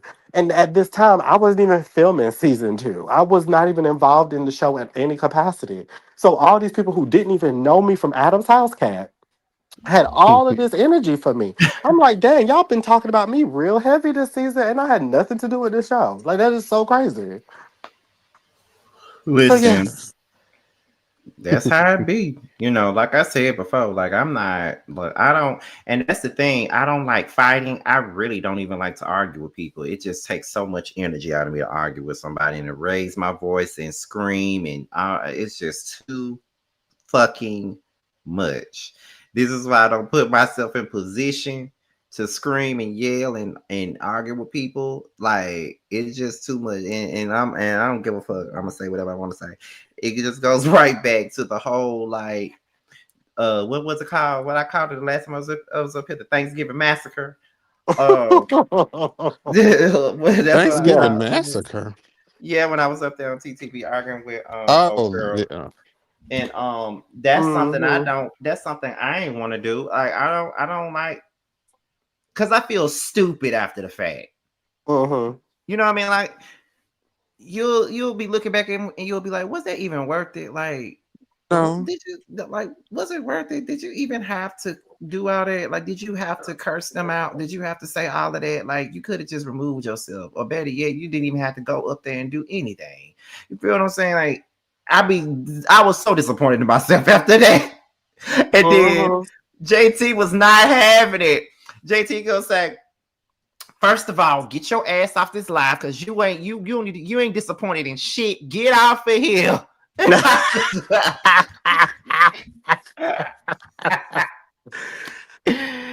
And I'm just like, girl, you right. It happened. It is what it is. But and you I know, think about a lot of that stuff when I'm engaged in combat. Mm-hmm. It's like I always think like I know that this does not require any of my energy because Right. it doesn't mean anything into me in like the next 6 hours. Mm-hmm. yeah, and also like people gotta understand. It's just like somebody in the comments right now talking about I get offended so easily over nothing. I don't. That's the thing. You don't know me. You motherfuckers don't know me. So my thing is all the shade that y'all think I get offended. You should see my friend group. Hello? The way all of us talk to each other, Like, what are you talking about? like, my God. Like Hi, the the shit. ghetto view. Hey, to get over you. The shit that we say to each other. You would think that a bitch will be fight. You would think that we want to fight each other. The shit that we say to each other. So my thing is, you know what I'm saying? It's easy, and see that's what I'm saying. Whenever I give a response, then this is the gaslighting that we do. As soon as I That's why give I a want things to be response, clear. Cat villain, first off, I think what it is that the problem is y'all saying it's sensitivity. No, you have to be room for somebody to have an opinion about your opinion. If you feel okay to say what you say to somebody, why is it so foreign for somebody to have an opinion about what you just said about them? Like I just want to know and understand. That's literally an open question. and I don't see how it's not respectful because it ain't like I called you a bitch or anything like that. I called you out of your name. I just simply said you motherfuckers because that's how I talk. You motherfuckers just don't know me. It is what it is. It's easy to say that a person is offended by something, but it's going to be offensive coming from people that don't know me, like people who don't have a conversation with me. You feel what I'm saying? So that's what I'm Mm-hmm. trying to convey to And this chat villain, comment. and that's literally the point that Scotty and I are both saying. It's about the way it comes off. So the opinion about Scotty, whether who is number one is who it's coming from. That's number one, and then number two is how they're choosing to give that opinion. So if Scotty don't have a relationship or don't fuck with the person that this opinion is coming from, and he can tell whether or not the opinion is coming from a good place or a shady place, then he has every right to respond to it in any way that he sees fit. That's how I see it. And that's how I stand by it. Like, 'cause I feel the same way. It's like that, and that's my whole point. People feel that they can say whatever they want, they can psychoanalyze you, they can judge you based off of things that they have seen. But when you give a rebuttal that's not in the taste that you want that they want you to give it to, then oh my God, it's yes, the sensitivity word and the offended word is a trigger word for me. It is. I can just openly say that it's a trigger word for me because it's like anytime I defend myself or I feel like myself needs to be defended, it's always a motherfucker want to call me sensitive every time I defend myself. And this is why I don't say shit now. Yeah. So then because I don't, and then me not saying anything is also an issue because when I don't say nothing for months at a time, then when I blow up, then I'm still the bad guy when I blow up. But that's because I've been letting you get away with saying shit for eons. So that's why I always try to check it at the door when I don't like it. I try to check it at the door, or I try to get a better understanding. Because what people have to understand is I don't know these people. I don't know y'all.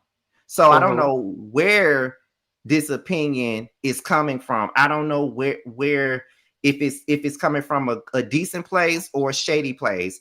And in the world that we're in, 9 times out of 10 is coming from a shady place because there's some secret animosity that you don't even know about most of the time. And let's really keep it a buck. We're gonna keep it 100. If we're going to sit here and be like, oh, there's a sensitivity behind an opinion, let's just keep it about where the opinions are coming from. People that don't like you or people have had some type of friction with you. Like, that's where those opinions are coming from. So, of course, you're going to be like, girl, I don't want to hear shit what you got to say.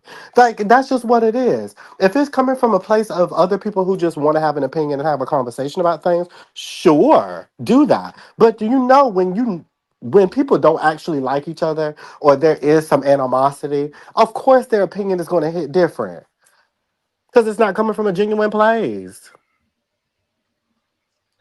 Yeah, I agree. And that's why a lot of things, I don't get bothered by a lot of stuff because I got to consider first, where does it come from? If I don't If have any I like level of adoration for the person, then then girl, pay it. Mm-hmm. and Pay yeah, it. and I'm not gonna go back and forth with this user because they are free to say whatever they want. I think that's an account that I have blocked from my platform anyway. I've So seen that name before, but I don't know who that yeah, is. It's I clearly think a I have burner them blocked account. on my. I don't think it's a burner account. I think I have them blocked on my platform anyway. So Mm. that's Yeah. probably what it is. But they can say whatever they want. I'm not gonna keep going back and forth about it because at the end of the day, if I think that it's shady, I'm gonna. That's how I feel, and I'm gonna ask Mm-hmm. if it's shady. Because 9 times out of 10, the shit is shady. Mm-hmm. Later on down the line, I find out it actually is shady. So my Yeah. thing I is, how mean, are we you got to gonna be so get for up? real. Like, how y'all gonna get upset with me because I feel like you're coming at me?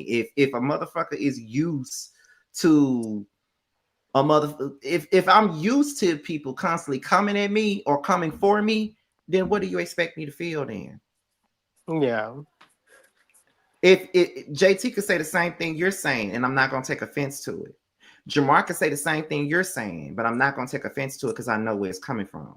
Carl, Mm-hmm. Jamel, Nikki, Troy, Jay Moore, they could say the same thing, and I won't take offense to it because I know where it's coming from.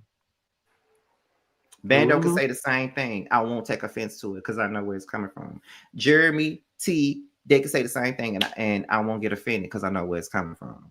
So you got to understand, I'm just the type of person that if I feel a way about something, I'm gonna say it. Like why I gotta shut the fuck up and let everybody say whatever they want to say about me. Mm-hmm.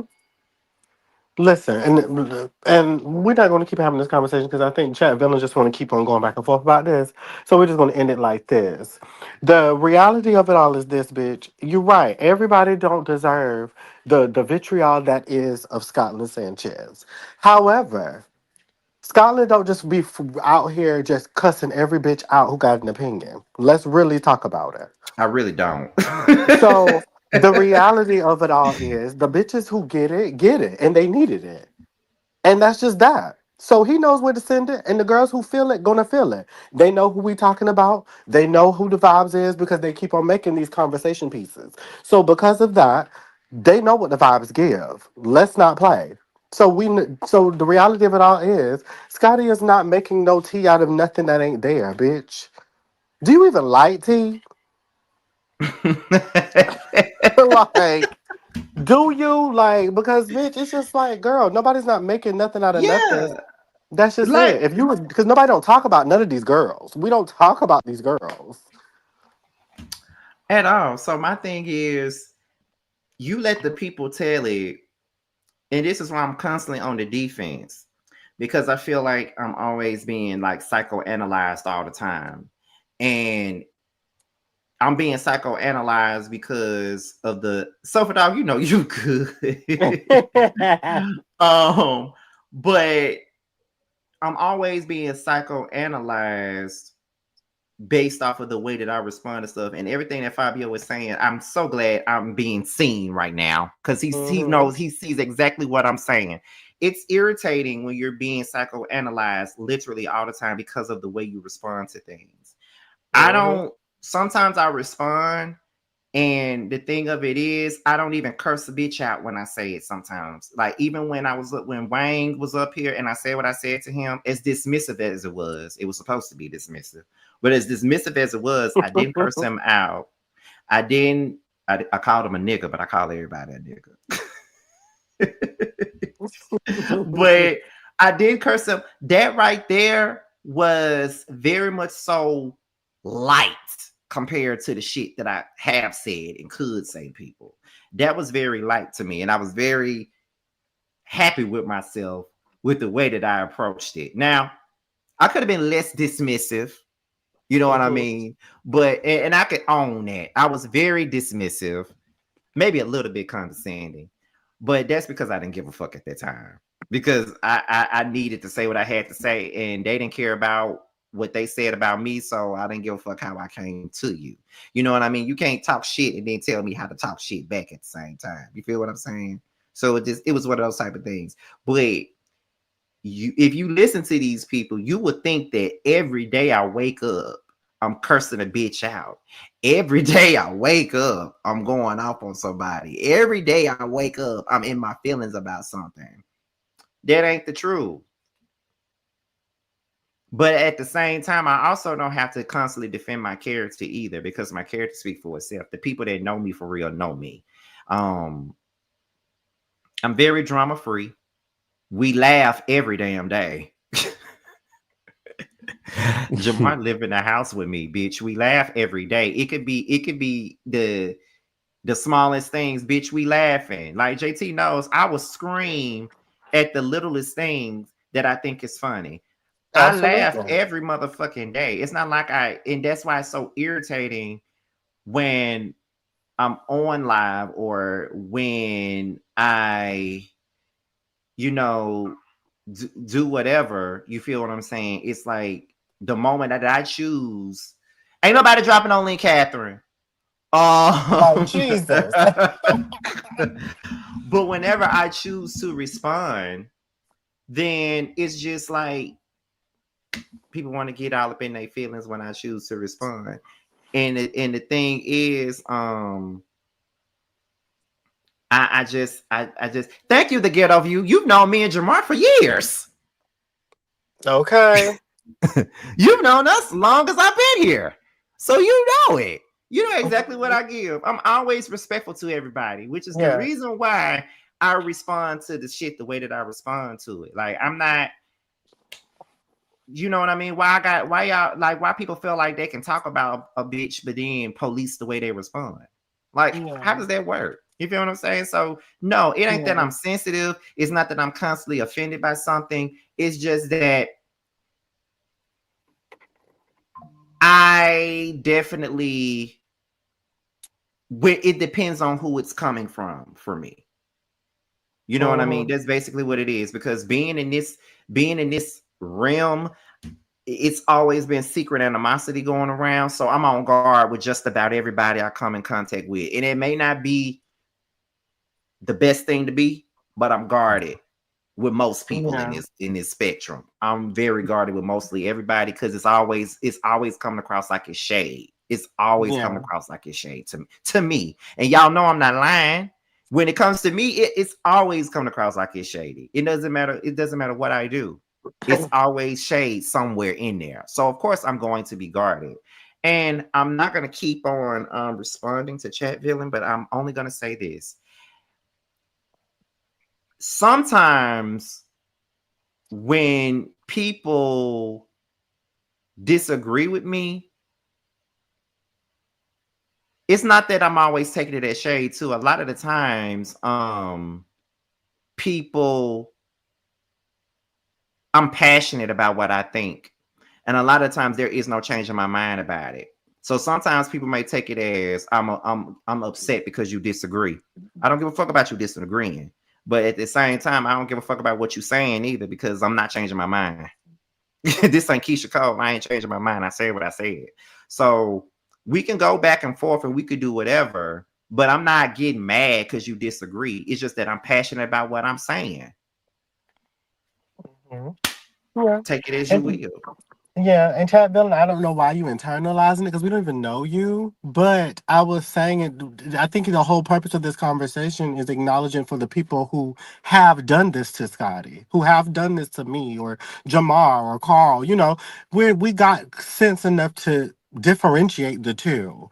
And as far as the things that you're saying, the reality of it all is when nobody's not going back and forth, because we had this conversation in ad nauseum. So we don't have to keep on making this a thing. But the reality of it all is what it is. It's like we know the difference. We're not stupid. We know when the girls are being weird. And going back to Ben Fly's comment, because here's the thing, people tell us this all the time. People say this to us all the time. Like, people are always saying this, but the difference between us and anybody else, honestly, is that we're not going to internalize these things, you know, and make it a thing. We're very upfront bitches. We'll talk about what we need to say, you know, and that's just that, you know, we'll have our conversation when we need to have them at. Like, if I know for a fact that in my face, you giving me this person, I'm going to take you as face value. That Right. person is that person. Simple. But then when your actions start showing something different, cool. Now I know I have to change my energy with you. You know what I'm saying? And that's just it. Like, I Yeah, think that's it. that's just the gist. And we have every right to basically adjust how we handle people. We don't always have to be in the same type of cool spectrum. Like I said, there are certain lives and certain content creators that I no longer associate with in the capacity that I used to, or I may not, you know, involve myself in their content like how I used to. That is fine.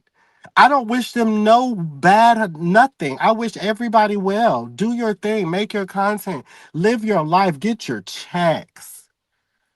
Get some Right. dick. I'm not And mad at none of it. the chasing panel would they ever do? I think Jamar's up here with me. I don't think the chasing panel would mind doing a meet and greet or a live show. That would be fun actually if we did that, because we're funny That's people. cute. That would be fun if we did that. You could, honestly, Scotty, based off of all your platforms, all of your panels, you could do a live show. Like, you could do a live show, or like you said, a meet and greet, something. Yes. Yeah, Josiah told me this year that he's gonna plan it and he don't give a fuck what I got to say. He gonna plan it and he gonna make sure I do it. So we probably gonna have one sometime this year. Hopefully while we filming the scene, ATL it happens. But because when you know with Bondi Blue and the Ooh Ladies First panel, when they, you know, they doing a live show in like 2 weeks, and I'm hosting their live show. As a matter of fact, I think I have a meeting with them tomorrow. And they, you know, everybody when they first announced it on a platform, everybody was happy about me doing it. So I was like, okay, maybe I could do one on my own then. Because when I went to Kempire's meet and greet, do you know how many people when I took the mic, because we was in the dark, we was at the city winery in the dark, and he was up on stage talking, and then he was saying, if you want to ask some questions, you can. So they brought the mic back there to me, and I'm like, what's going on, y'all? This your boy Scotty by Nature TV, and the whole damn I'm like, they screaming for me. Okay. I took pictures with motherfuckers that night. I gave hugs that night. Like, it was crazy. So I'm just like, okay, what they said, I hope you do something like this. I would surely come. I'm like, would you? I live. So, but Jamar also be getting mad with me when I kind of humble myself too much. But that's just me. I'm just humble. You know what I mean? Yes. But that's the reason why you're going to continue to grow, is because you're humble. Like, that's just the real part of business, and the real part of growing these platforms is to remain humble. What made Yes, Bubble all the way through the growth, because when you reach that peak of your career and you just getting all your awards and recognition, it's going to feel so much more satisfying. Fulfilling. Yes, and fulfilling. Yes. I think I can speak for Jamar and I both. When we first won our first Boss Baby Award for the Prelude, like 3 years ago, that was the first time we felt seen. Yes. Because for so many years, me and Jamar used to feel like we were like, how do we feel? I don't know what I'm trying to find the I correct mean, just word say to the use. underdog. Yeah, we were 'Cause, pretty much we the associated with underdog. like when we first started YouTube, we was connected to people who are huge. Mm-hmm. Mhm. Like we Like was Kevin and Mikhail and Rocks and in Bundy, Ashley. Bondi. So we was like the little small fish. So then when we kind of was building up our stuff, and people started recognizing us on our own, it's like, oh, huh. Okay. And the Exactly. person that I had met or came across this past weekend, they didn't know me from like, the chasing panel or the drag race Still panel that want to I did be recently. wanna They still hold on, pay it, Jamar. pay Hold the on, hold on, hold on. pay it, pay it, pay I, it, I I'm just pay it, saying, want to pay disagree it, disrespectfully, but still want to pay throw it, shade. But go ahead, Jamar. Go pay ahead. it, Go pay ahead. Go ahead. it. um But yeah, it's they do me from like my own platform, my little solo corner of the internet platform. I'm like, oh, oh, bitch, that means you watch why, man. You've been around. I Right. appreciate you. Right. Like It's, that was like literally like the first time they that get it. we felt seen pretty much. Like we felt seen when we won at a award. Because when you the underdog and people really don't give you your credit like that. And when you finally get your flowers and you get recognized for what you've been doing for all them years, that mattered. It felt good to get those flowers years later. I don't know Mhm. why it felt good to get them that, like, because I'm at the Starlight Awards. I'm being honored after 16 years. I'm being honored. So it's just like Yes. receiving the flowers late in the game is really not bad. Receiving your flowers, period, is the It's not goal. bad. Yes. Yes. And to be Yes. alive to see it, because a lot of the people will give it to you, if you transition over to the other side. But you want to be around to hear people's thoughts and hear people's giving you your Hello. things. And shout out to the Ghetto View. She was the first person to ever fan out at the blackout. That's when I Yes, was a teenager, man. I never got to meet the Ghetto View yet. Hopefully we do soon, but the Ghetto View has been around for a long time. That's somebody who's very supportive, and I always felt like she never got the flowers that she deserved, but the Ghetto View has been around. She was Yes. around at the same time me and Jamar started. Like that's a long time ago. Like she been around. It was all doing Love and Hip Hop and Bad Girls Bad Club. Girls Club. Before Yes. YouTube became a real job. Right. Right. When it was fun. Like we Yes. wouldn't even get no money from that shit. We weren't even getting paid. And then and then we were getting paid and didn't really know it. You know what I mean? So it was just like it was so much fun back then. I really enjoyed it back then. It didn't feel like a job. It didn't feel like, oh my God, I gotta go get this money and all this other shit. Didn't feel like that. But I enjoyed it. And I promise you, when I say this, I'm not being shady. But back then, the camaraderie was different. Everybody supported everybody back then. It Yeah, wasn't Yeah. like it it wasn't wasn't a competitive. competition. Yeah, it wasn't like no competition at all. Like we all was doing the same thing, but we never once felt the need to compete with the other. Like Rocks would shout Jamar out. Jamar would shout me out. I shout Bundy out. Bundy shout Ashley out. Ashley shout the Ghetto View out. Scorpion Show would shout all of us out. That's the way it went, and it became like this big family when we first started. Like we really came into it. We came in at the same time. This was like the early 2010s, like Mm-hmm. between 2010 to like 2013. That's when we all kind of started. So we were all chasing after a goal, which was to grow. We all was doing it. We collaborated back then. There was no StreamYard. So if you wanted to collaborate with one another, you had to do it a different way. Either you had to be in The hard person, way. right? Either you had to be in person, or you had to do it a different They way. had to Jamar send had a whole. in Yes, I was just about to say video. that Jamar said Jamar had this whole compilation video called "All I Want to Know Is Why," and we all sent in our videos and stuff like that. It was fun, and I'm grateful for StreamYard because we get to work with each other quicker these days because we got StreamYard. But back then it was different. Now it's a competition. Yeah. Everybody want to be on top. Everybody want to be number one. I need to be the first to do this. Or I need to be the first to do that. Or I need it. Now I will say it was kind of fun because it was a thing back in the early 2010s, specifically with Ashley Miller. But Ashley Miller would be the first bitch to have a review out for every episode. I'd be like, bitch, how are you do? I'm just now writing my notes and your video already uploaded. Up. Like what? Like, girl, the credits are still rolling, bitch. What you mean? Like, how's the video up already? I remember one time I texted her, I said, bitch, I'm gonna beat Ashley. I'm gonna get this video. Okay, we're about to get this video up, and that bitch still Her got video you by already about 30 up. minutes. That's because that bitch be filming it while it's airing. While in between the commercials. Yes, in between the commercials, she filming. I'm like, girl, I can't. But that was fun, though. It was fun doing that. Like, it was really fun. But now it's like, you know, and I'm not gonna act like it wasn't on YouTube beef back then, because people would beef back then, but it wasn't nearly what it was like now. It ain't nothing like it is now. It ain't nothing. How long has it been since y'all been on YouTube, the prelude and all? Well, I started YouTube October 2010 is when I started. Jamar started.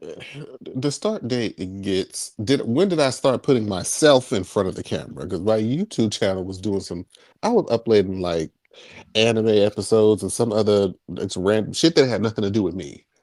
and then once I was like, I think I started the 2013, at the top of 2013, when Bad Girls Club season 10 was out. I think second or third episode was my first video, or the first review I did. My God, that time was had. Yeah, like I just look at it like this. Like, I like to collaborate. That's my favorite thing to do on YouTube is collaborate. Like, I collaborate with big YouTubers. I collaborate with mid-tier YouTubers. I even collaborate with small YouTubers. Like, I literally will collaborate. If I like your shit, I'm going to collaborate with you. I never feel like I'm bigger than anybody. You know what's my favorite thing to do on YouTube? I love when I come across, like, if I'm, my algorithm will give me something, like a maybe musical documentary or some topic that's really engaging.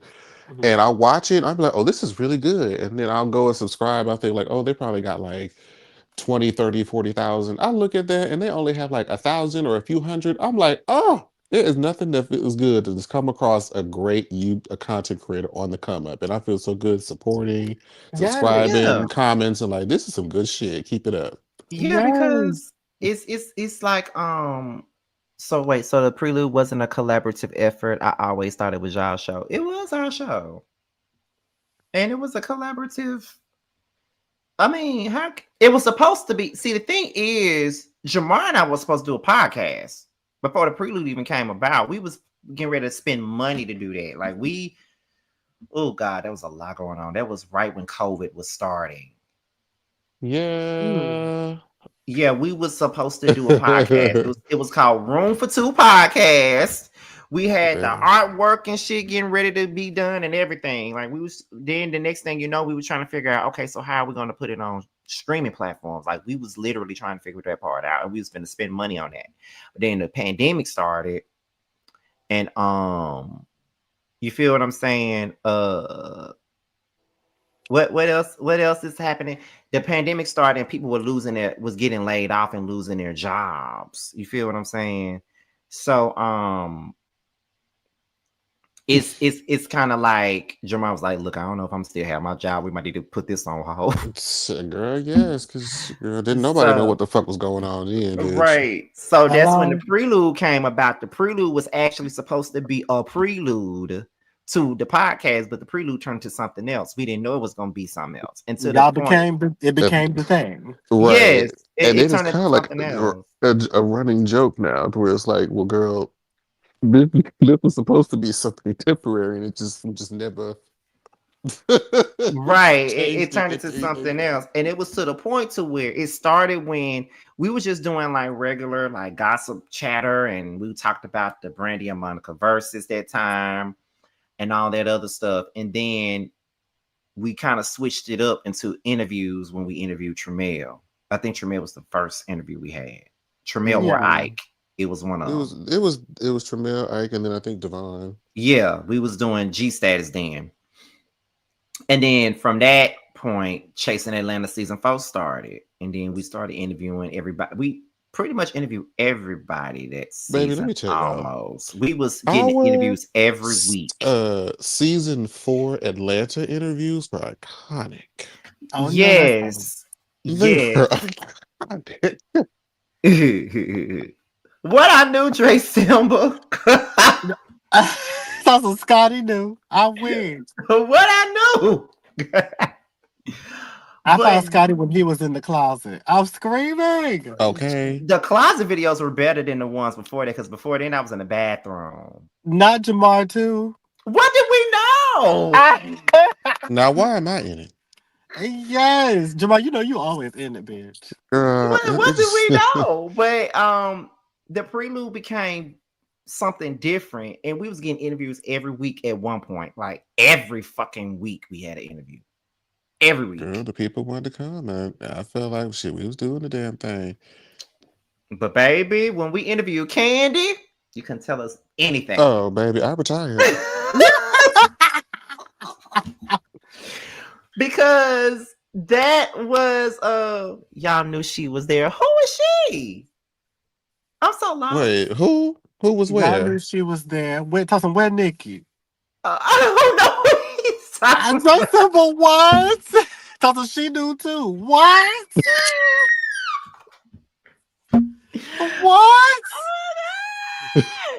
I feel like Oh, there's yeah. context missing. Yeah, it is, child. On your anniversary. Tell you us should film from in the home. closet as a tribute. Well, baby, I can't film in the closet no more. I don't have a Not walk-in as closet tribute. anymore. I don't have a walk-in closet anymore. And plus, if I were to go back home today, I won't be able to do it then because they moved out of that house. So I don't have that closet anymore. I can't use it. I miss that closet though. That was the biggest thing when I moved to Atlanta. I said, I'm gonna miss this closet. Oh my God, I'm gonna miss it. Jesus, I love that closet. I loved it. But yeah, I had told the Candy interview was actually a goal for Jamar and I though. It was a goal because I said, bitch, I want to interview Candy. He said, bitch, let's try to interview Candy. It was in the works for a minute. We had been waiting and waiting because I saw it. Bill Collective Birmingham. Oh, I've been watching it, child. I love it. Yes, I do too. Scotty, we gotta talk about it tomorrow. Yes, we do. But yeah, I was talking to Don Juan because Don Juan and I, we have like this internet, this parasocial relationship basically, because Don Juan was watching my videos when I was doing them in the bathroom, child. He been a fan. I don't want to say a fan. He been a supporter. So I came to Don Juan about it, and he was like, well, here is the person you got to go directly to for interviews. So I went to that person, and then they got back to me, and they said they was going to, hit me back. And I told Jamar. He said, bitch, give me proof. I need to see it for myself. So I sent Jamar the email. He said, okay, bitch, we going to wait. But then we waited and weeks went by and it looked like we weren't going to get it. But then one day we was doing Boys Night Out, our old panel Boys Night Out. And I looked and I got this DM from someone that didn't follow me. So I got the DM and it was from Candy's assistant. Are you going to be available to do an interview on Monday, September such and such at 5:15? Yes. Well, yes. Yes. Even if I wasn't, yes. All right. If I wasn't before, I am now. Thank you. Yes. I immediately text Jamar. I said, bitch, we got the interview. Here he go again. I need proof.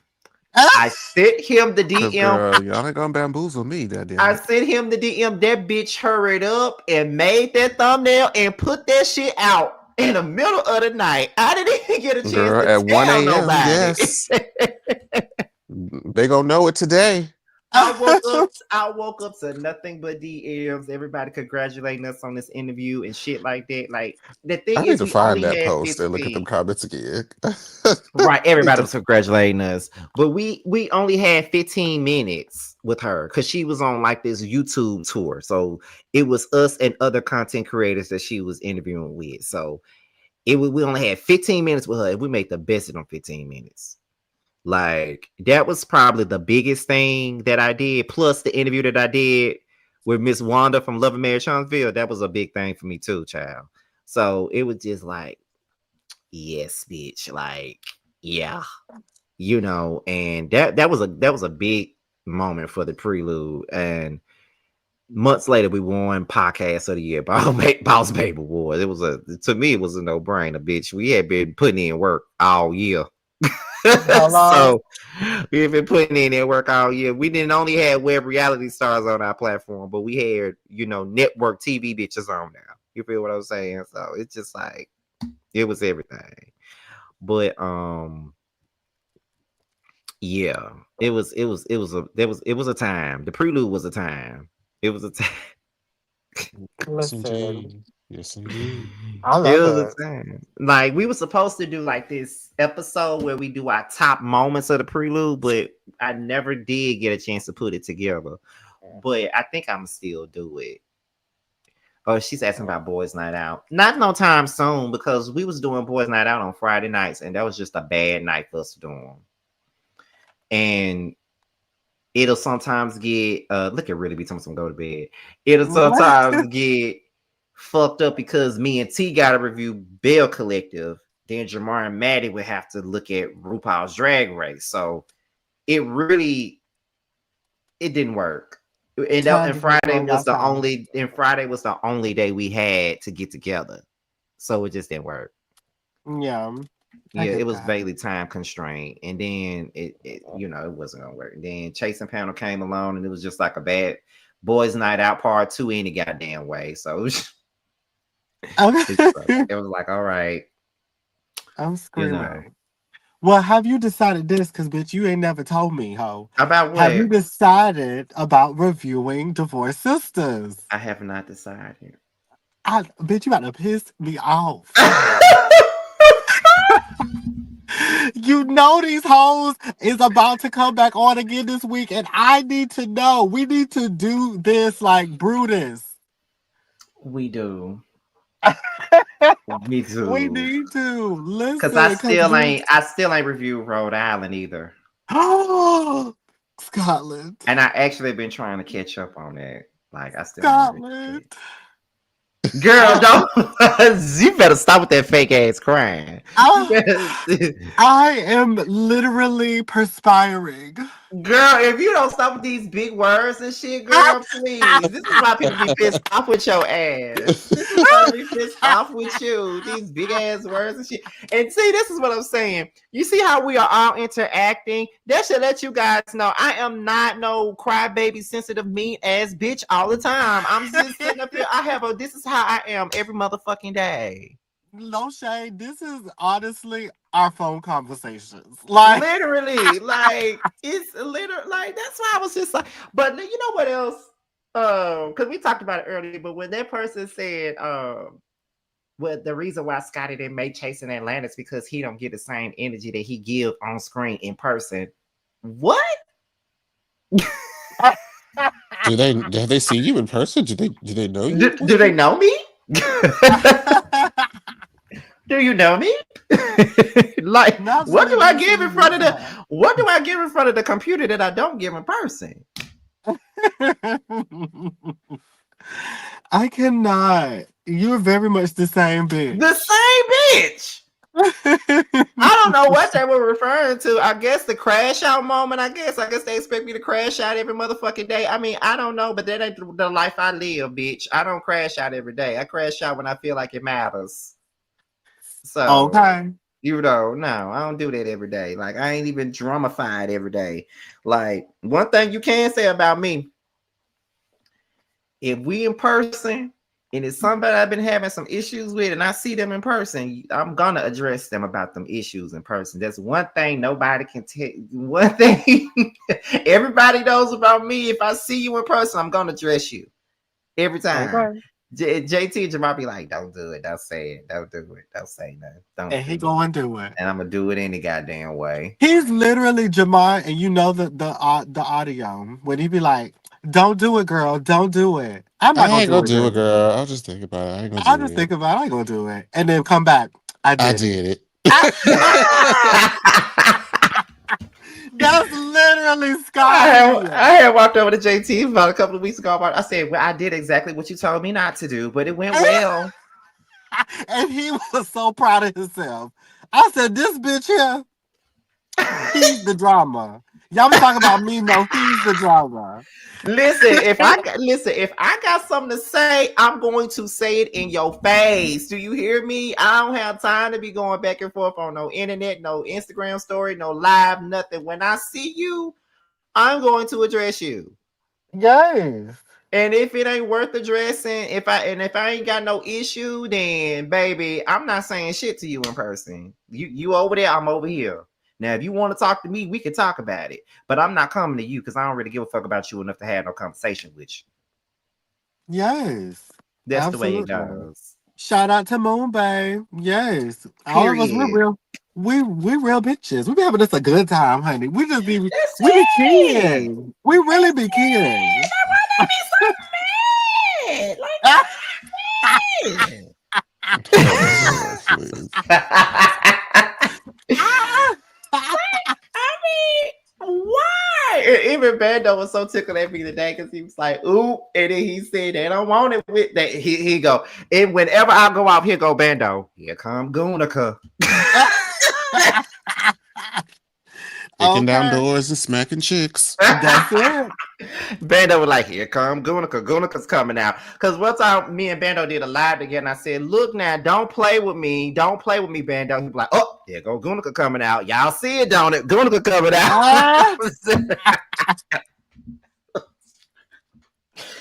Oh my god, I love mimicking Ken. I'm sure finna do it too. Go ahead. You ain't gonna do a motherfucking thing, bitch. You wrong. You wrong. You wrong. You dusty ass dirty ass bitch. You dusty ass dirty ass bitch. I can't. He had the phone in his hand. You ain't gonna do a motherfucking thing, bitch. You're rude. You're rude. Okay, look, I appreciate them keeping their mics in hand. Thank you. Thank you. What I tell you, Ken kills me when he get mad. Oh my god. You're a 40-year-old pick me bitch. You're a 40-year-old pick me bitch. I'm like, oh my god. Not Listen. Minnie Mouse from Clayton County. I'm screaming. Bitch, when I say that shit, when I say that shit is funny as hell when Ken get mad. It be so goddamn funny. I can't take it. Oh Listen, in the moment, I was shooketh. Filming it, I was like, oh my God. Remember, we was out there. We all was there that day. Like, and me and Bando was standing to the corner, just over there, just laughing. Oh my God. That was the day. It was Colin Tramel's party, Sammy's performance that night. So we all at Colin Tramel's house having a ball. Like, that's when we first met TTB and shit. Like, we had us a good old time. And then we all went to the performance together. And they did their thingies. And then boom. Like they went off. And I was kind of shook because we all had such a good day. That shit was so fun. Even the performance was great. Loved it. But and Bando love buying drinks for people too. Jamar, you start this question. Say JT and Jamar, what was the funniest and hardest scene to shoot? Ooh. Probably Miami. Ooh, okay, funniest. Funny. Oh, well, I think one of the most fun that I remember having was the karaoke at Ken's house. Uh-huh. We had a great time over there. Did. This though the covers that them girls was up in there doing, It was a I vibe. it was a good time. We had a blast. Um, the hardest difficulty. Oh God, there's so much to think about. Is it Sh- Miami? Honestly. I'm trying to think. No, no, it wasn't. I think the hardest thing to shoot was the lemon squeeze. I figured you was gonna say that. Ooh, Jesus. I think it was the lemon squeeze.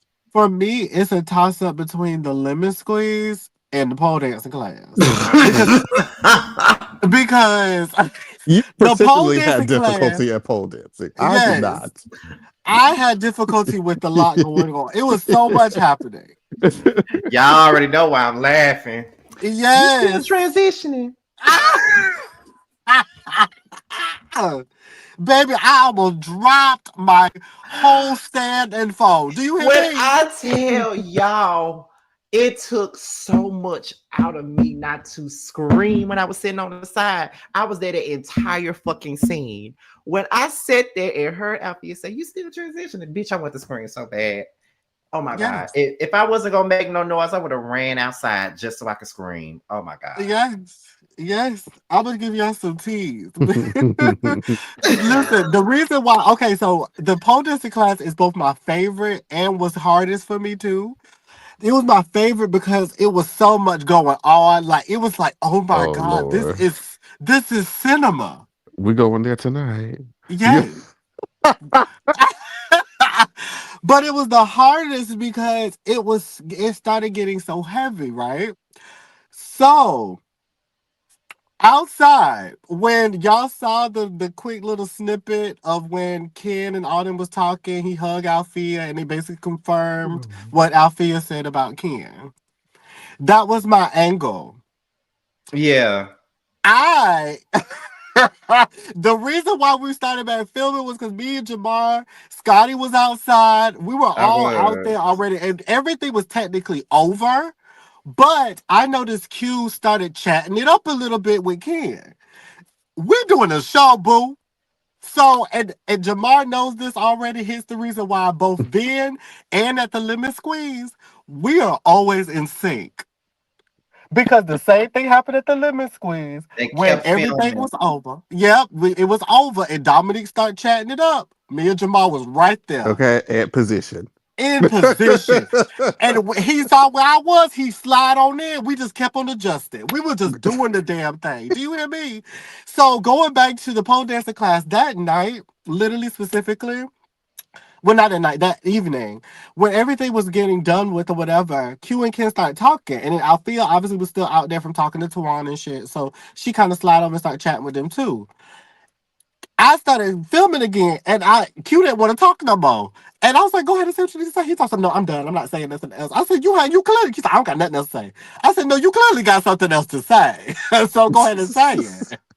Like, and he really he gave me a little pause, but he started talking, and that's why you got that extra piece because that moment was just literally them about to have just a normal conversation, but y'all thought that the cameras were going to be over. No, babe, you're doing a Mm-mm, show. Until you mm-mm. leave the lot, you will be filmed. She would keep filming. She would Yes. No, keep filming. you can't even tell that story effectively without the physical gesture Why, when you yes. when you turned on the camera after you said He that. was like, "You got something to say? Say it. Say it." That's it. I was over there. I was bent down like this. Oh my God. Oh, I'm shit, trying that not to was so scream. good. I'm trying Somebody not said to I thought scream. Rosa Negra would be the most difficult. Rosa Negra did come to mind, but Rosa Negra, we weren't there very long. And at least for me, I was just kind of switching back and forth because my angles was like Dominique and Ken and then Q and I guess Noel said that whole side of the table. So it really wasn't much because we weren't really talking about anything. We was just kind of, filming them, enjoying themselves at the table. So since we couldn't really talk, it wasn't really much to it, but just, capturing them having fun and blah, blah, blah, blah. Yes. Not JT being another Carlos King. Okay. I need Andy and a camera. That's me all the Okay. time. But If I you put should, me on your production, I'm filming until every bitch leave. I'm sorry. because baby, She you'd be is. surprised what because I actually forgot that piece that Dominique had when he was talking about, the end piece of Alfia. I think he was when he first started talking about Alfia.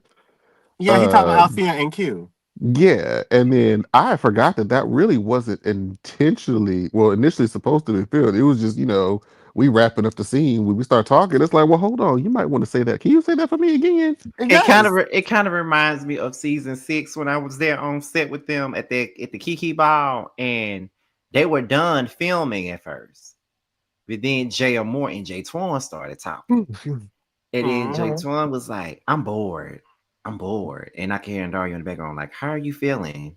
Like, what's wrong? How Okay. you feeling? Blah blah blah. And that's when him and Jay started talking. And next thing you know, I see the cameras go up again. And I'm Mhm. standing right next to J Twan. I'm like, oh my God, why am I here? And Amen. they're going back and forth, and I'm just looking so confused. Cause cause listen, I love J Twan, but I'm like, Jay didn't do anything wrong. I don't understand why we because I'm just because I'm not there with them the entire time of the season. So when I'm there, I'm so confused as to what's going on in front of me. I don't know what they're talking about. So I'm just sitting here. I'm standing here next to Jay Twan, and I'm just like, I don't see what Jay did that was so wrong here. Like, what did he do? And I'm just like,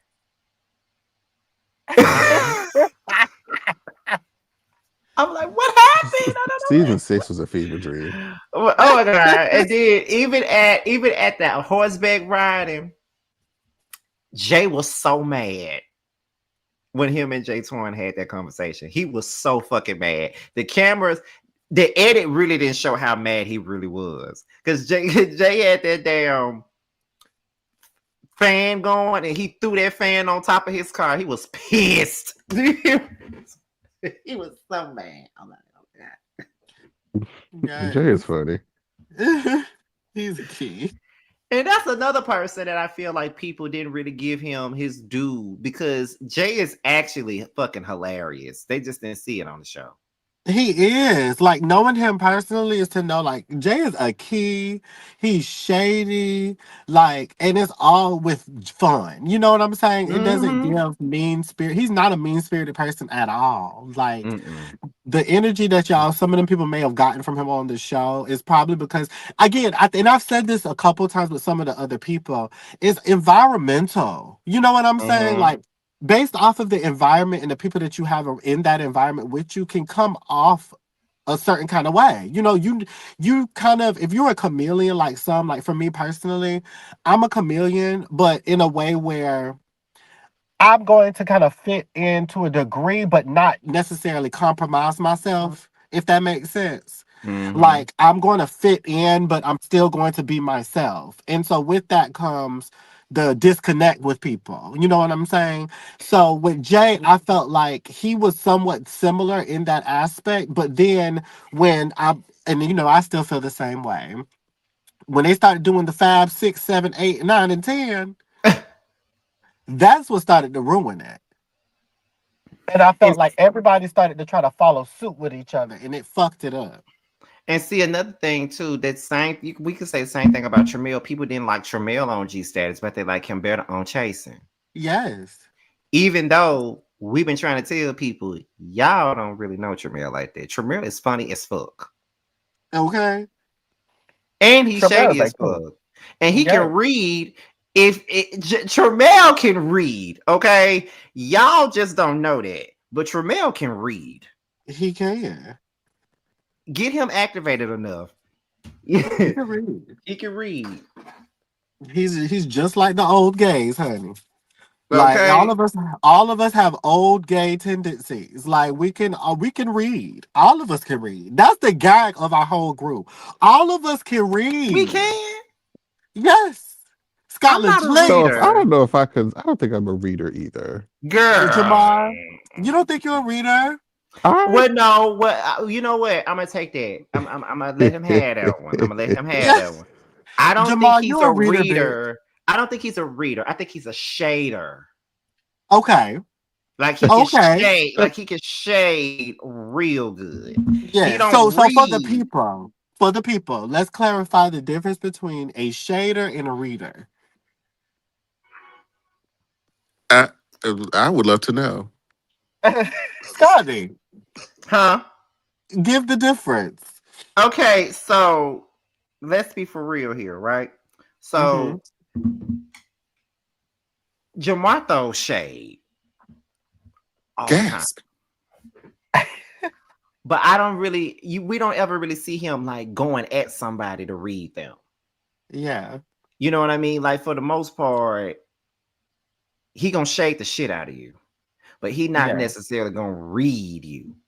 You read people. Tremel reads people. Even Nikki read people. Mm-hmm. But Jamar is a shader, but I really think at the right given moment, he's a silent assassin. If he really want to read you, I really feel like he could. Yes. To me, Look. Jamar can give you Kenya Phaedra mix. Yes, Like absolutely. that's who he gives me, like Kenya Phaedra mix, because I feel as though even though he's not in many situations where it requires him to be a reader, he's always shady. So like we were talking about it before about if we had a behind the scenes camera people like following us during the season of Chasing Atlanta and really watching how everything played out and we had confessionals and all of that, Jamar would be queen of confessionals. He would. Jamar would be the queen of confessionals because Jamar is so shady. Baby, let me tell you, there's a show behind the show, bitch. Yes. Especially for this one. Okay. Season 7 was a Oh, tie. baby. If there were girl, if the roles were reversed, Okay. bitch. Oh, y'all listen. I would Listen. agree. Because look, and Dario and JT was talking about me this morning. They was talking about some damn bitch. What's going on with you today?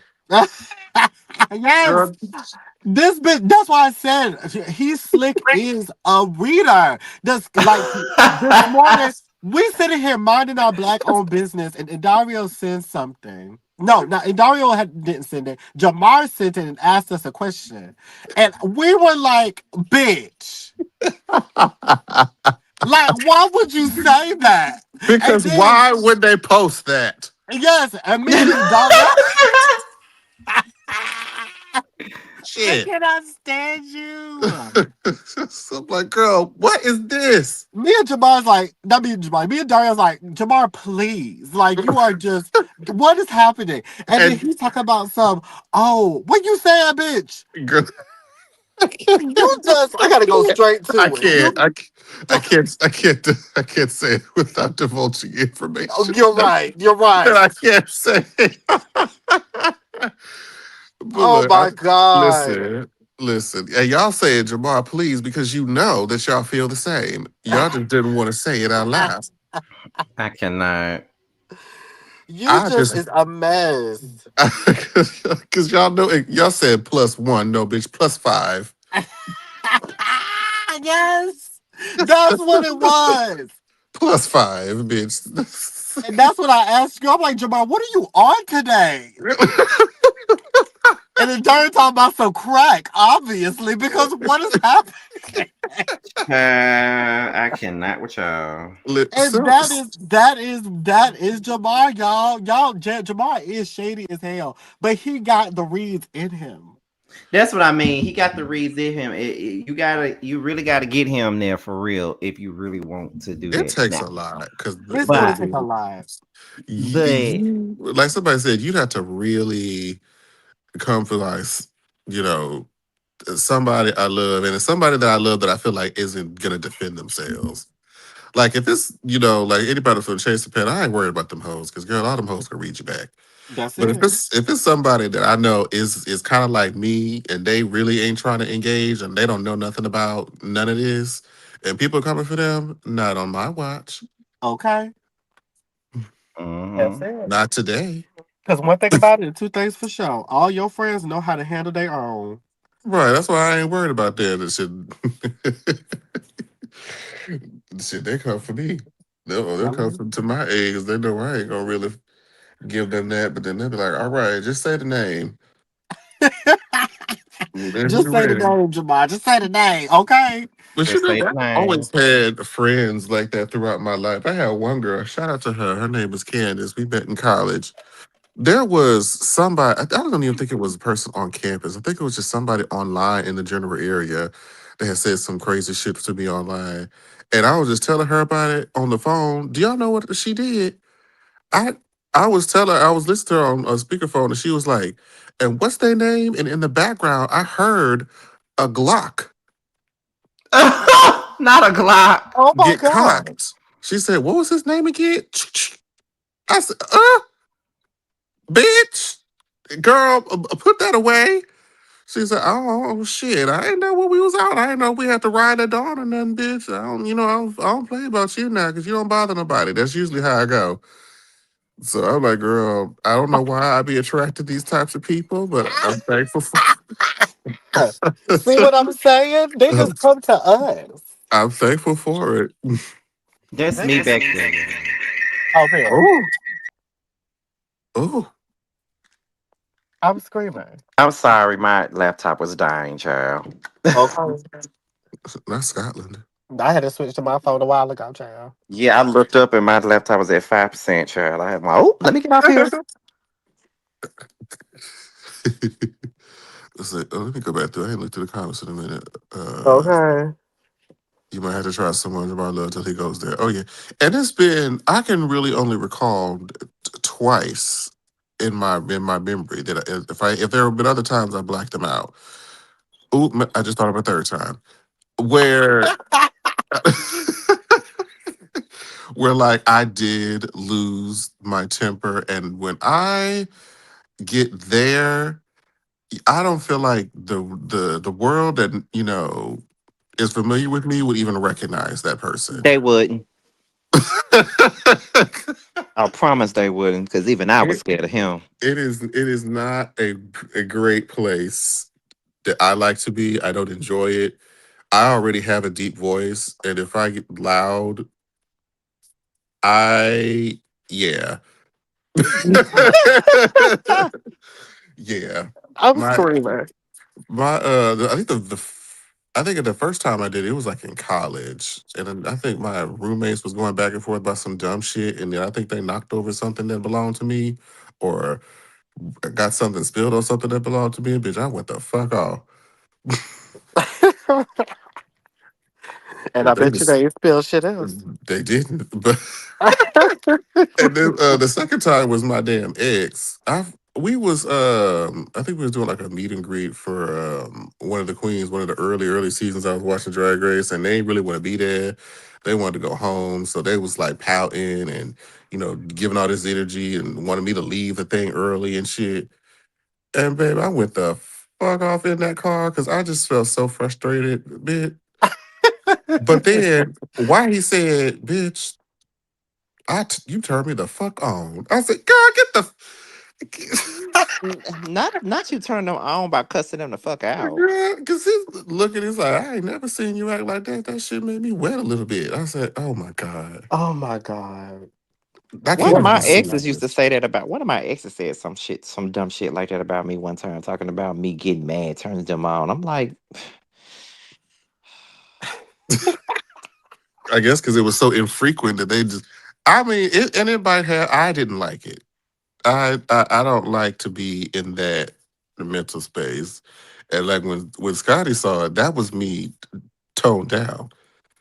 ooh, baby. When I say we left that damn G Stars reunion, Jamar was mad as a motherfucker. Even I was scared. I ain't want to say nothing to him. I'm like, Jamar, you want a slice of pizza? I just remember being evil.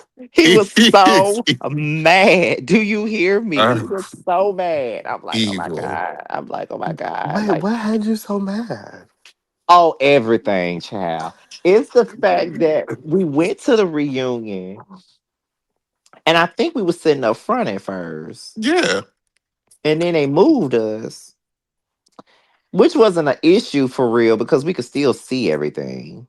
Hmm. And so we were sitting there enjoying the reunion. Just, that was my first time going to a reunion. So we was just sitting back, watching it and stuff, being entertained by Devon and his shenanigans. And the next thing you know, Forrest said something to Devon.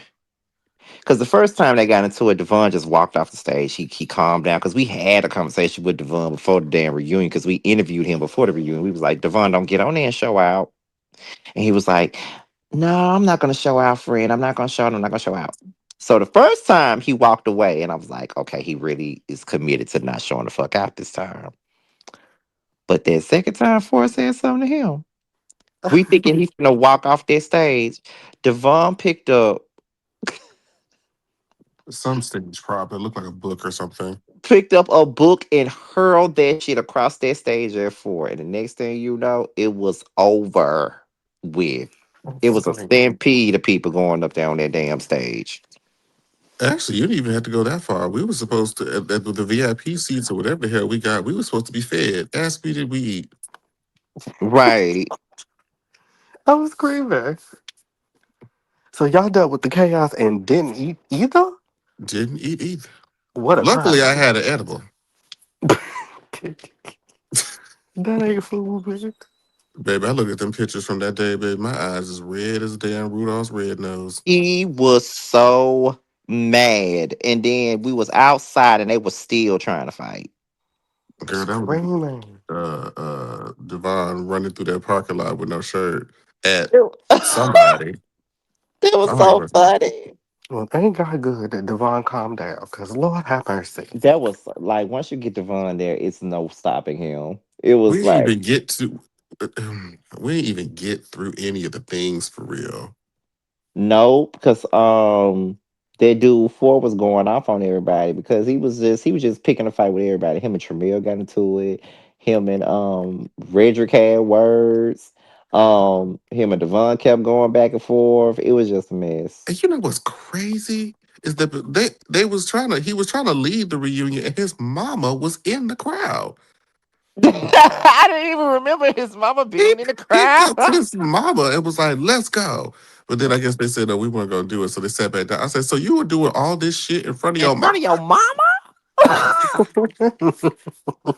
Like it would be different if my mom seen it, the edited version on YouTube. That's it is what it is. But you acting a monkey doodle fool in front of her, live and in color. Intentionally. In the words of Taraji Henson, in front of my son? Okay, or even more classic, Toddy. if you know, you know, in front of my salad. In front of my salad? If you know, you know. I'm sick of both of y'all. Because you know exactly what the fuck I'm talking about. Uh-huh.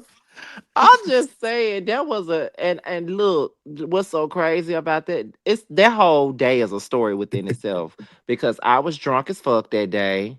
I had thrown up all morning.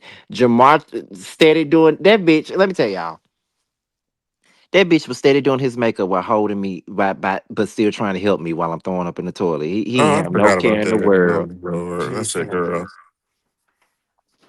I This don't is I'm why know. I know when Jeremy experienced it, he was kind of, like taken aback. And I was just like, child, at this point, my college friends, the Scotty ass, some other people, it happens. All you do is well, just try to get as much of it in the toilet as possible. that's it. I don't even Was know what, and that's the thing. I don't even remember where we went the night before the reunion. I know we went to Compound or something. We went to some more than one club that night. That night before. sweet. You talking about 6 years ago? Yeah, that was a long time ago. And plus, on top of that, my other friend was there, and hell, we started beefing after that trip, child. I'm screaming. Girl, just the mess. This the story's a Okay. mess. Well, Just a no, messy dumbass. no, because the year before that we went to Dallas for a boys trip, and I almost now that was the time where I almost broke my streak of not fighting nobody for you because I finna beat his ass in that elevator. Oh my god, my friend, the whole friend group was holding me back. They Mhm. was like, Scotty, stop. I said, I want to beat your motherfucking ass on this motherfucking elevator. I make this shit be stuck, bitch, or something. I said, Oh. Mm. I was Oh. so mad. He made me so mad that day. Oh my god. Then we get in the car to go to the club in Dallas. Yes, Sofa Dog. That's exactly who that was. But we got in the car going to the strip in Dallas. He said something in the car. I said, bro, I'm finna beat this bitch ass right now. Oh I'm in the wait. back seat. And he on the passenger side. I stood up in the back seat, and then my friend grabbed my arm. He said, "No." They both was holding my arms down so I wouldn't swing at them. Then we get out the car. He gonna pull me to the side, and he gonna say some shit like, "Scotty, I really don't want to fight with you this weekend. Can we please have a good trip?" I said, "Well, shut the fuck up, then." I can just picture all of this and I am dying. Here's the thing, and I keep saying this because here's the thing. I take everything serious. So I want that to be clear before I say this.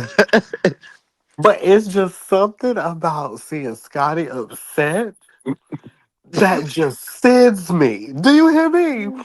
I be king because like it be because first off, Scotty is not as sensitive as people think he is.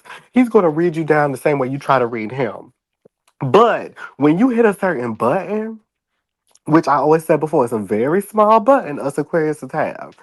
And when you find that button and you set it off, bitch, it's over with. And when I see him set off, bitch, I be kinging. I be You, thinking it's one of the you be funniest things laughing your ever. ass off. Yes, it's so funny because you be going the fuck in, and I be like, "Oh my god, Scotty! Like Like, I when I I tell can't you believe you." when I tell you that night, I wanted his ass so bad. I wanted to whoop that motherfucker ass real bad that night. Oh my god, because it was coming. Because he had been fucking with me for weeks. Every time we go somewhere, he fucking with me, and I'm like, Yes. this bitch better not come on this trip bothering me. And then they even y'all made me take a group photo with this bitch. Oh my god, I had said. They said, Scott, we finna take a picture. I said, y'all finna take one. And then it was like, Okay. you in the picture too? I said, long as that bitch in the picture, I'm not taking shit. Hmm. We stood there for 20 minutes. It was like, Scotty, come on, please don't Like, do Scotty, this. please. So I'm like, okay, I ain't smiling. I got that picture. I'm gonna send it to y'all. But A mess. I did not smile. Everybody on the picture just smiling their ass off. I'm the only one who got a blank stare. Scotty, I ain't got time for you. I wanted to whoop his ass so bad. And then later on that night, we all dancing together and shit like nothing happened. Like The mentally ill. we was mentally ill, child. It was so many times I wanted to whoop his ass. We good now though. We good now because like I said, after that trip to Atlanta, we did fall out after that. And then we didn't talk for like 3 years. And then my friend got killed. And then after that, we started back talking. Like when we met up at a pizza place and we sat down and talked. It felt like a real Housewives of Atlanta moment because I was getting mad at that table too because he was just lying. I'm like, why is you lying? Like, why are you lying? Like, you know that's not what happened. Why the fuck you lying? Okay. But I always say these Scorpio men, Jamar's the only Scorpio man I never had an issue with. But these other Scorpio men, I'm always having a problem with them. All the time. Listen, Scorpios are something else. I don't know Jamar's the why. only one I like. I don't know why he the only Well, one. not Tonette.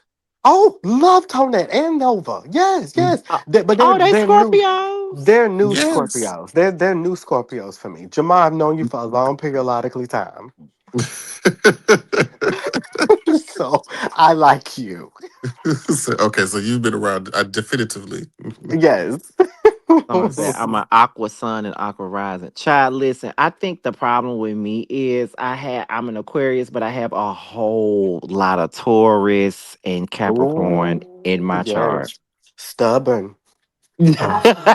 I never knew what the rising and the moon stuff really meant. I remember some of it. I know that rising is kind of like a part of your personality, I think. I'm about to search it up really quickly, I think it's actually. like how you show up or something like that. Maybe. Uh-huh.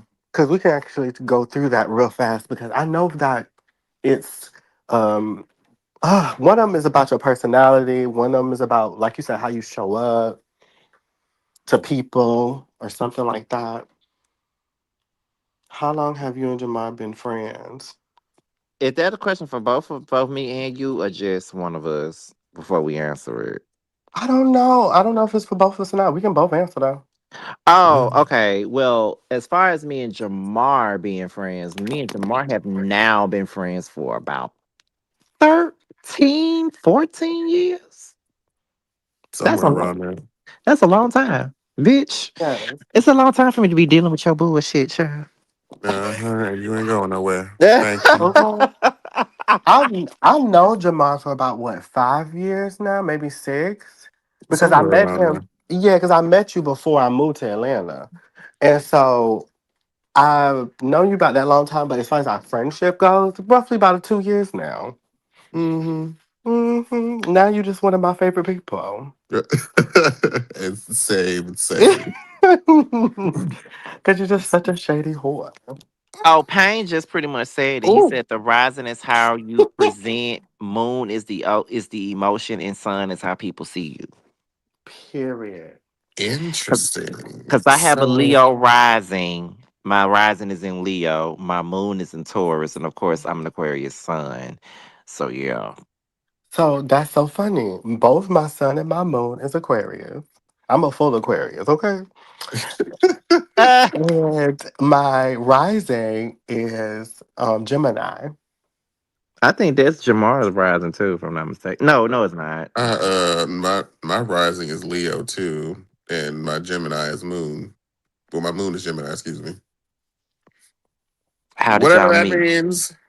Well, me and Jamar met on doing because we was doing YouTube. That's how we met. We didn't know we were gonna be friends this long. Yes. No, I'm in South Carolina. Watch the scene ATL. I moved. Hello. What was I about to say? Where's the thing at? How do we meet? I met Jamar at a performance. It was when I first was coming to Atlanta. I was supporting my friend, my best friend at the time, former best friend, and he did a fashion show that weekend. There were some performances that night where I ended up meeting um, Tramel because Tramel was dating him at the time. So I introduced to Tramel, which then in turn I met Ike, Carl, What venue was Taylor. this at?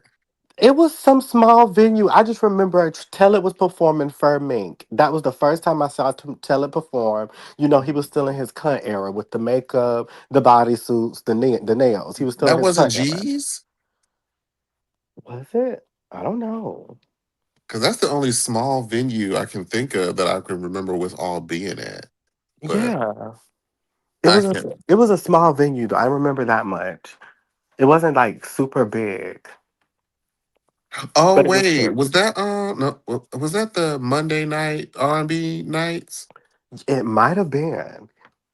Because I think that was the early. That's the earliest memory that I have. See, Oh, I'm see. That's the thing. I met you at no. It wasn't an R&B night. It was actually performances happening. Because I remember what you talking about. We was at. I met. We then started reconnecting again at Door 54. Yes. And that's when we. That was when I was hanging out with Tellet and Harviana and all them. That's how me and Harviana first met. oh yeah, y'all. I got one fire placement, and that's that Leo rising. Everything else is probably Aquarius, Taurus, and fucking Capricorn. Oh god. That's why I react to things the way I do, because that Taurus shit, like Okay. this is why y'all be saying I'm candy. Okay. Listen. Them blow ups be just like her. Literally. I live for it. That but see, it's so crazy to me because you said you be getting your life when I be getting mad. That's how I feel when I see Candy going off on the Housewives. I be so tickled every time she mad. Okay. Don't nobody give a fuck about what you saying, so sit your ass That's gonna be you on season 2. down. I see it. Oh my god. I see it. I You just am get so excited. you listen, you know when I'm getting ready to go off, I get quiet for a second. I'll be like, All that sighing, your face started changing. Uh and when you and then you know when I'm about to go off when I say, first of all. oh. Soon as you say it, I'm dying. Over with. This bitch about to read y'all. Proceed with caution. Stay tuned. Proceed with caution, When I baby. be like, okay, Mhm. first of all, that's how you know I'm finna start going in on your ass once I started out with first of all. That be, but look, back home, my people used to get so scared when it's a tense moment and it get quiet, and I'd be like, okay, first of all, I'd be like, they'd be like, oh shit, oh Lord. I live. They know I'm about to come. They know it. They know I'm about to come through. They know it. Me and Carl met that same night when I met everybody else. We met at a performance. What you call it? Taylor was performing with his boyfriend, and then Carl performed that night. Tramel performed. We all went to their performance. It was like an open mic performance. That's how I first met Carl. But me and Carl really became friends maybe like a year and a half or 2 years after that. And we became really, really close when we moved in together 2 years ago. So that's our story. Period. You know what? I'm so mad that they shut down Taco Mac. That was our favorite place to go. Oh Taco my Mac god. was cute. I used to love me some Taco Girl, now Mac we though. just stuck with the Hudson child. Now we Okay. go to Hudson all the time because Taco Mac was our spot, bitch. We And, used to and love can to and go can there. I be honest, you guys? What's I up? don't like Hudson. Wow. I just don't like that. My little what did I have? Them little mozzarella fries I had. They were actually good. I enjoyed them. But I think they were also my downfall that night. Hence the reason why I threw up. I See, don't.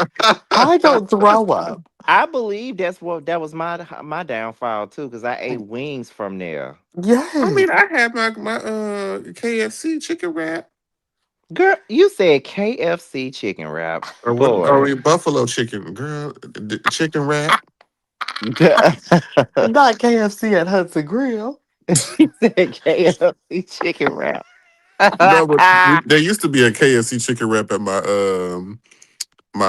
college's little store or whatever, and it just made me think of that because they do kind of taste similar, but it's just one's just a little bit buffalo seasoning, but it is called the buffalo chicken wrap. That's what I get there every time, and that should be busting. But I don't Yes. know. It's probably because like I said, I had already went to the gym earlier, and then when I got off the train in College Park, I went and ate there. And then when I got home, that's when Jamar was telling me we was going to Hudson. So I got in there, took a shower, and then came out and I ate again at Hudson. And then we went to Bulldog. So I'm thinking I'm good because I done ate 2 meals. Hell no.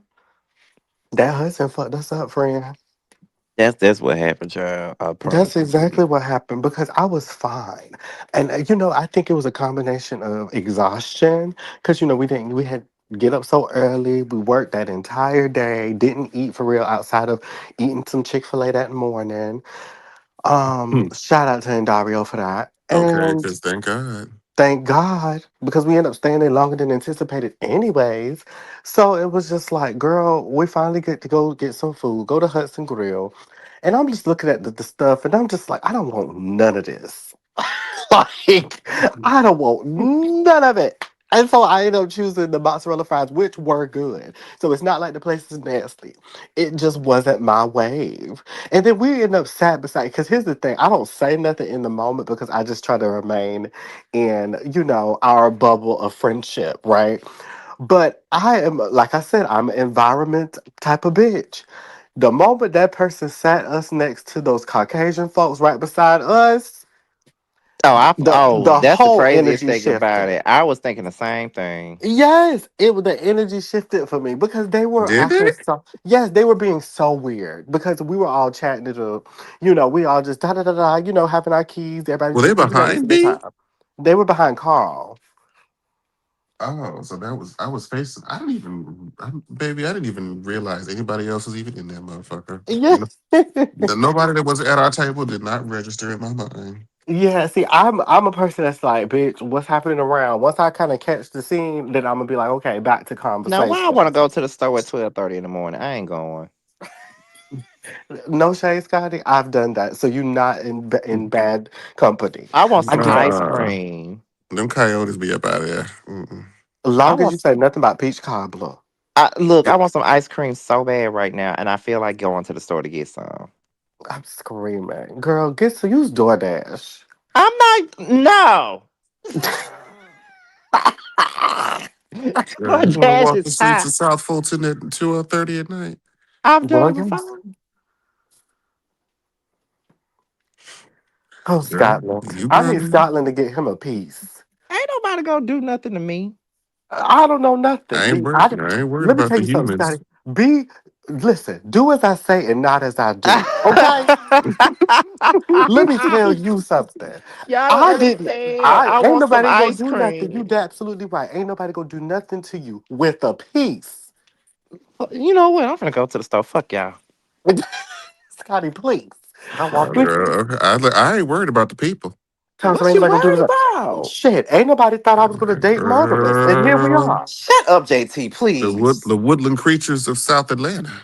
Hello, What willing creatures, child? You talking about some? You talking about Girl, deer there and was shit? look, three houses to the right. you could be There was attacked. a damn what are those things called? So that be roadkill. They're armadillos. What? Mm-hmm. There was one in their yard. The past couple days I done went out there to walk that thing. The thing that be rolling around, you roll up Mm-hmm. in balls and be on the damn side of the road. Yes, that thing Let me tell grabbed you guys something and something. ran into the darkness. Okay, Uh, and Jamal. there be dolls walking in the neighborhoods at I night. don't give a fuck where you live, bitch. As soon as you step out the door, you basically on an episode of National Geographic. There be Especially we're shit in the going more rural on. side. Hello? My hometown here in Lake City, South Carolina, bitch. This is a rural town. Do you hear me? And when I tell you I can sit outside, I can go outside right now. Sit right there, and I will see. You would have thought this was a scene out of Snow White, and she was standing right there singing them damn animals all through here. Because you will see every animal in National Geographic. You will see a possum, a deer, a dog, a cat, a fox, a God damn, rabbit. You will see all of it. Animal Planet down. Do you hear me? Everything is out here because we live near woods. Girl, nature don't even know what hibernation is no more. The entire time of winter, deer. What did y'all do with? Ain't y'all supposed to be asleep? Like them girls be just running and roaming, and it's They only really girl. for do. us Well, It we even had to kind be of, in the woodland. because of we pollution. kind of live by a damn bunch of trees and shit ourselves. So I get what you saying. Okay. They literally just be chillaxing, doing their damn thing, going through here, and then look at us like we wrong. Which kind of we are because some of these sections was built because they knocked down the woods. So now they don't have too many extra spots. So they always just roaming through here like, bitch, I remember I used to live here. I mean, you know what? And you still can if you pay me this good mortgage. Thank you. You can roam out of here all you want to, bitch.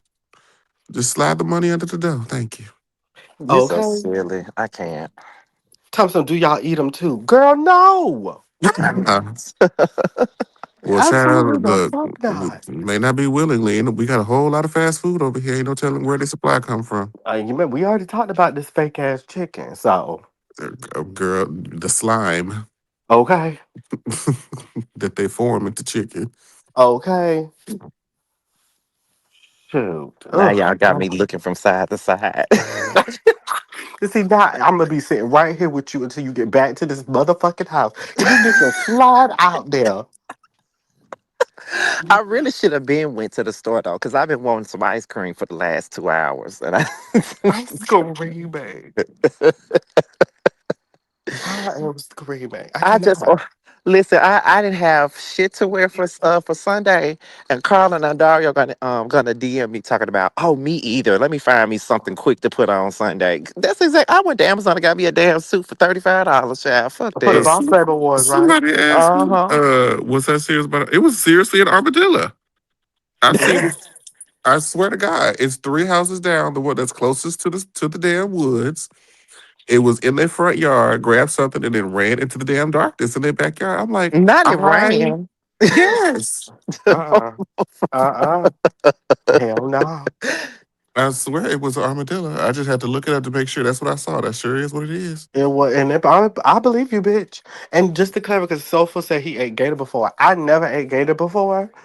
I have eaten deer before when I was younger. I never ate neither one of those things, child. I ate deer. That Gator, was I the closest had. thing.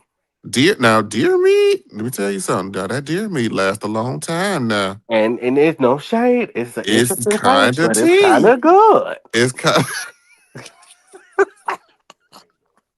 It's kind of tea for real. I Y'all think play. my dad had something like it was like in a sausage form, and that shit was thick too. Like you do not it like how normal beef sausage is or like turkey. That deer meat is tough. Yes, Right. absolutely. But she's tea. She is tea. And see, I have a family of people who like to go hunt, and that's how I got into deer in the first place. Like my uncle and my cousins, they would go hunting, and I don't believe in hunting, unless we have to do it for actual eating, because I feel like at some point, play with these people, we're going to end up having to do that. So I'm gonna have to learn, but that's a conversation for another day. Um, when it comes down to it, I just don't believe in just going out here just shooting animals for the hell of it for sport. That's just not something I agree with. But they did, and they do, and hey, dear. Now I ain't about to eat no rabbits and shit. That's a mouse. That is a rat. That is a rat. I'm not That's what. eating a rat. Shit, that scared the shit out of me. That scared the shit out of me. I really thought that was a gun that was shooting. That was their fucking car. Yes. See what I'm saying? You need a piece. And it started making noise going down the street. Peace. Peace still. Peace is always Okay. still around me because I keep me a piece of steel. And that's it. Medea has been giving us proverbs for Honestly, I was ages. about to say I can't feel like she lying because baby, I can only imagine you feel a lot better, you know, doing the kind of street walking like that if you do have some steel piece. Yep. Child, it started making noise. It's all the way down Stonewall. It's going towards the damn Fulton Parkway and it's still making noise. Like, what the fuck? But you saw we at that point now, JT. We go to bed, bitch. We waiting until Scotty get home. Tell me some Scotty What? don't fold. Now, you see I'm still walking.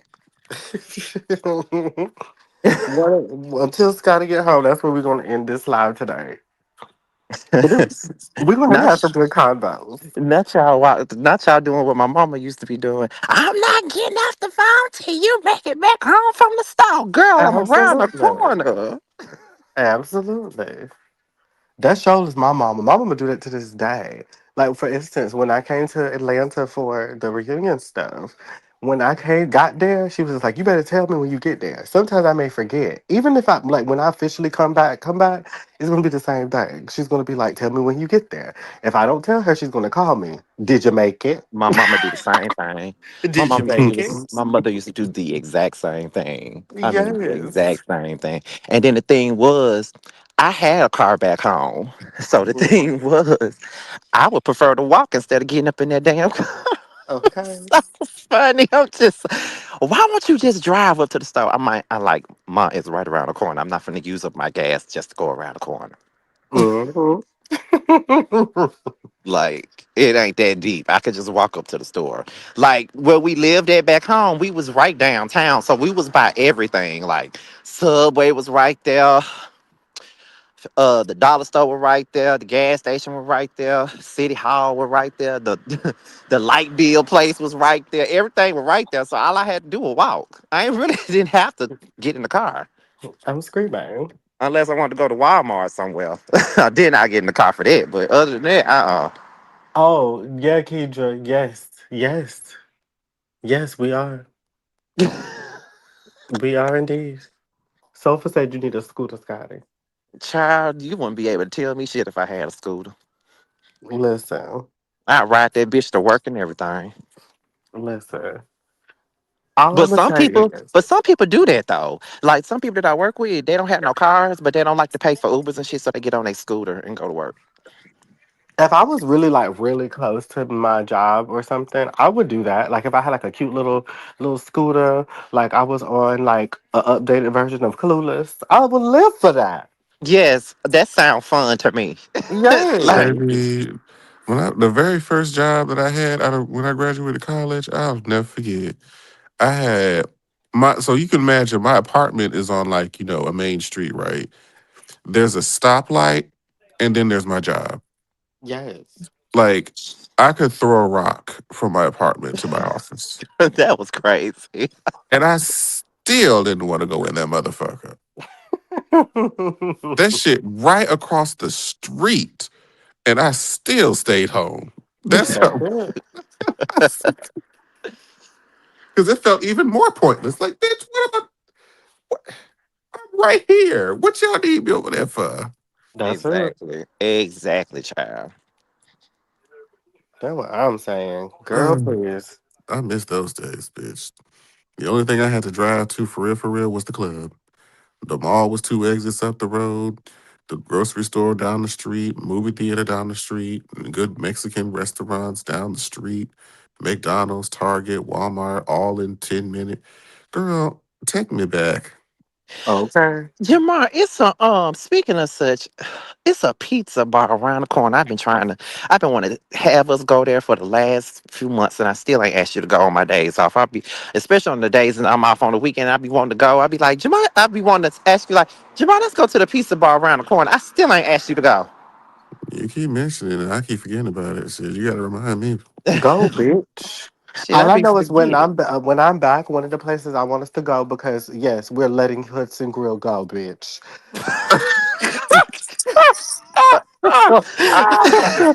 Look, they done took my top. They done took the Taco Mac. Hudson Grill is the only thing in the area that serves food that I seem to give a fuck about again. Okay. Melissa, because Taco Mac was the shit. Okay, I the love last Taco time, Mac. the last time I went to Taco Mac was with, I think it was me, Tremel, Jamar, and Troy. We went to not Troy, Jay Moore.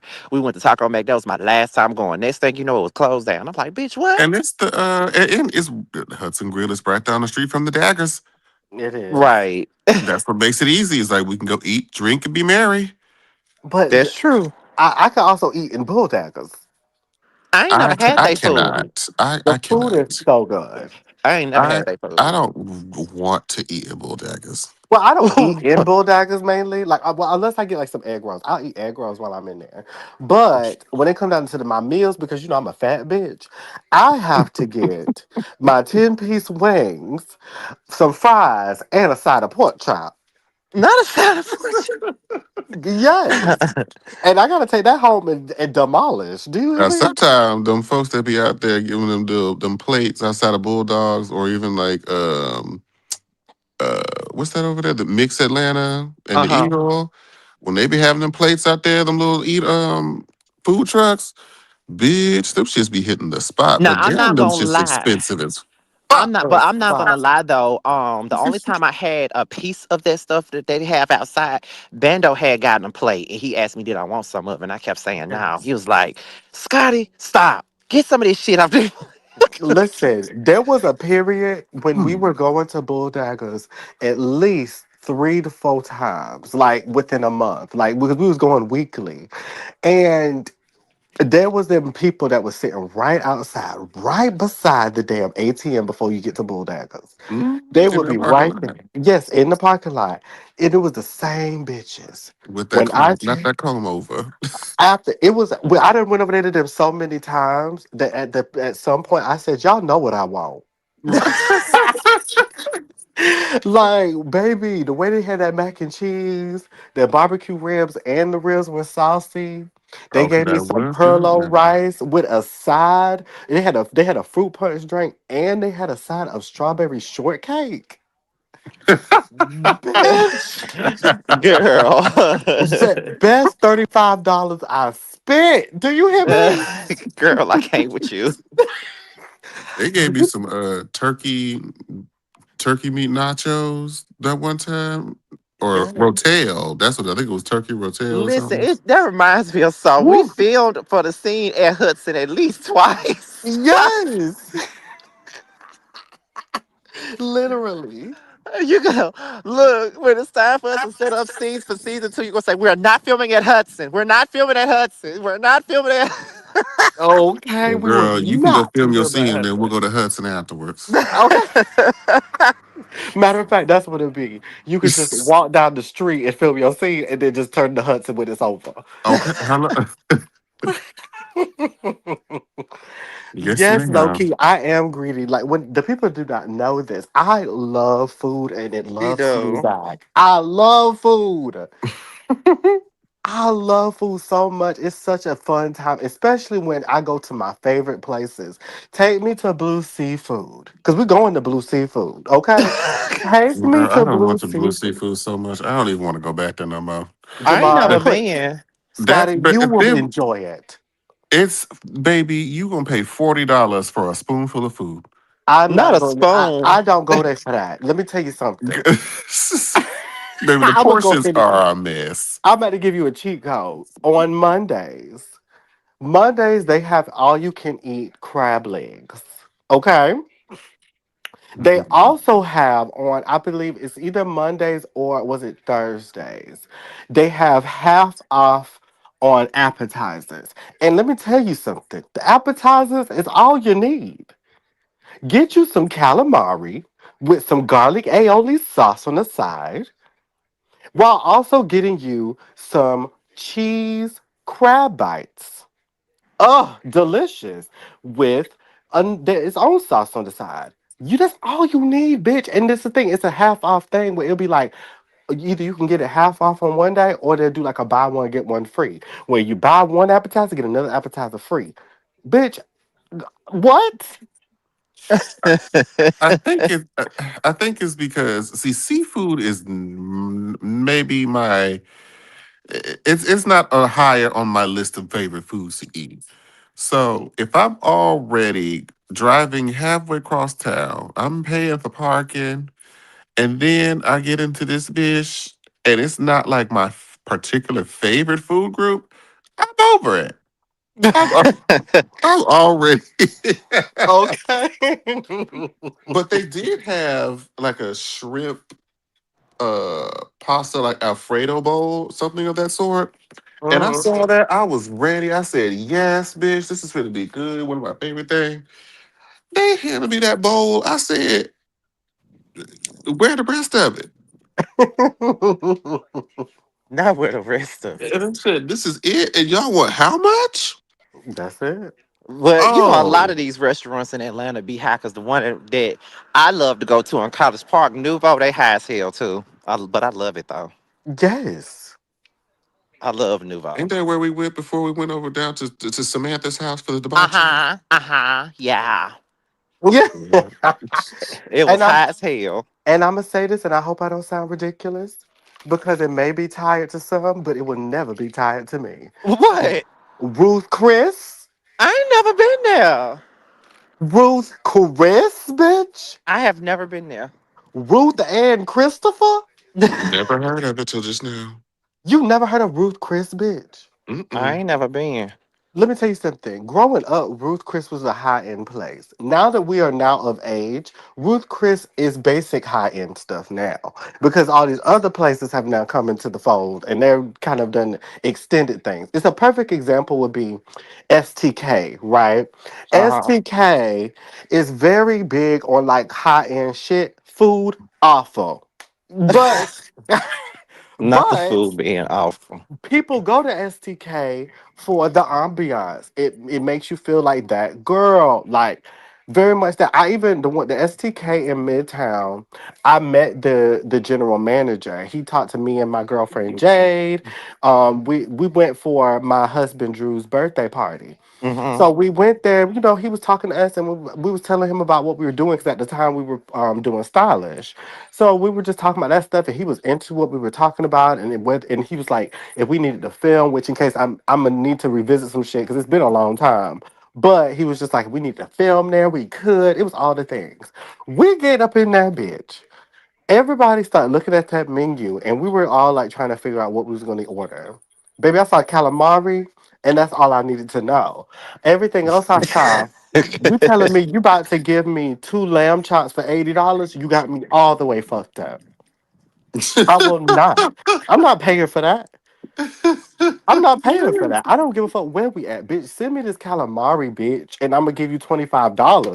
Get out my face. So they gave me that calamari, pissed. Pissed. How do you fuck up calamari? How? And this is where I'm a calamari connoisseur, bitch. I've eaten calamari everywhere. Blue Seafood, Atlantic Grill in Midtown. Like, bitch, in Atlantic Station, excuse me. Please don't play with me. Please do not play with me in my calamari. So for them to do that to me, I was disgusted beyond measure. And that's why I don't fuck with STK. But I took some amazing pictures. Girl, please. And the drink was good. Not the pictures being amazing. This a Yes. place that is very popular amongst the Atlanta scene. And I know it's, owned by, a black man, if I'm not mistaken. But my experience with their food was not my favorite. Thank And you. that is Virgil's. Oh, It took forever for the food to make it out. I mean, the vibe was cute, but baby, I'm sitting waiting for about an hour. And we had like a large party where we was all sitting together, and everybody else got their food. I'm still waiting on mine, and then when I finally get it, it's not good. Okay, okay. Pissed. just to let y'all know, I just walked out the store. I'm headed back home. Okay. You went all the way down to Chevron. Yes. My God, today That bitch down. What other store was close by? it ain't them shit. Well, that's what I'm talking about. Shit. Whenever I say I'm going to the store, it's either that store or Dollar General, which is right next door to Chevron. Good. Very much so. But Shit, yeah. Jamar didn't even know it was a Dollar General right there. We were going to some wing place that he liked to go to back that way, and Katie's Okay. Cafe, and yes. I was like, bitch, why you didn't tell me it was a Dollar General right here? He was like, where? And I pointed at it. I'm like, bitch, right here. Girl, I would Yes. never go. No, baby, don't even look that way. He was Yes. like, oh, I ain't know it was right there. I'm like, bitch, oh, I'm Listen. definitely gonna be going there. And the fact that you ain't never been to Blue Seafood is crazy, Scotty. Because the Blue Seafood, all the girls film there. Love and Hip Hop, Housewives, Baddies even filmed there this season. Like they always filming at Blue Seafood. Child. I think we Hmm. just went there so often. I know baby Dario love that place. Yes, I love Blue Seafood, and he loved La Paella. Now I do love me some La Parrilla. Now I do too. that shit be busting. I mean, I He need to go do back there actually. absolutely. The drinks was hitting. The Because I lobster remember rolls that was day when I hitting. ran, I was there with my husband, and then Dario was there with Butterball Turkey. Oh Lord. Uh, I was my like, oh God, my today. God, hey, just sweating. Y'all so dumb. Oh, Oh, girl, I will not let go of her non-existent ponytail until Dario reads her. Like, I'm sorry, I won't. I won't. I mean, All thoughts and listen. opinions have nothing to do with Scotty by Nature TV. She don't like you I either. It's fine. I really had planned to just, forget that all that happened. But once you waited 8 months for that documentary, it's like, okay, so now I'm gonna play on your time for as long as I feel like. That's it. Simple.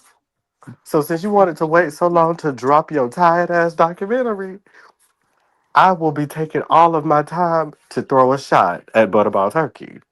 Simple. Thawed or unthawed turkey. I don't care. Y'all stupid. Oh, by the way, and that you know what? I'm so glad that we talked about this because that reminds me that was something I was gonna bring up Mhm. last time, but almost forgot again.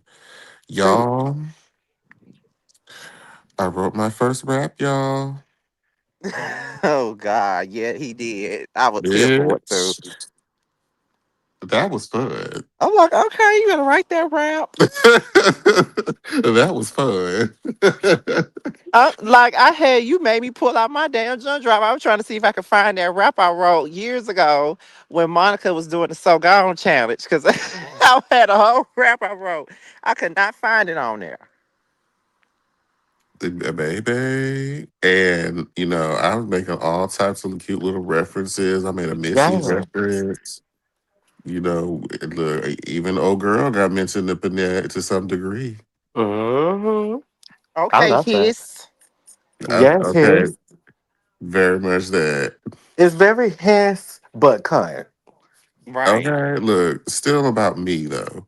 Yes. And Yes. Let so me not get started on his now, cause y'all know that used to be my motherfucking song when it first came out. I was Okay. gonna Not start the thing Stella off by trying to saying, get fuck urban. y'all. But yes, it's actually really good. I'm very proud of it. And as it's, in its really ghetto demo form that it's in right now, I want to lay this one down. Yes. Listen, all I know was when you sent it, that just made me wanted to do the song that James helped me write even more. I'm I'm like, telling yes, it got you. to be heard. It needs to be heard. And yes, people, James the whore for $20. Oh God. Yes, he's actually talented. I when Jamar FaceTimed me the other day and I saw him standing by him, I was just like, oh, okay, he ain't trying to rip Jamar head off. Yes, ain't that something? You never know. You I never know. know. And he was so nice to me. He spoke to me and everything. I was just like, okay, hey James. He might have considered you a potential recipient, so he didn't want to like beat you up. Oh girl, don't do that. Now me and him talked at Bulldogs and he apologized for cursing me out for no reason. I don't give a damn. I I know don't you like don't, her. so I ain't got nothing to do with that. So I don't like her. we know you don't. I ain't finna get you going with that. But no, it's no tea. I'm planning on doing this song because it was the funny thing about it. When we were putting the song together, I had wrote like the hook a bit or whatever, kind of like the opening of it, Uh-huh. and then it was a hook and the opening, and then he started helping me fill in the verses because I was telling him the style of song that I wanted to do, and so initially the whole song was supposed to be a rap. Like Mm-hmm. it was supposed to be a whole rap. The hook was going to give like, very early 2000s baby, I'ma get a business to you. That kind of Oh, vibe. okay. It was very much going that route. But then when I was playing around with the things of the things and just trying to see what would I do if I go back to it, and I started filling in some blanks from where it was before. I was like, bitch, I'm gonna do something else. And then I started playing with shout out to Suno. Okay. Suno had me start thinking about like what if I did this like in more of a song. And it really played out well. So I'm like, you know what? Let me see if I can really make this a thing. Like these are indeed our words. So of course I will give him credit for the song. And he is talented. Like he He has is. He's actually really good. Like him and Carl's song is T. I remember when he wrote it and he was like put laying on the tracks. I was like, this boy is talented. Who knew? Yeah, child. You never know. Shit, I didn't know. I didn't know I could do that either.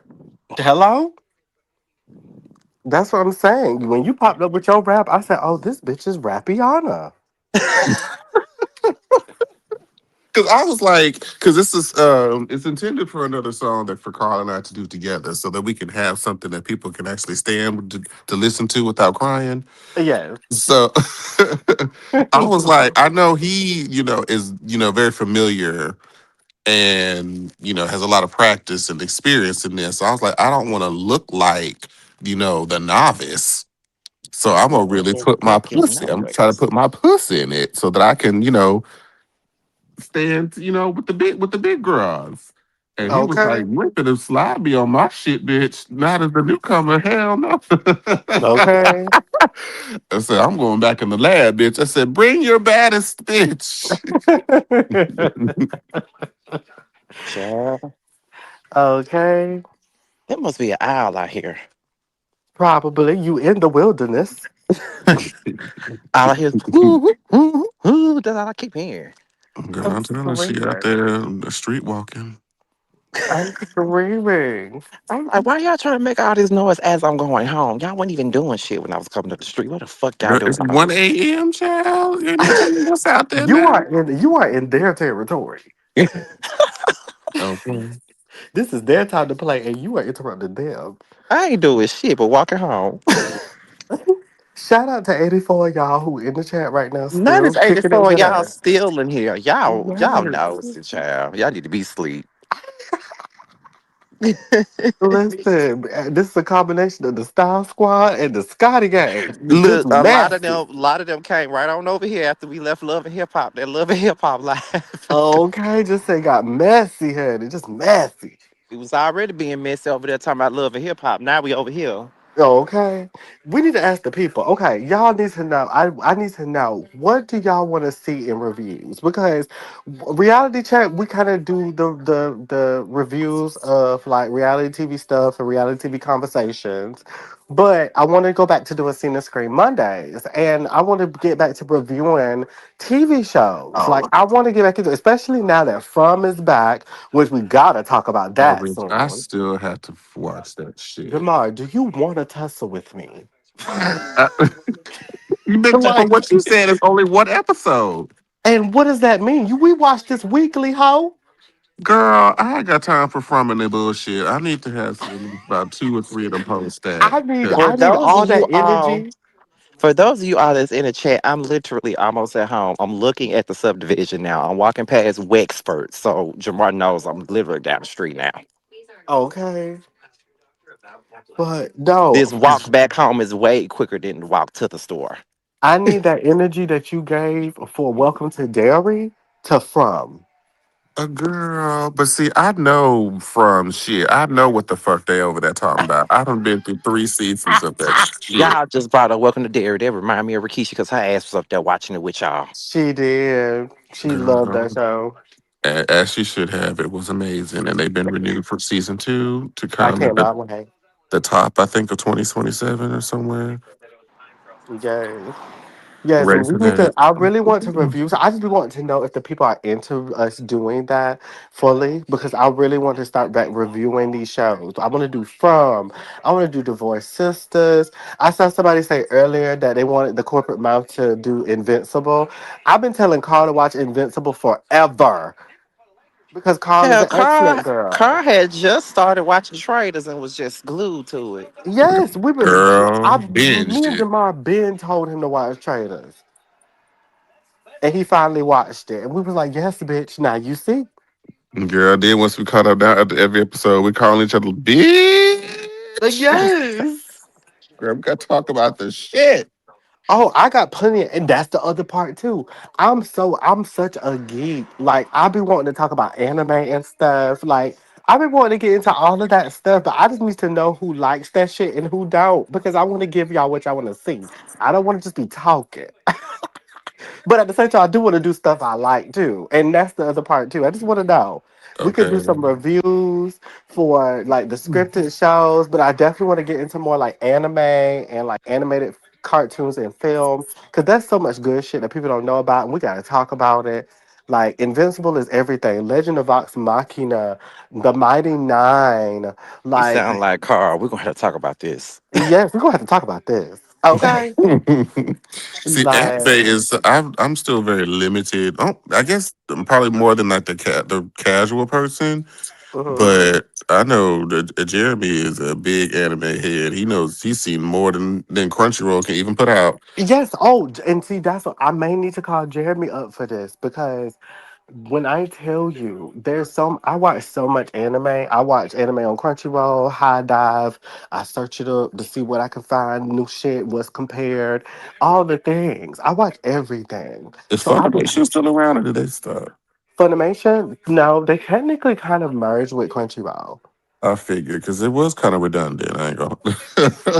Yes. Yes, the Makidra, the boys. The boys is so good.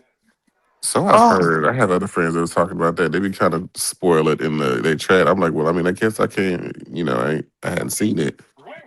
this the final season that's airing right now.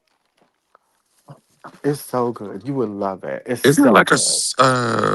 like a hero series or like a supernatural? Yes, basically think of you just having like what if um superheroes was real? Like if they literally exist and being a superhero was a job instead of it being so like grandiose and it's like, "Oh my god, what amazing Superman," you know? It's not that. It's very much a job and you see the corruption in being a superhero and what that looks like. It's really really good. It's so good.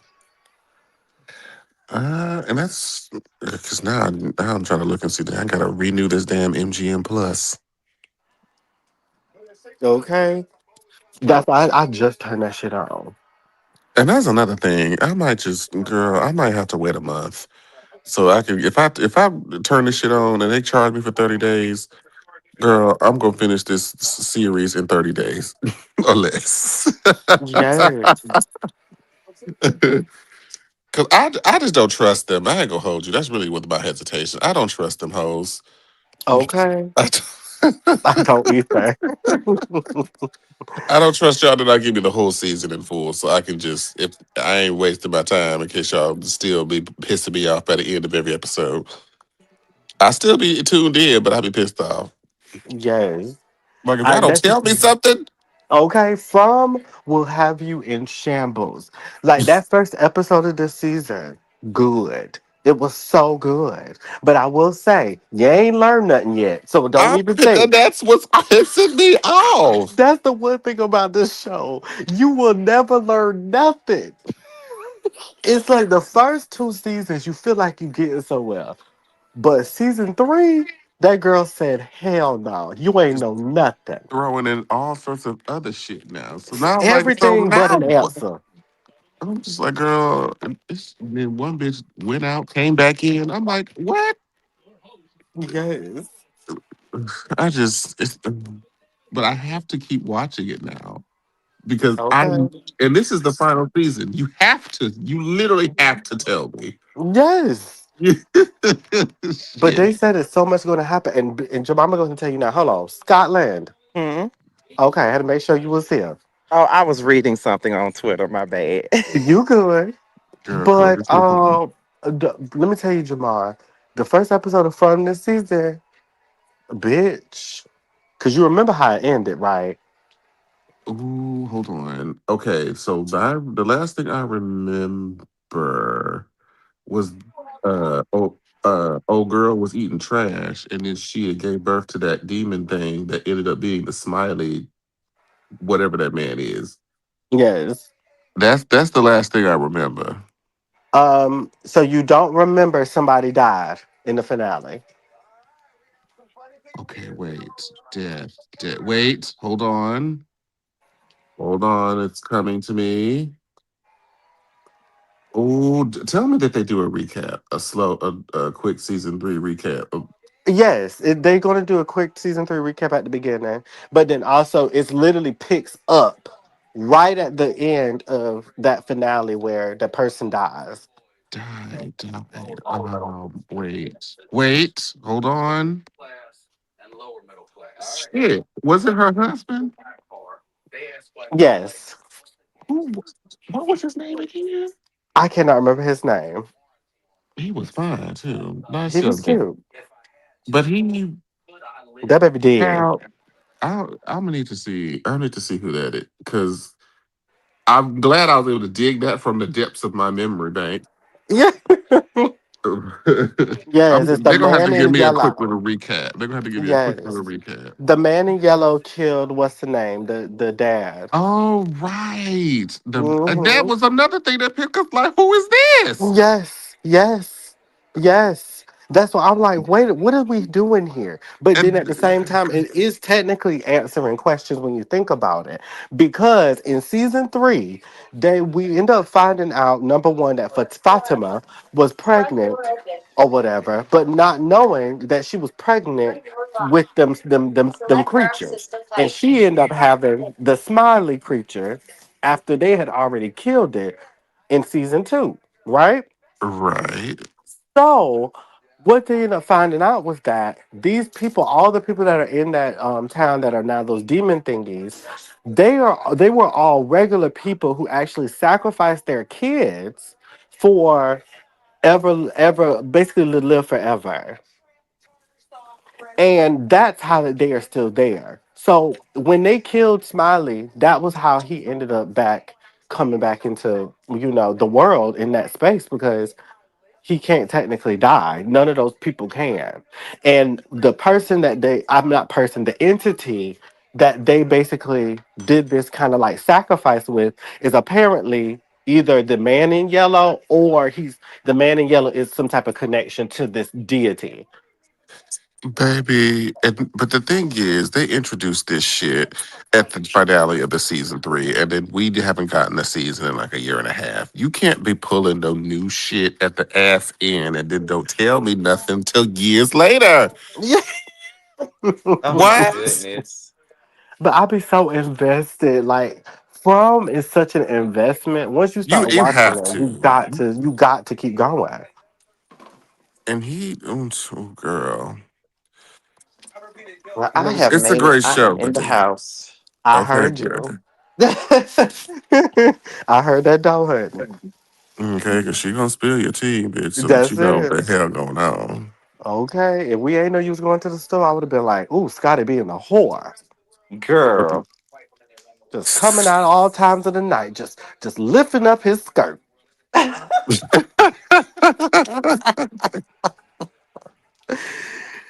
I can't. But no, yes, From is everything. So yes, if y'all want to do scripts, I would love to do some scripted stuff. Listen, Scotty, if you don't want to do Divorce Sisters, we could do it over here. I knew that was gonna come up. Listen, because we got to do Divorce Sisters. It got to have its own time, own conversation, live, everything.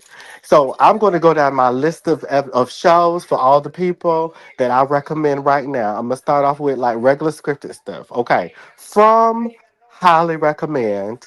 Watch it from beginning to end.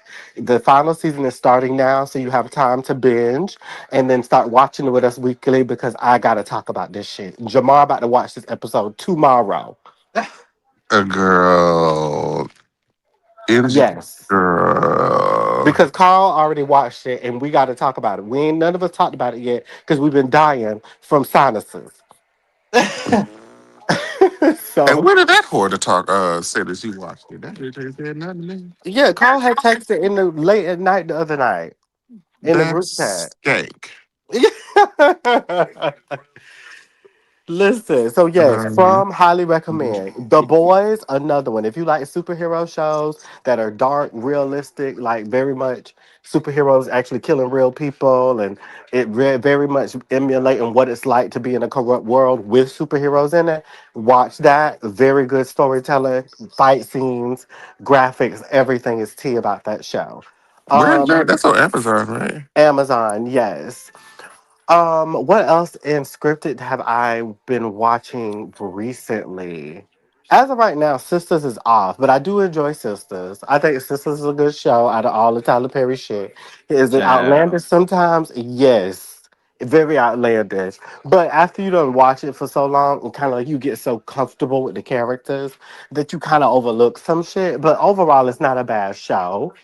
Um, for animated, I'm Invincible, obviously, because it's currently on. The actual last episode dropped. Oh my god, I think it's out already. I will be watching that after this live is off. But we that's another show. Invincible is an animated show about a superheroes, kind of similar to The Boys, but animated form, where it's a world of like superheroes, different kind of like names and shit like that, and you're following this one particular superhero who's actually an alien. It kind of gives very much like Superman backstory to a degree. But the difference is his father is in his life, and he actually has a backstory of being a bad alien, but nobody knew that until like a season later. But yeah, like it was very much a good show to watch. Great fight scenes, animation. Like IMDb gave the recent episode a 9.9 out of 10. That's how good the show is. So I definitely recommend watching that. And yeah, I have a movie stuff like that. I'll anime down. Wisteria One and Sword. Um Solo Leveling, Dan to Dan. What else? Oh my God, it's so much. There's a Jujutsu Kaisen. Jujutsu Kaisen, Danganronpa. Like I love to jump between like what's currently simulcast shows that are currently going on, and then like I like to find old anime too. Like if you're a person who loves like psychology style anime, like I do, I recommend Danganronpa. It's actually a video game series and it's an anime where basically it follows these students who get put in this school and they think it's like a regular old school, but then they end up finding out that it's a setup where they have to now survive because you have two options of getting out of the school. You either die or you kill somebody and get away with it. So if you kill somebody while you're in there, they have to then figure out, everybody else have to figure out who is the person who killed the person.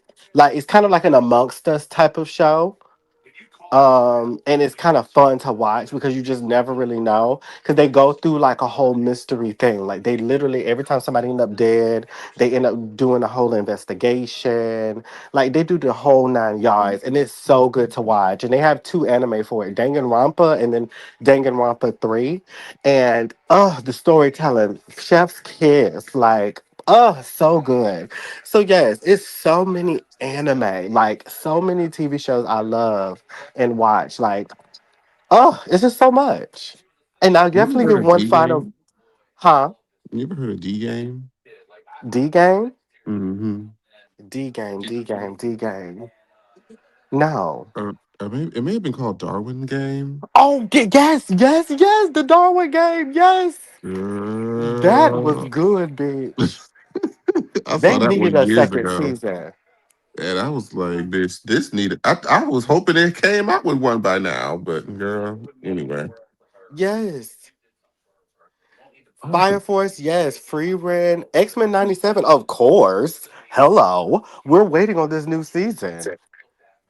Like if Tremel and them didn't already do it, which by the way, they already did their reviews of X-Men 97 on the Corporate Mouth YouTube channel. Still up there, I think. So yes, X-Men 97 was everything. And whenever that comes back out, we're talking about it. I may end up making a conversation about Invincible, so be on the lookout. But it's so many good shows. Attack on Titan, yes. Oh no, I just finished Attack on Titan. I intentionally took my time with that one. See, I actually stopped years back when it was like coming out weekly, and I just Excuse me, you started back getting guys. on. Yes, I'm about, Scotland. I'm finna get off of here. Okay. My We'll phone be dying we'll now. be right there behind you. I'll be right behind you shortly. Y'all just got me talking about these damn shows. All right. Talk to y'all Bye. later. All right. Bye. But yeah, there's so many damn shows. Like I just got back into Attack on Titan. I'm gonna finish it soon. But yes, it's so many good TV shows. So yes, if y'all are interested in talking about these things, we're gonna talk about them then. Cause I want to get into these shows. I need to get back into watching my television shows because I feel like my favorite thing to do to unwind is my video game. And it's fine, but I feel like I miss trying to get into like a good show, bitch. I've been slowly watching, Jujutsu Kaisen. So I've had to start it over because I watched the first season when it first came out, and Mm-hmm. then child. I'm That was screaming. years ago, so I tried to catch up. I'm like, no, I don't remember none of this shit. Let me just start over. Right. Start Yes, over. Attack on Titan's an anime. And I same with Jujutsu Kaisen for me. I didn't watch this past season yet. I haven't watched it yet. I had I've let it heard just, good things. play out. Same. Because this was the Mhm. calling games, if I'm not mistaken. Yeah, Jeremy been wanting to talk about it, but my ass be watching at a damn snail's pace because, bitch, I don't even want to rush through stuff. If I don't have something lined up afterwards, like it took me forever to get through Black Clover. Oh my God. Black Clover is literally one of my top tens. It was great, but I kind of enjoyed it. But I'm gonna get back on it. I'm gonna actually start watching, getting more into my TV bag than my Vinci games. So Yes. I'm gonna get back into that. Absolutely. Sailor Moon was my shit, man. Yes. Baby, I got Luna on my thigh as a tattoo. Sailor Moon is my Oh. shit.